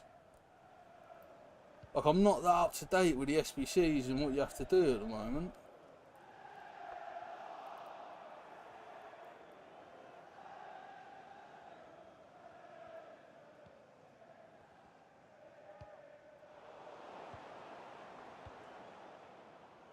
Were they trying to make you think they're not playing?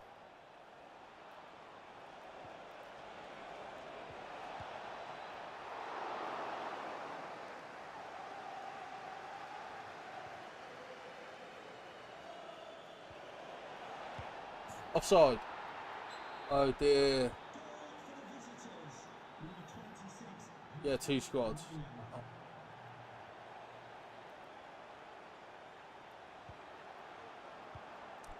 How are we not, like... How's this game not done?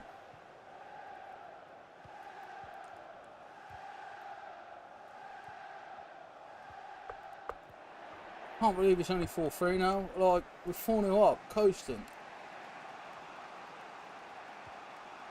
Fair play to him as well. I was like, quit, but battling their way back into this.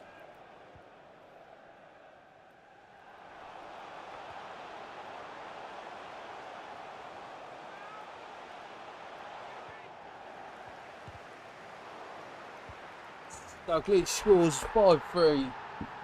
Surely we'll win this.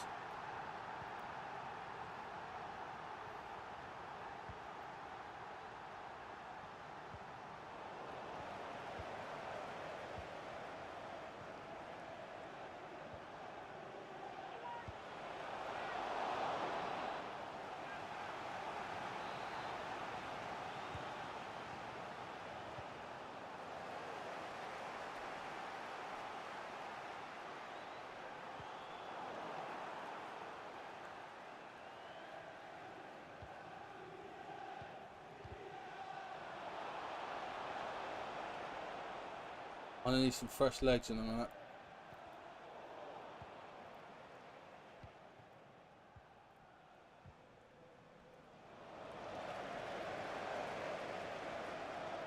Oh, I wanted to pass that to Sterling. Can Stephen finish the game? He can.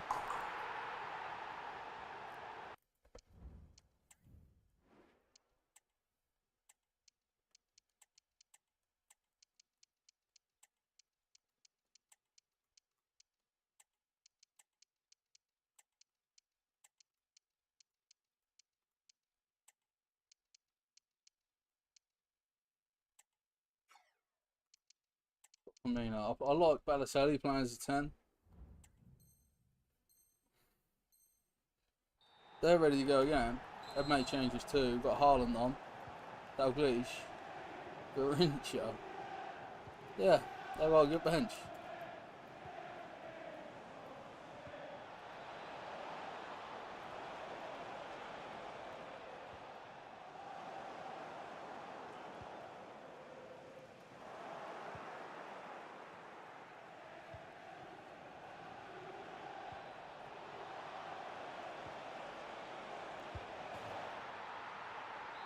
Can't believe Canardi's not cleared that.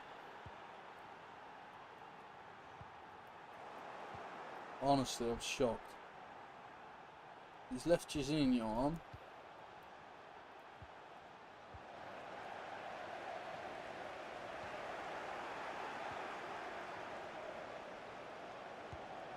What a save.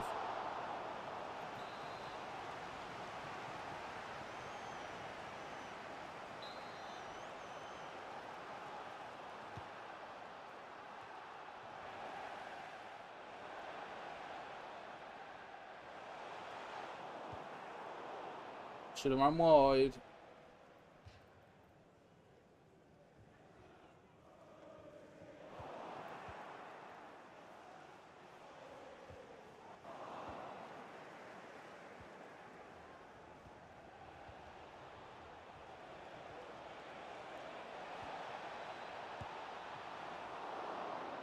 Let's take the ball.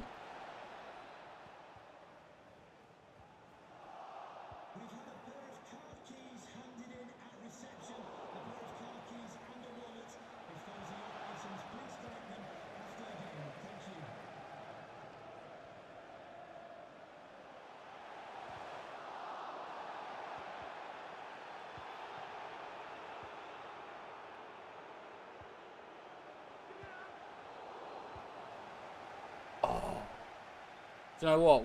We should be winning this by more, really. The goals have come from a couple of mistakes at the back.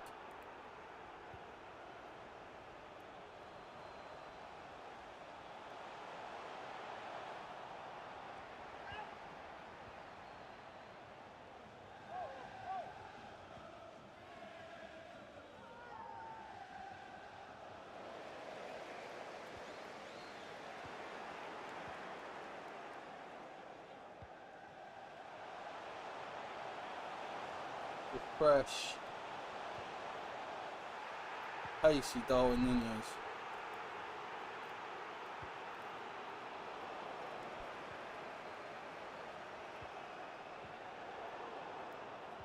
I meant to pass it to someone else and then the other striker, but EA's like, oh, you are passing to him. Risa wins it back. Things they are leaving massive holes at the back now, and I'm not exploiting them at all. Oh, the clearance. Take a bow, Peter Crouch, come on.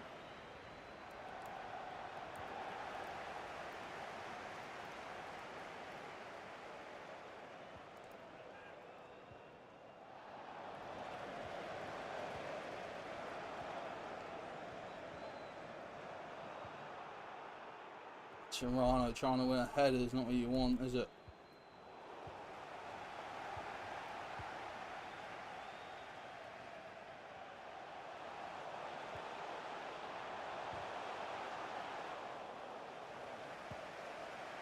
Right, we won this though. I feel like it's close enough to the end that I could say it. One win. Come on. Let's win the next one, give the wins away, get the rewards out and go to bed. I'm tired. 6 points needed from 5.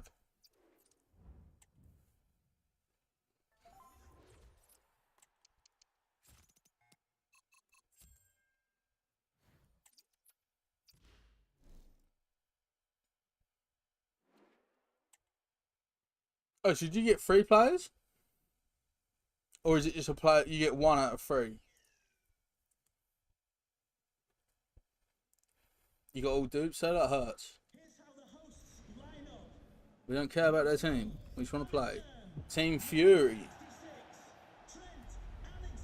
Might be playing John here. Can't let John win. Team isn't scary, but that Sorlov is disgusting. Honestly, that Sorlov is just a monster. Part of me wants to put Peter Crouch at centre back, deal with him.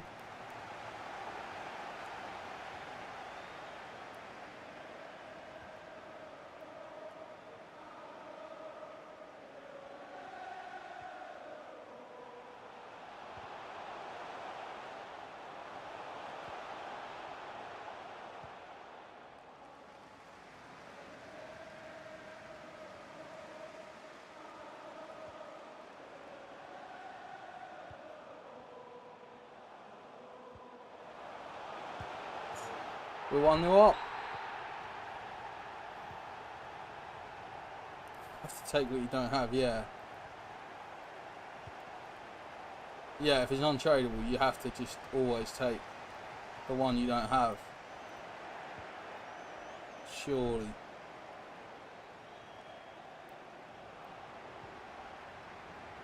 Unless there's like another SBC which you're doing like right now.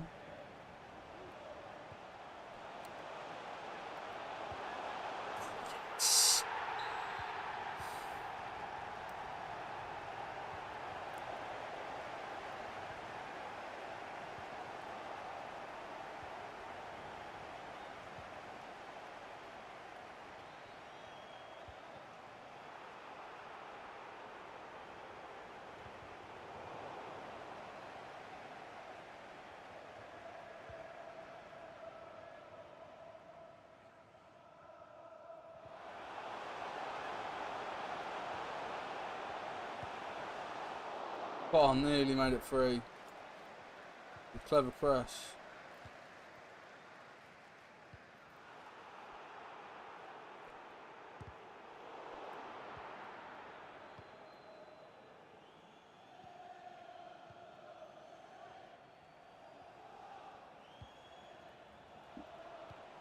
Wonder if there's someone that goes wide. Oh, I'll tell you what a shot.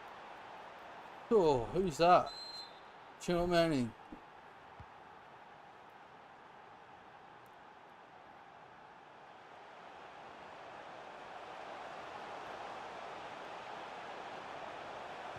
There's a lot of good Real Madrid players on FIFA, isn't there?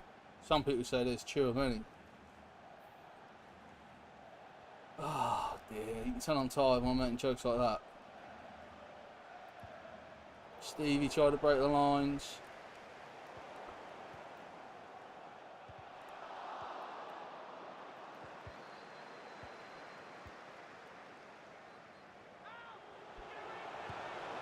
Firmino puts us back in the comfortable 2-goal lead. But I think this is someone that needs a win and they're going to go for it. Do you know what I mean? It feels like that last game. I don't think they're just going to quit even if they're like 3 down. Oh, we can't get there. Step up. That ball was so good.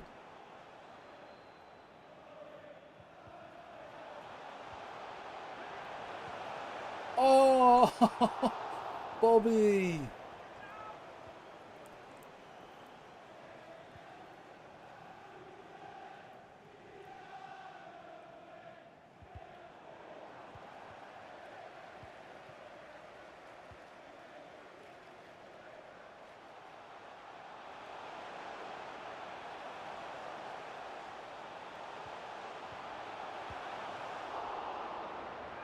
I'll have the corner. Oh, Sterling.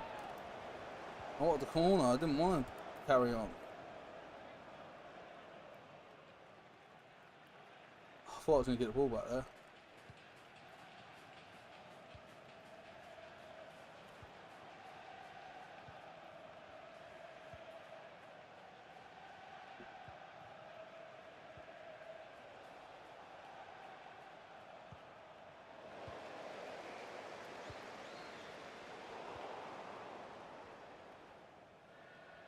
They seem to be quite attacking, obviously trying to chase the game. So I'm trying to keep my line high. Make the pitch nice and small. Make it hard for them to play out.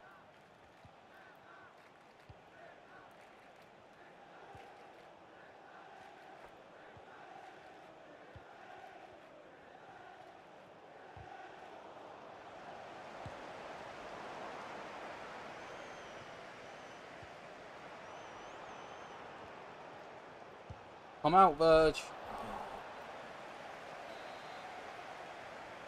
I don't like the idea of corners when they've got sort of. Like, you can see it's what they want to do.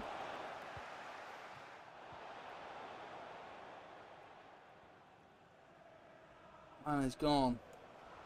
Alba's never getting near him.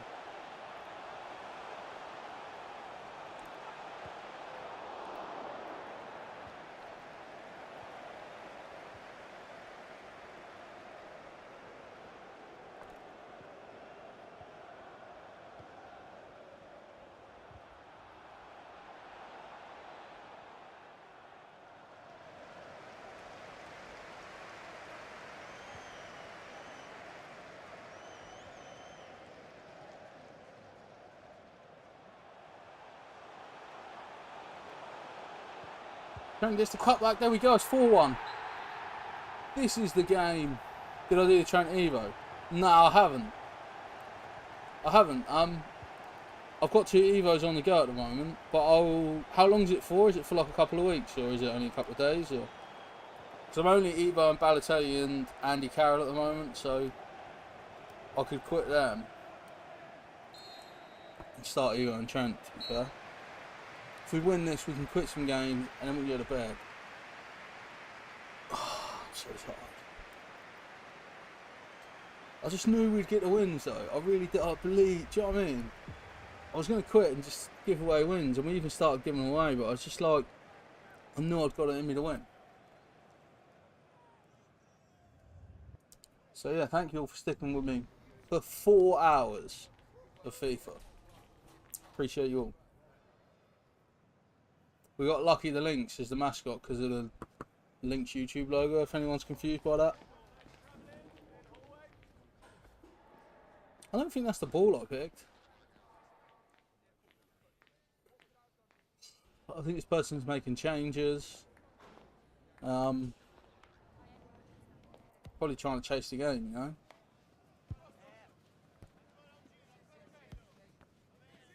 Got Valverde and Garnacho on that bench.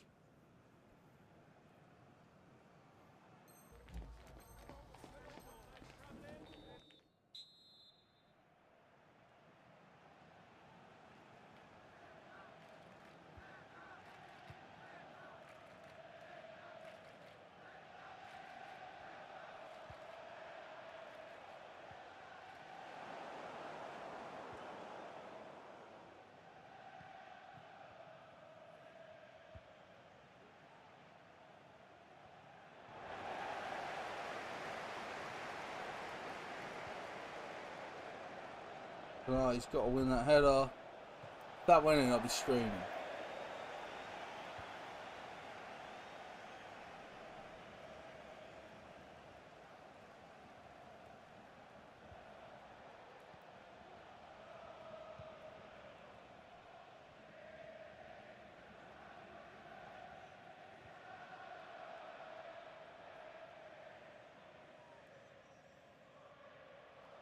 Surely that's a foul though.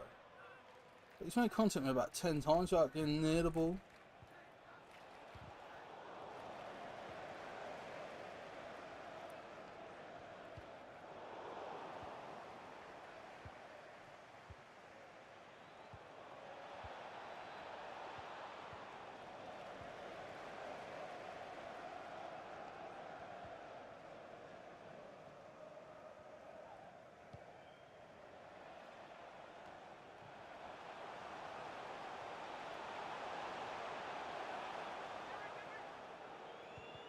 No!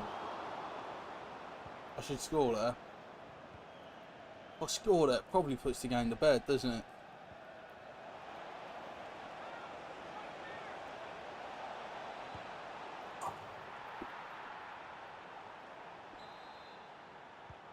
fuming with myself at that.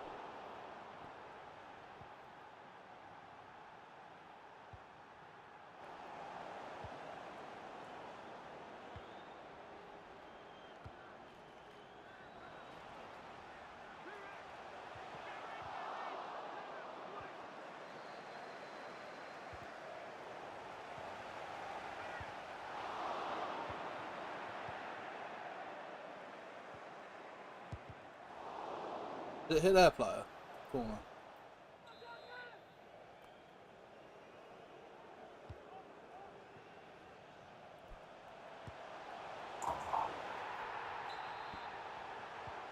It's a great goal from Mane.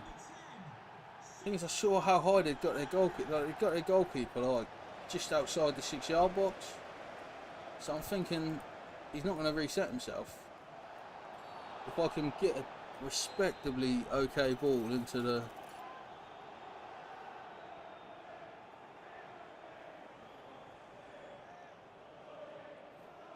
Don't think I've hit it hard enough.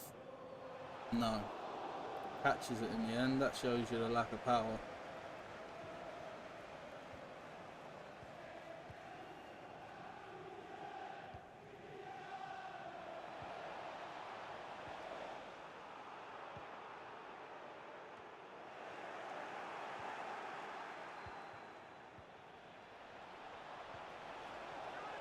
Ethan, how are you, bro?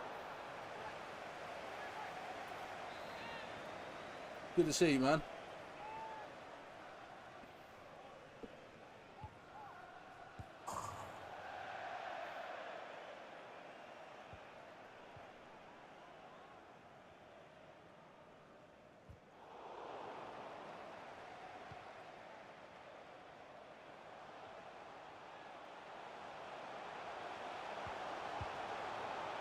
Great save from Schmeichel. Good, yeah, I'm good, man. I'm very tired because I accidentally played Rivals for about half the stream. No one noticed. So we're still playing.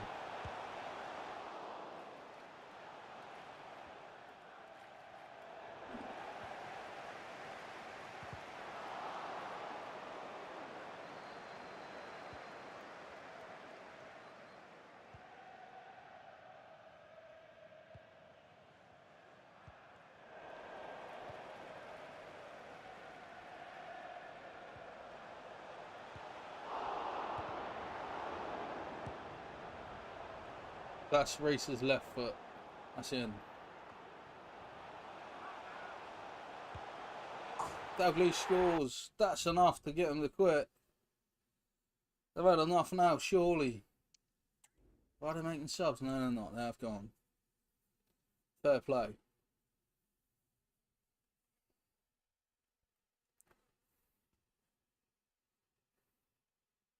That Dalglish is so good. Honestly, he's incredible. How was my holiday? Oh, my holiday is amazing, bro. I still haven't started editing all the vlogs yet. There's so much footage to get through. But yeah, I can't wait to get the vlogs edited and get, you know, we'll get some wins away now and then we'll open up all the rewards. But yeah, Disney's amazing. I can't wait to get the content out so you guys can all kind of like experience it and see it as well. Be awesome.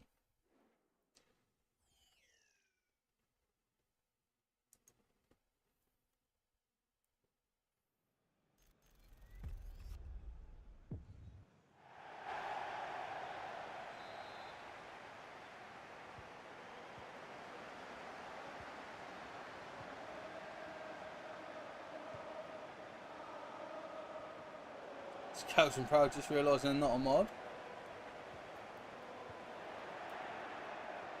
Was it Ethan's badge that made you realise?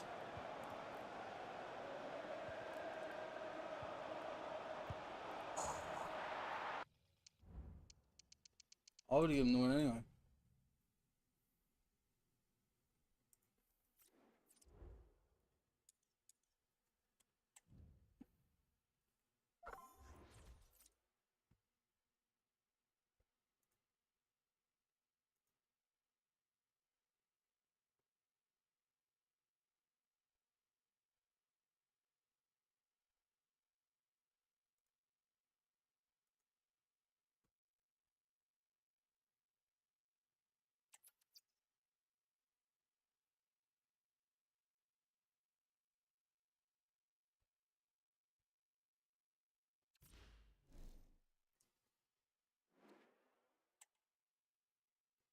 think Ethan got one of the gifted memberships tonight as well before the stream, during the stream.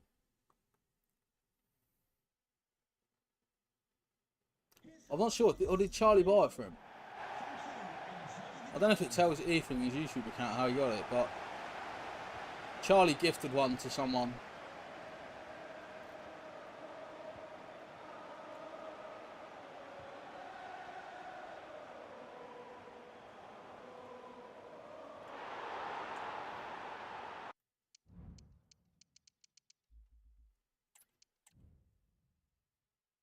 You're welcome, bro. Like I say, I don't get to choose who they go to, but it's cool you got one because obviously Ethan's been a member a bunch of times as well. So it's cool that you got a free one for once. But I do appreciate all our paying members as well, so thank you all. It really helps the channel. Sky and Proud says, gifted members class, thank you.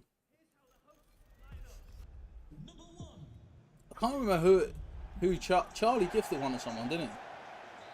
I don't remember who he gifted it to. You've earned it. You've earned it. You earned it.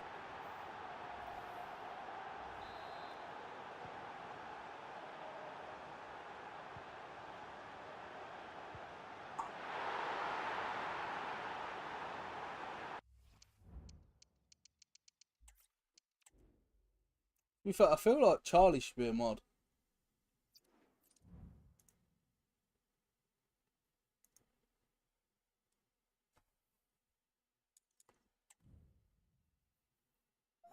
When you gift it, yeah, it gives it to 10 random people. I have no control. I think, can you gift it to someone else though? Not sure.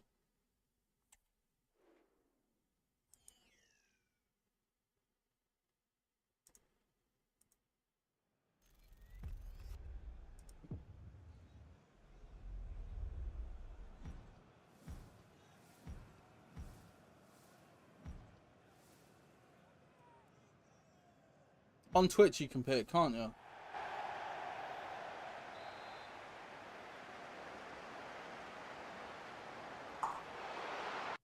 Smashing champs here, yeah. 6 wins is what I always aim for. Like, I'm happy with the rewards from 6 wins. Like, the thing is, obviously, when you're streaming, you know, and you know this yourself, you can't play at quite the same level because you're thinking about the chat. You know what I mean? You're replying to messages. You're watching your numbers. You're watching your chat to make sure there's no like ridiculous messages coming in. Okay, we got a few rewards to claim. So we'll claim all these and we'll open up all the packs. Hopefully we get something good for once. Like that 99 Mo Salah would be just beautiful.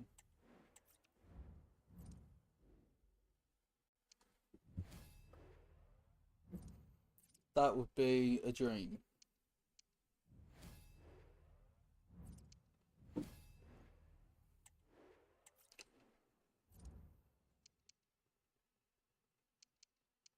You've only played 5, yeah, that's what I mean. Like, if I wasn't streaming, I probably would have, like, well, I don't know if I'd even be playing, like, EAFC still, with a new one coming out. Like, I used to always have, like, a little break from it before, because when the new one comes out, I'm going to play it all the time. So, yeah, I normally have a break. But,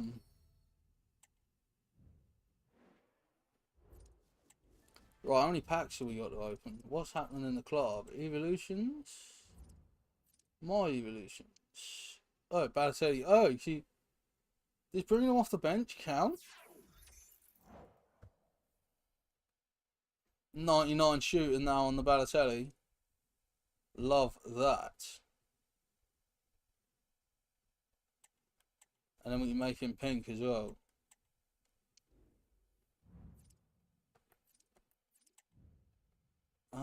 What's the available one? So where's the Trent one?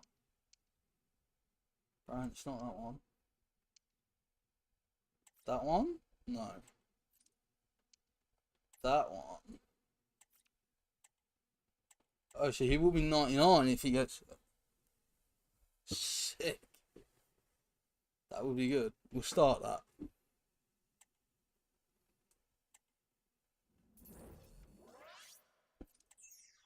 How long's it on for? When does it expire? Does it normally tell you? Oh, it doesn't tell me.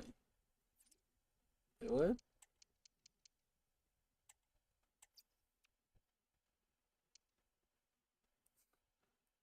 Make Van Dijk a striker.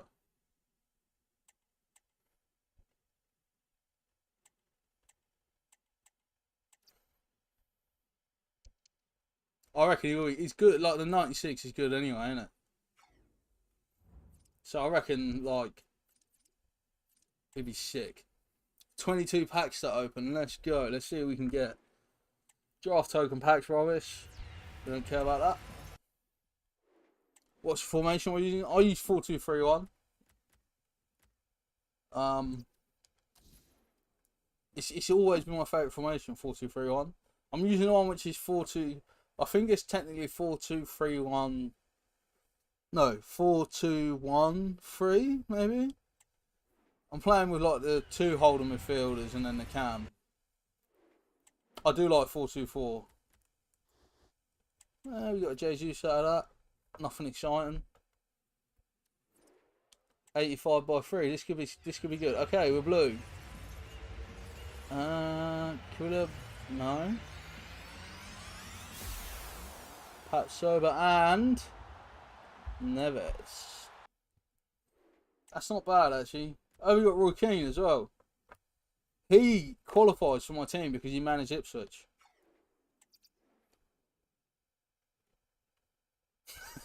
Trying to accommodate the players. You got 99 Pelés on the bench. That's what it's like at this point, isn't it? It's pink, it's French though, so that's not good. Who's that? Julie and what is it, Danjuma? Who wants Danjuma, man? Who wants Danjuma? Probably Everton fans. 80. This is rubbish.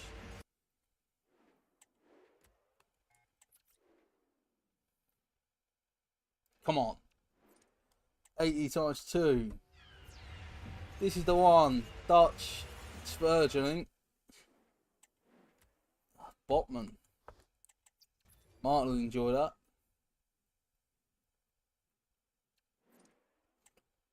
$81/2. Come on.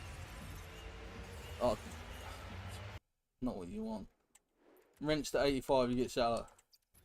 I'll rinse it on the web app tomorrow probably. When I'm watching TV, I'll just sit there and grind it out. Jamaica, they have a bobsleigh team. No, people say no, you can't believe. I love that film. One of the best films ever, Cool Runnings.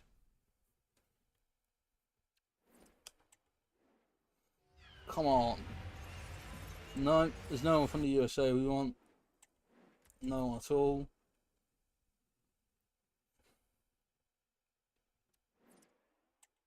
There's a lot of packs, isn't there?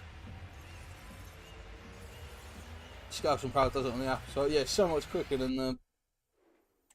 It's weird because you don't have like the same like auto build features on the games. You do the app, it's stupid. Martin loves Cool Runnings as well. Sick film. Australian right back's not anything we care about. Come on. Give me something, eh?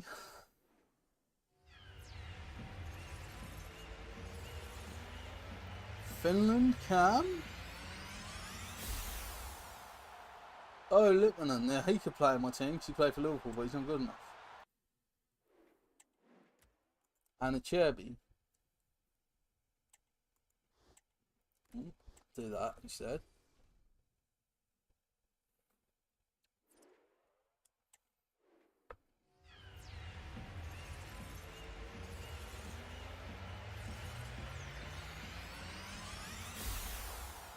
Who's that? Minder.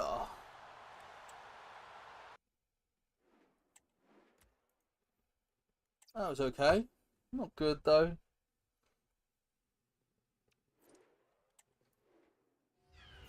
Two 83s. No. This could be Verge. No, it's Botman again. Look, if we're at a point where I'm throwing 83s away that aren't dupes, because I just don't care. 84s. Oh, it's Bazunu. Is it Bazunu? Is that your name? Bunu? Bunu. And Julian Brandt. Oh, we need to finish this, don't go to sleep. 83 by 10. This is where it could get exciting.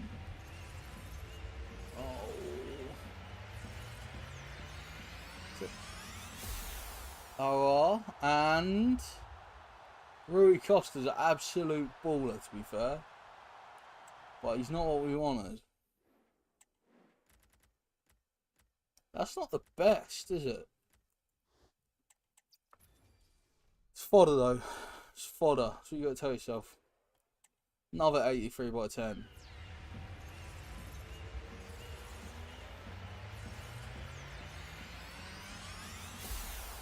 Munoz. And someone better than Munoz. Oh, it's Lars Ricken.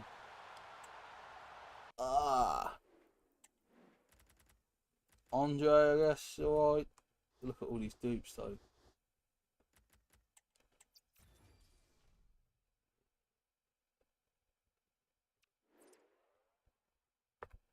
Been a good stream. Thank you, man. Yeah, if you bump into me at Anfield, say hi. Here we go. Spain is pain. That's what they all say. Lola. And no, it's just Lola. It's just Lola. Sorry, Lola. Don't mean to be disrespectful. We've got Chris Smalling though. Big Chris Smalling. And Munoz, who's a dupe somehow. Oh, I didn't mean to do that. I need to start the other end, don't I? I don't like throwing Roberto Firmino away, it feels wrong. Come on. Okay, Ultimate Team Champions. Team of the season guaranteed. English, right? Trent? Oh, it's Tavernier. Good player. Oh, it's Team of the Season Plus. So they're red instead, which is nice. Come on.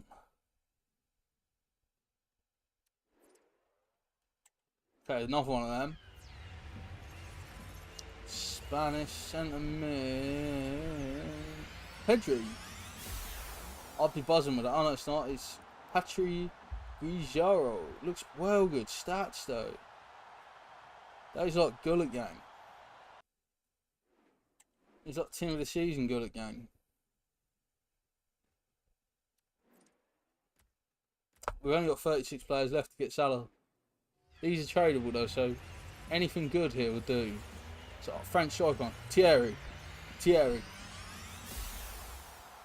was trying to get a.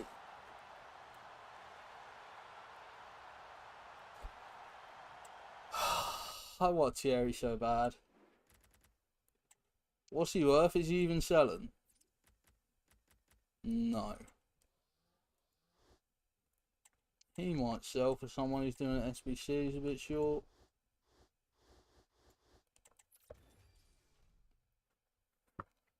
This is like the last chance. Come on. Is it just golds? Snabry.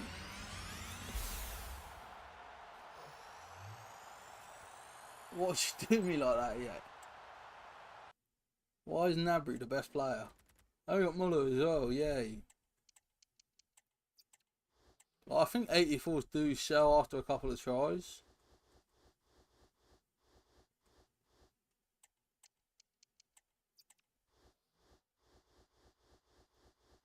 Oh. So you sold all those.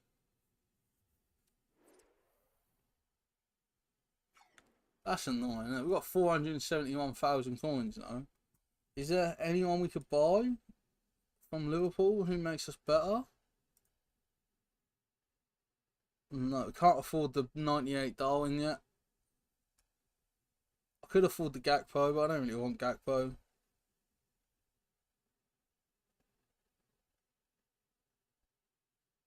I've been thinking about the 95 Torres just for the bench.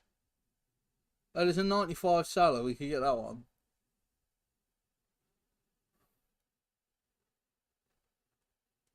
We could get the 95 Salah. Can that be evoed at the moment? I can't see.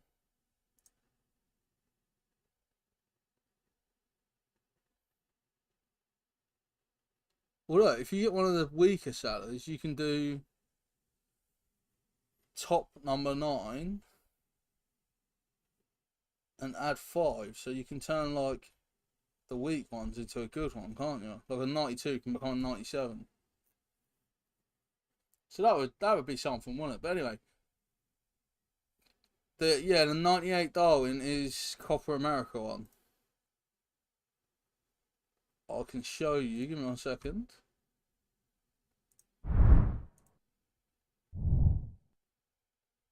This one. 600,000.